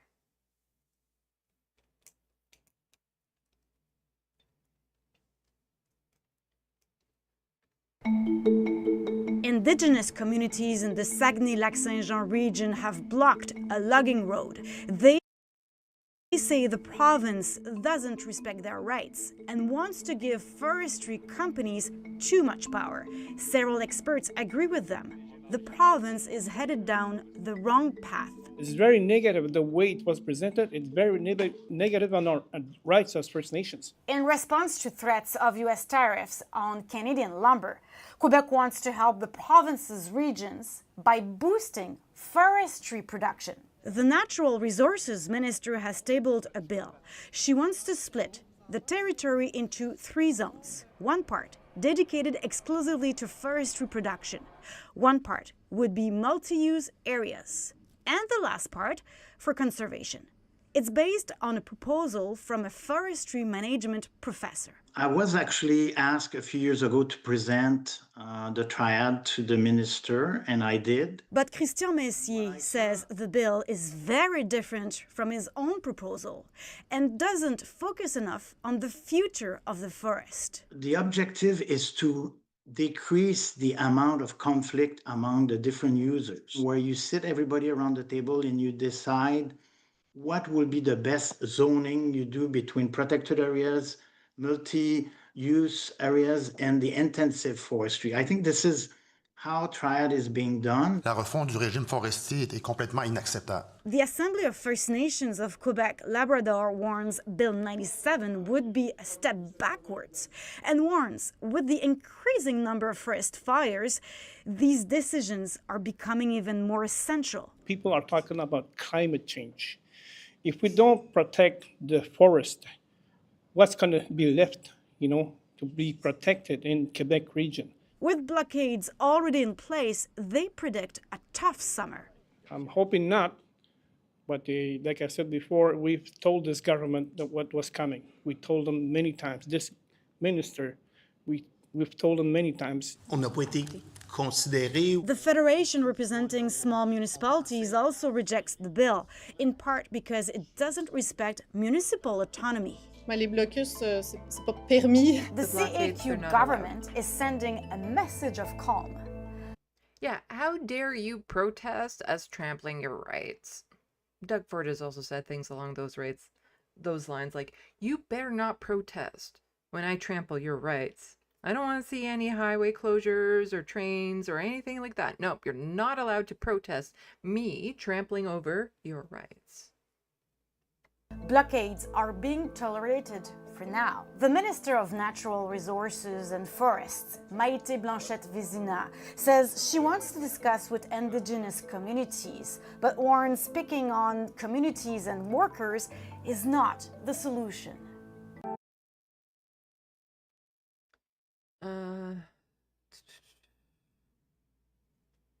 So a little bit more from the article. In the bill, any activity interfering or restricting forest development efforts is prohibited with the exception of Indigenous activities pursued for domestic, ritual, or social purposes.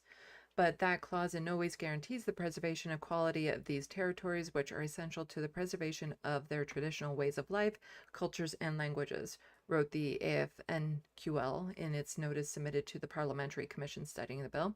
The group is also worried about the potential acceleration of forest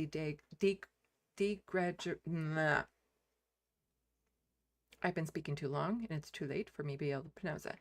A concern shared by unions representing workers in the forestry sector. Bill 97 places the forestry industry as the principal actor responsible for First Nation management in the intensive forestry zones, argues the CSN and FIM-CS unions. Logging companies tend to exploit the forest as quickly as possible to increase profits in short term. For the workers, that's important in maintaining good jobs in the long term, the unions wrote in a statement. Conservation groups like Nature Quebec, for the part, are worried about what ecological precautions will be applied to the priority forestry development zones to keep Quebec's forests resilient to climate change, and how the conservation areas will be delimited. Further rejuvenation forests at the very moment when forest fires are about to intensify is a high-risk strategy, wrote the organization notice. And I am done talking. I'm reading this article because my voice is giving up. Here, just good news story. Hamilton tends to take ownership of their building and run it as a cooperative. Hamilton is a city here in Ontario. It's empowering for people who live in the building to actually see the results and see how quickly we can get things done when we actually have control of ourselves and their budgets to do so.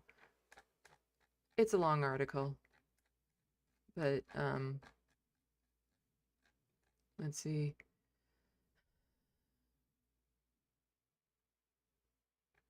Where does it get to? So after 2 months of meeting regularly, they began floating the idea of buying the building themselves and starting a housing cooperative. A housing co-op is a type of nonprofit housing that removes the landlord from the equation. Any revenues made from the rents are used for operating expenses, mortgages, payments, property taxes, repairs, and the like. Any leftover profit goes to the building investments and capital reserves. Power reached out to local cooperative housing to press As there was no real roadmap on to how to start their own co-op, Power and the other tenants looked to multiple sources of support, the local Gordon Hosher cooperative, and so on. We had lots of questions about does a co-op actually work? How do you share responsibilities for management, maintenance, governance, and finance?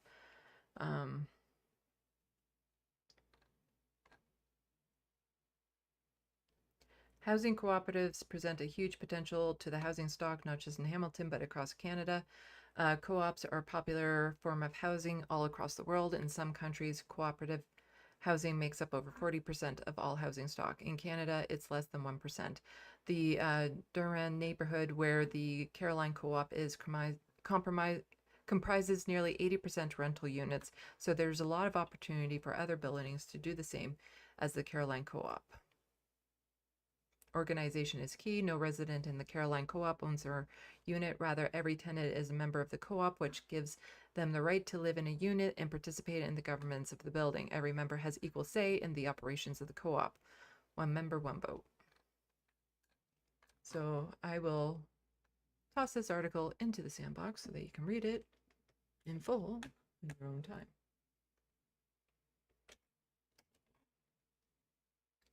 And with all of that, I'm going to check the SandBox, and then I'm pooped. There is something weird going on with my OBS. I have two webcams active at the same time. What if I do this? Oh, okay. So you need that one. You don't need that one. Okay.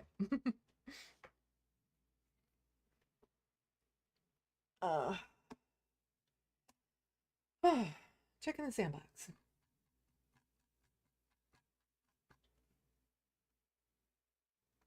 Now's your chance to get in all your super chats.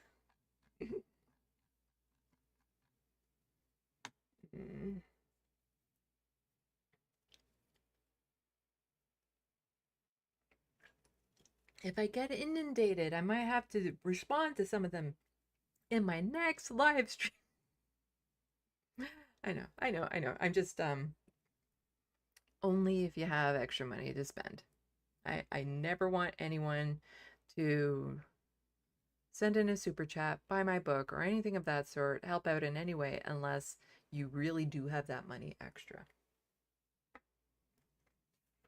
So let's see.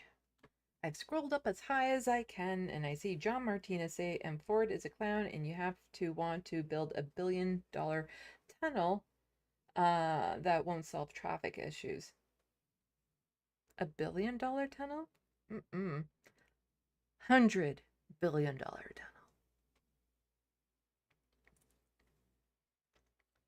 His estimates are something like 50 to 60, but real estimates are more like $100 billion tunnel.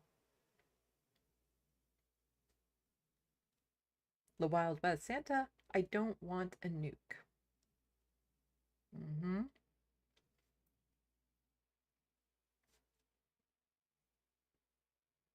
John Martinez. Mega is having a meltdown over the bombing, which I don't understand. I thought killing brown people was their modus operandi. Are they? I know they were anti-war, and there was some debate about that between Jank and Crystal and Kyle.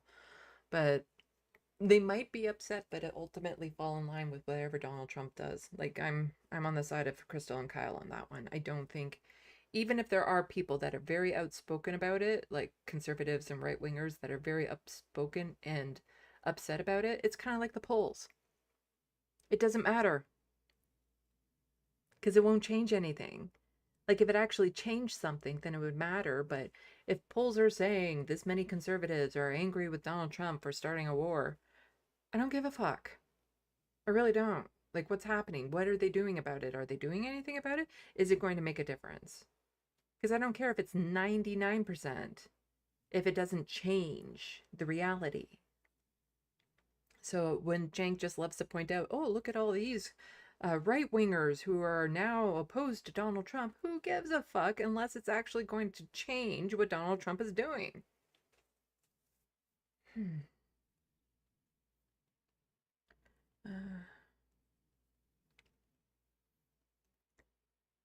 Let's see. Grand Theft Autobot.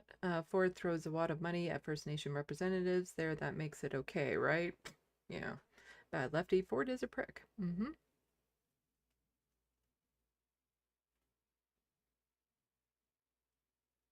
Marty, what do you think of even Solomon being in Carney's administration as the tech guy? I don't know enough about who that is. I don't know who he is, so I don't have an opinion on it.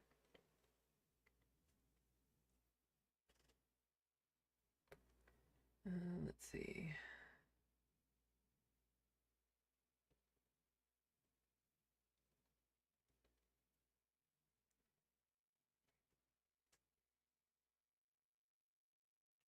People talking about pies, and now I want pie.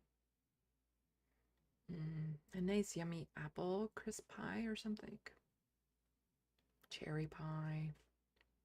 Pecan pie. Pecan pie is good.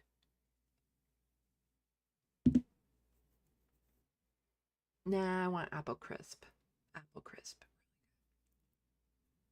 But it has to be like a good golden crunchy topping and gooey apple filling. And when it's like a good golden crunchy topping, like just the absolute top layer, but then there's like the granola and stuff that's right underneath it, that's a little bit more not as golden crispy. So you have the two different textures of golden crispiness. That is just yummy.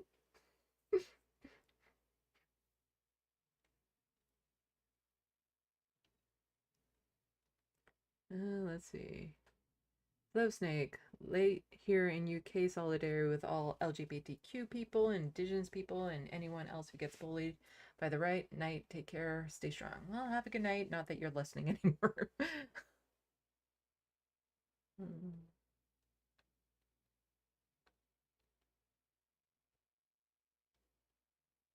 The Wild West, asking the government for water and electricity. Yeah, the audacity of them. It's not like the government forced them onto land that didn't have that in the first place and restricted their ability to do anything. It's like, you know, if somebody in the West Bank was going to the Israeli government saying, hey, can we have plumbing and water and collect our own rainwater? And they say, how dare you keep on asking for handouts? You know, it's the government that denied them that in the first place. It's their responsibility to make sure that the infrastructure and water and all that is still up and going. John Martinez, I still like to visit Nunavut, if not just for the indigenous history. It's so beautiful and dangerous looking at the same time. I would love to travel up north too, visit Nunavut, Yukon, Northwest Territories, all of it. I'd love to see it sometime. Like, I'd love to travel to all areas in Toronto, of Canada in general. But also, I like the cold and I'm a winter person. So also to be up there and see the Aurora Borealis. Oh. Yeah, it'd be great. See the ocean from that side. Hudson Bay and all that. Yeah, I'd love to go up there and see it too.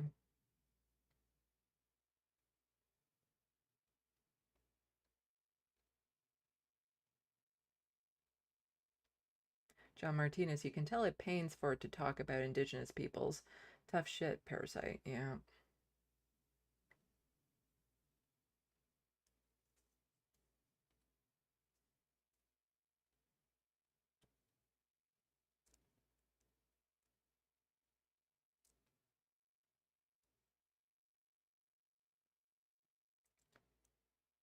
Let's see.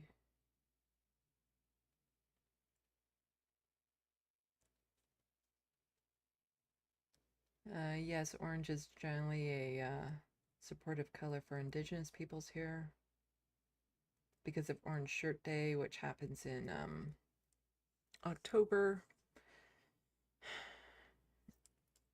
I've covered it on my channel, and I'll probably be covering it again this year, based on an indigenous person who was sent to a residential school and their orange clothing was taken away and burned.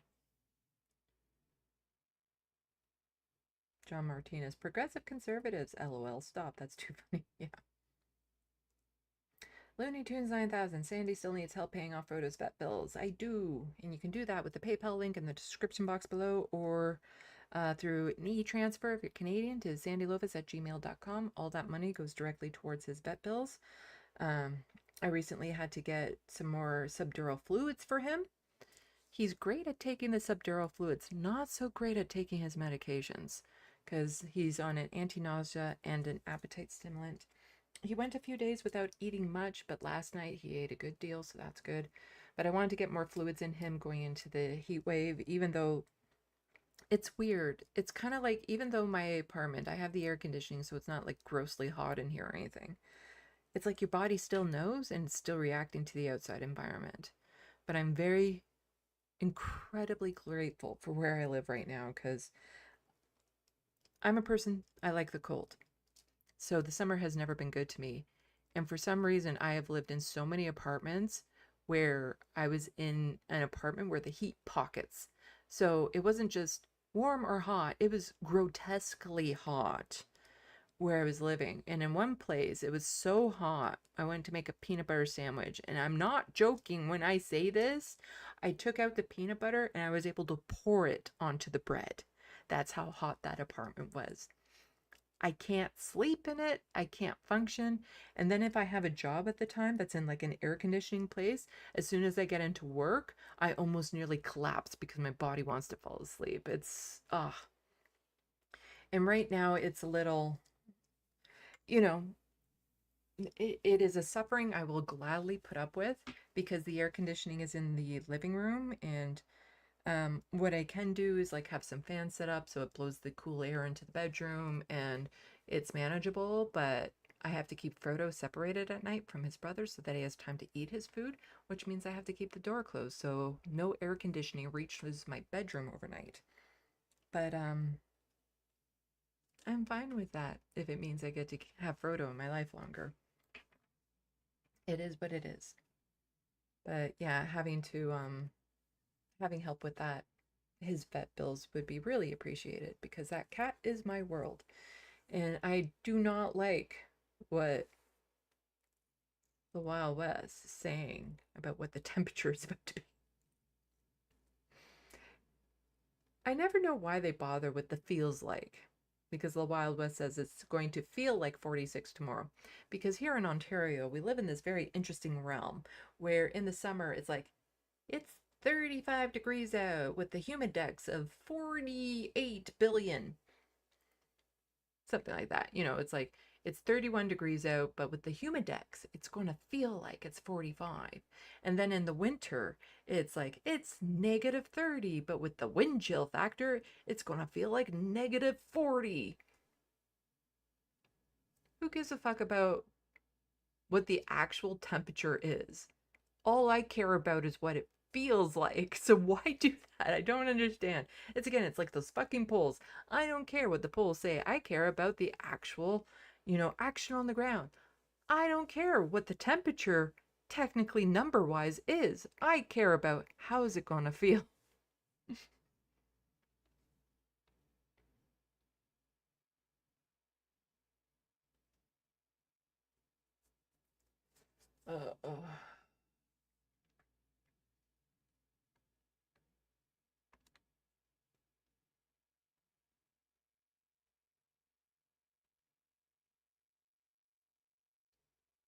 Jet 1000%, Sandy. Accountability is too important. Yeah. The Wild West, I mean, the Bushes should be in prison. Yeah. There's so many of our presidents and prime ministers that really should be in prison. As far as I'm concerned, every prime minister that's still alive that was in power while there was residential school going on should probably be in prison right now.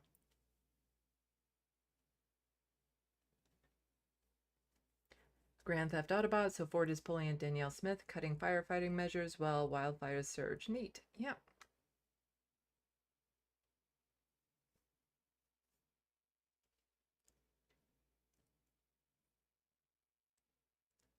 Grand Theft Autobot talking about Danielle Smith says she actually advocated for trickle down. What the fuck? Yeah, did she actually? Oh, not cis, did. Did she actually? Because I'm not a cis. Not cisgender, not cis sister.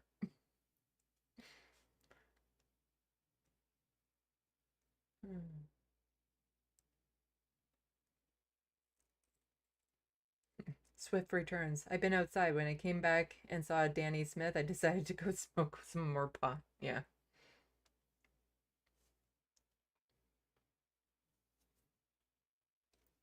Pixel snob. I need to find my gay ass to Canada.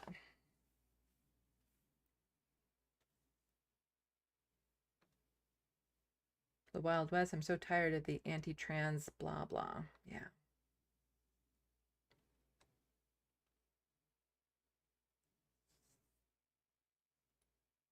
Swift returns to Pixel Snob. I keep telling Americans you can now claim asylum from Donald Trump. You may never be able to immigrate, but you could at least dip for 3 years. It's a little bit more complex than that. And yes, trans rights are human rights.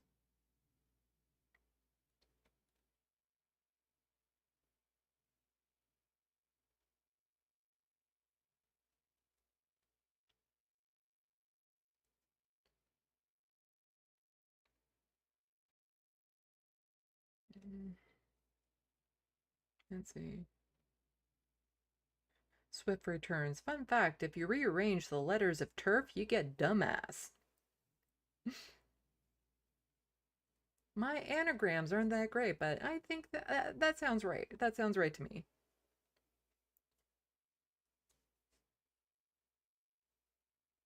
Swift returns saying, I am asexual, my partner is pansexual, my 18-year-old son is TBD, my 12-year-old stepson is trans, my 9-year-old stepdaughter is binary. She likes to tell people just so they know, modern family. That's cool.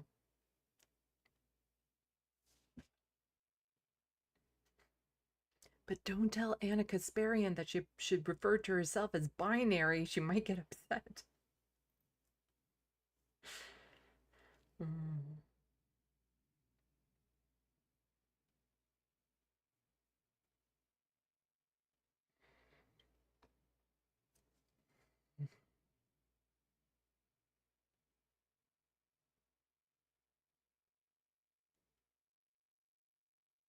Oh, are there no gray heart emojis available? The Wild West was trying to make the ace flag, but there's no gray hearts.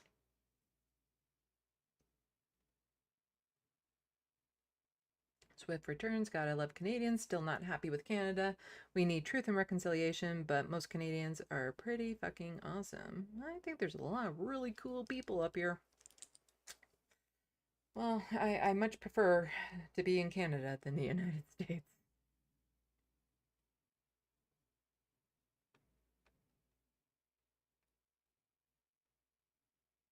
Hello, B-Cat.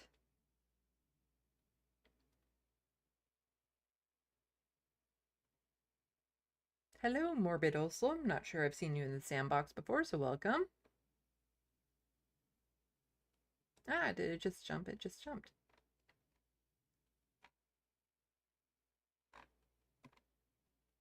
I spend so much time in the SandBox that it's like, wow, you have to skip over all of this. Oh, no, I saw that. Saw that. Saw that.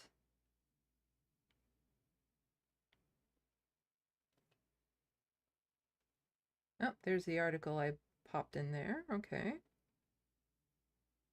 Swift returns. This has been awesome. Left of the box. Thanks for taking us through some Canadian politics. This is what I need to feel normal. Why, you're welcome. And I'm glad you were able to tune in. I usually try to do news live streams Sunday afternoons or evenings, but now that I have some big major projects out of the way, my next big major project is related to my online content creating, which is a video about Jank and TYT and versus the left. And then once that's out of the way, I'm hoping to make a lot more content political wise on my channel.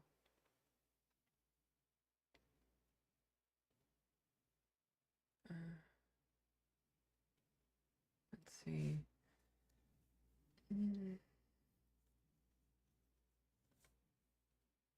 Grand Theft Autobot, the part of MAGA that turns us upset about the potential for war is for some reason isolationist reasons, not humanitarian ones. They are still awful people. Yeah, I could see that. Looney Tunes 9000, chocolate pie, yum yum. Coconut cream pie with a chocolate layer in it. Oh, it's so good. So good. Coconut is so underrated as a flavor.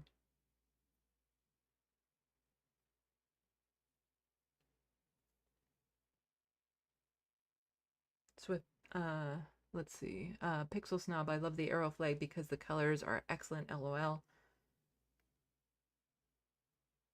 Swift returns yellow. I forgot yellow, so am I rewriting? Black, purple, white, and yellow. It's the non-binary flag. That's me. And I still haven't done it, but I would love to do it where I have like a gender reveal party and my cake is in these awesome colors. I feel like I lucked out when it came to colors of a flag. Also, I do kind of like the pansexual one too. So I need 2 cakes. One in non-binary colors and one in pansexual colors.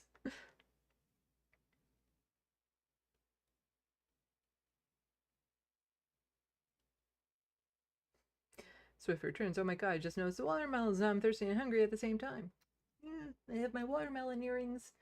I found a set at the Multicultural Festival. No, this one's I found at the Pride Festival a couple weeks ago.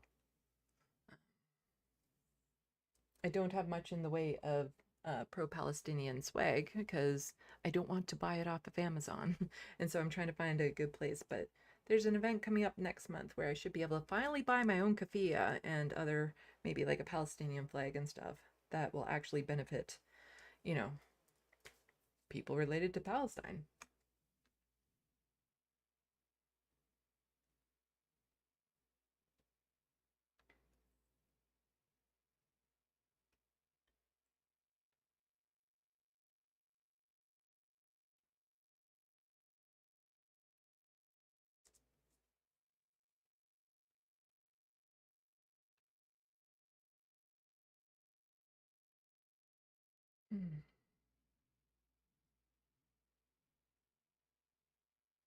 And people talking about the temperature.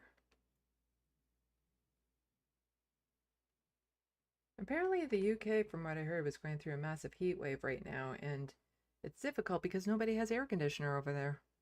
The old houses can't be converted legally, and you know, the people who build all the new houses and infrastructure, they don't want to invest in places that can have air conditioning for something that's only like 2 weeks a year where it's really super hot. The problem is that people are going to die because of it. And those heat waves are going to be more and more regular.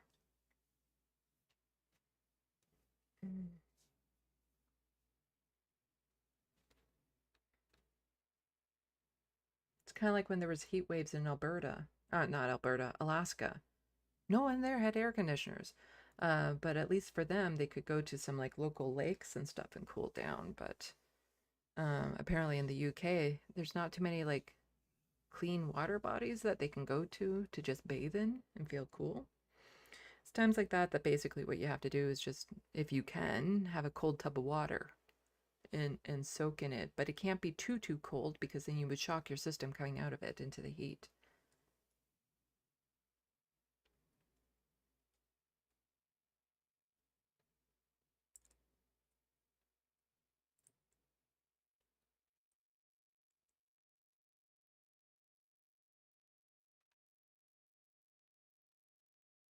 Let's see. BCat Sandy, I hope you got some good rest last night. I overslept, but oh, did I need it. Jet is not a fan of coconut. Out of the SandBox.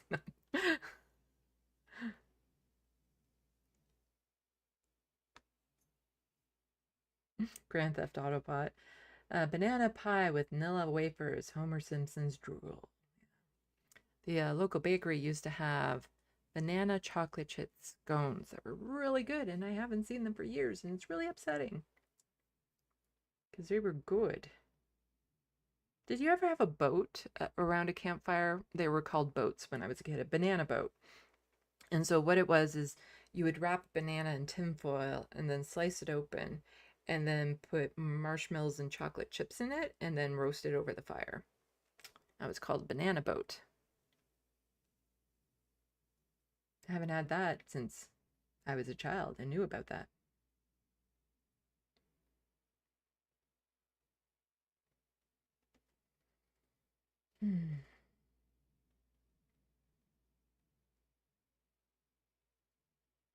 Let's see. Pineapple and coconut. Yum. John Martinez, for me, tap water cools me off. Freezing water during a massive heat wave makes me feel weird. Yeah, you can't go too cold because it would just be too much of a shock to the system. Oh, I am tired. And Lanier is going to get grouchy right about now because it's getting close to their feeding time. He turns into a little demon around this time of night. He's like, he will literally swat at me, you know, cry at me, get on my lap, get on my face, because he knows wet food is coming soon. And he also has a lot of energy this time of night. Are you going to jump up or not? He was jumping up all earlier today. So, as a reminder, this Wednesday, providing nothing major blows up, I will be doing my This Space spot. That is Wednesday at 4 o'clock Eastern for 1 hour as Minuet the Vampire from my book. So if you order the ebook right now and binge read it, you'll know all the context by Wednesday. But I will probably cover a couple stories because the idea is to cover social and political commentary from the perspective of a 1400-year-old vampire from my book. Which will just be a lot of fun, and it's role play. And so just keep in mind that if she says things offensive towards humans, it's the character, it's not me. And if I run out of things to say, then I'll just read the first chapter of the book. So it should be a lot of fun and a nice break from everything that's going on. John Martinez, my resident cat, sleeps on my stomach. I love that. Yeah, Frodo's gotten into the habit in the mornings, like mornings as in I will soon wake up and I'm half asleep, where he's on the bed because I sleep mostly on my back, and he's on my bed and he's right here, but his front paws will be on my shoulder and he's just staring at me, but it's really sweet and adorable and I love it. I love it. And Jet saying cats do get very in your face when it's feeding time. Grand Theft Autobot, I wish my cat would sleep on me. I have cats. When Lanier and Abernathy are finally able to sleep in my bed, when I sleep, I'm sure they'll be sleeping all over me because they love to sleep in my lap. But that's Frodo's space at nighttime. Let's do this. There we go. We all know the routines and stuff. Soul Life, if you're still checking in, I'll check to see what your logo was that you made for Left of the Coffin podcast with a vampire for Wednesday. And yeah. But I'm hoping, being trapped in my apartment this week with the heat wave, that I really get some work done on the TYT video, because I want that off my plate. Because as soon as it's off my plate, I get to focus on sequels and prequels of this book. And I want nothing more to work on the sequels and prequels of this book so that I live in that world. And that's the only world that I live in. Because I do visit it every day. Every day I think about that world in detail. And I want to live in it. Like, that's my hope, that when I die, I get reborn into this book. That I am Minuet from this book. That is my life. That is what I want so much. To live in that fantasy world. But yeah, thank you so much for people who have become members and patrons. I really appreciate the support. If you have a little extra to give as a one-time thing, you can check out my Amazon wish list, which is linked below, and select items from that. You know, if it's just a little something, there's always the laptop. But I put a range of things on there. So some are cat treats for me, things to help with my art studio and YouTube studio. Oh yeah, I might be tuning in on this space on Tuesday for the coverage of the election, the mayoral race in New York City, just because, you know, it's not like I have anything interesting to say than what's been said, and it's not like it affects me, but it's a statement, you know, when a city like New York, if they were to elect a progressive mayor, that's a statement that is worthy of celebration. Yeah, and thank you to the people who memberships, super chats, all that sort of great stuff. Sign up for all my social medias over here. Check out my art.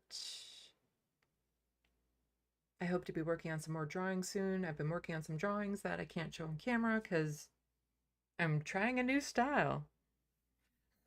And hoping to pick up some momentum with that. Just want to show that off again. Peace and love. That's so snob. Thank you. This chat made me feel better after a really shitty week. Take care, everyone. I'm glad you're feeling a little bit better. And thank you to the mods for keeping the sandbox clean of turds. And thank you for everyone for just tuning in and participating, liking, sharing. And I hope that, you know, you got informed and you don't, even though it's shitty things to be informed with, I hope it just helps, even on a cathartic level, getting out some of this information and learning a bit more and just participating and being part of the group, which is why I will never put up a paywall on my content for this channel, so that nobody ever feels excluded based on finances. And as much as I appreciate people who can financially help out, I don't like you more. I like everyone equally. You know, I'm very appreciative of people who can help out financially, but it's not a popularity contest. Everyone is equal in the sandbox, regardless of finances. Yeah, but be sure to read my book. I'm getting close to selling 100 copies of my books in total since I began selling them. I would love to sell like 100 copies in a month. And I just love this book so much that I want to be able to share it with other people. John Martinez, I appreciate you too. Jet, have a great day. Thank you, night all. I'll be calling on your services soon as backup editor, as soon as I get the TYT thing done and I can focus more on this. Anyway, with all of that said, it's almost 11:30 here. I've been at this for over 5 hours, so salut, à la prochaine. Thank you for watching and stay tuned. I'm Sandy, wishing your tomorrow is better than your today.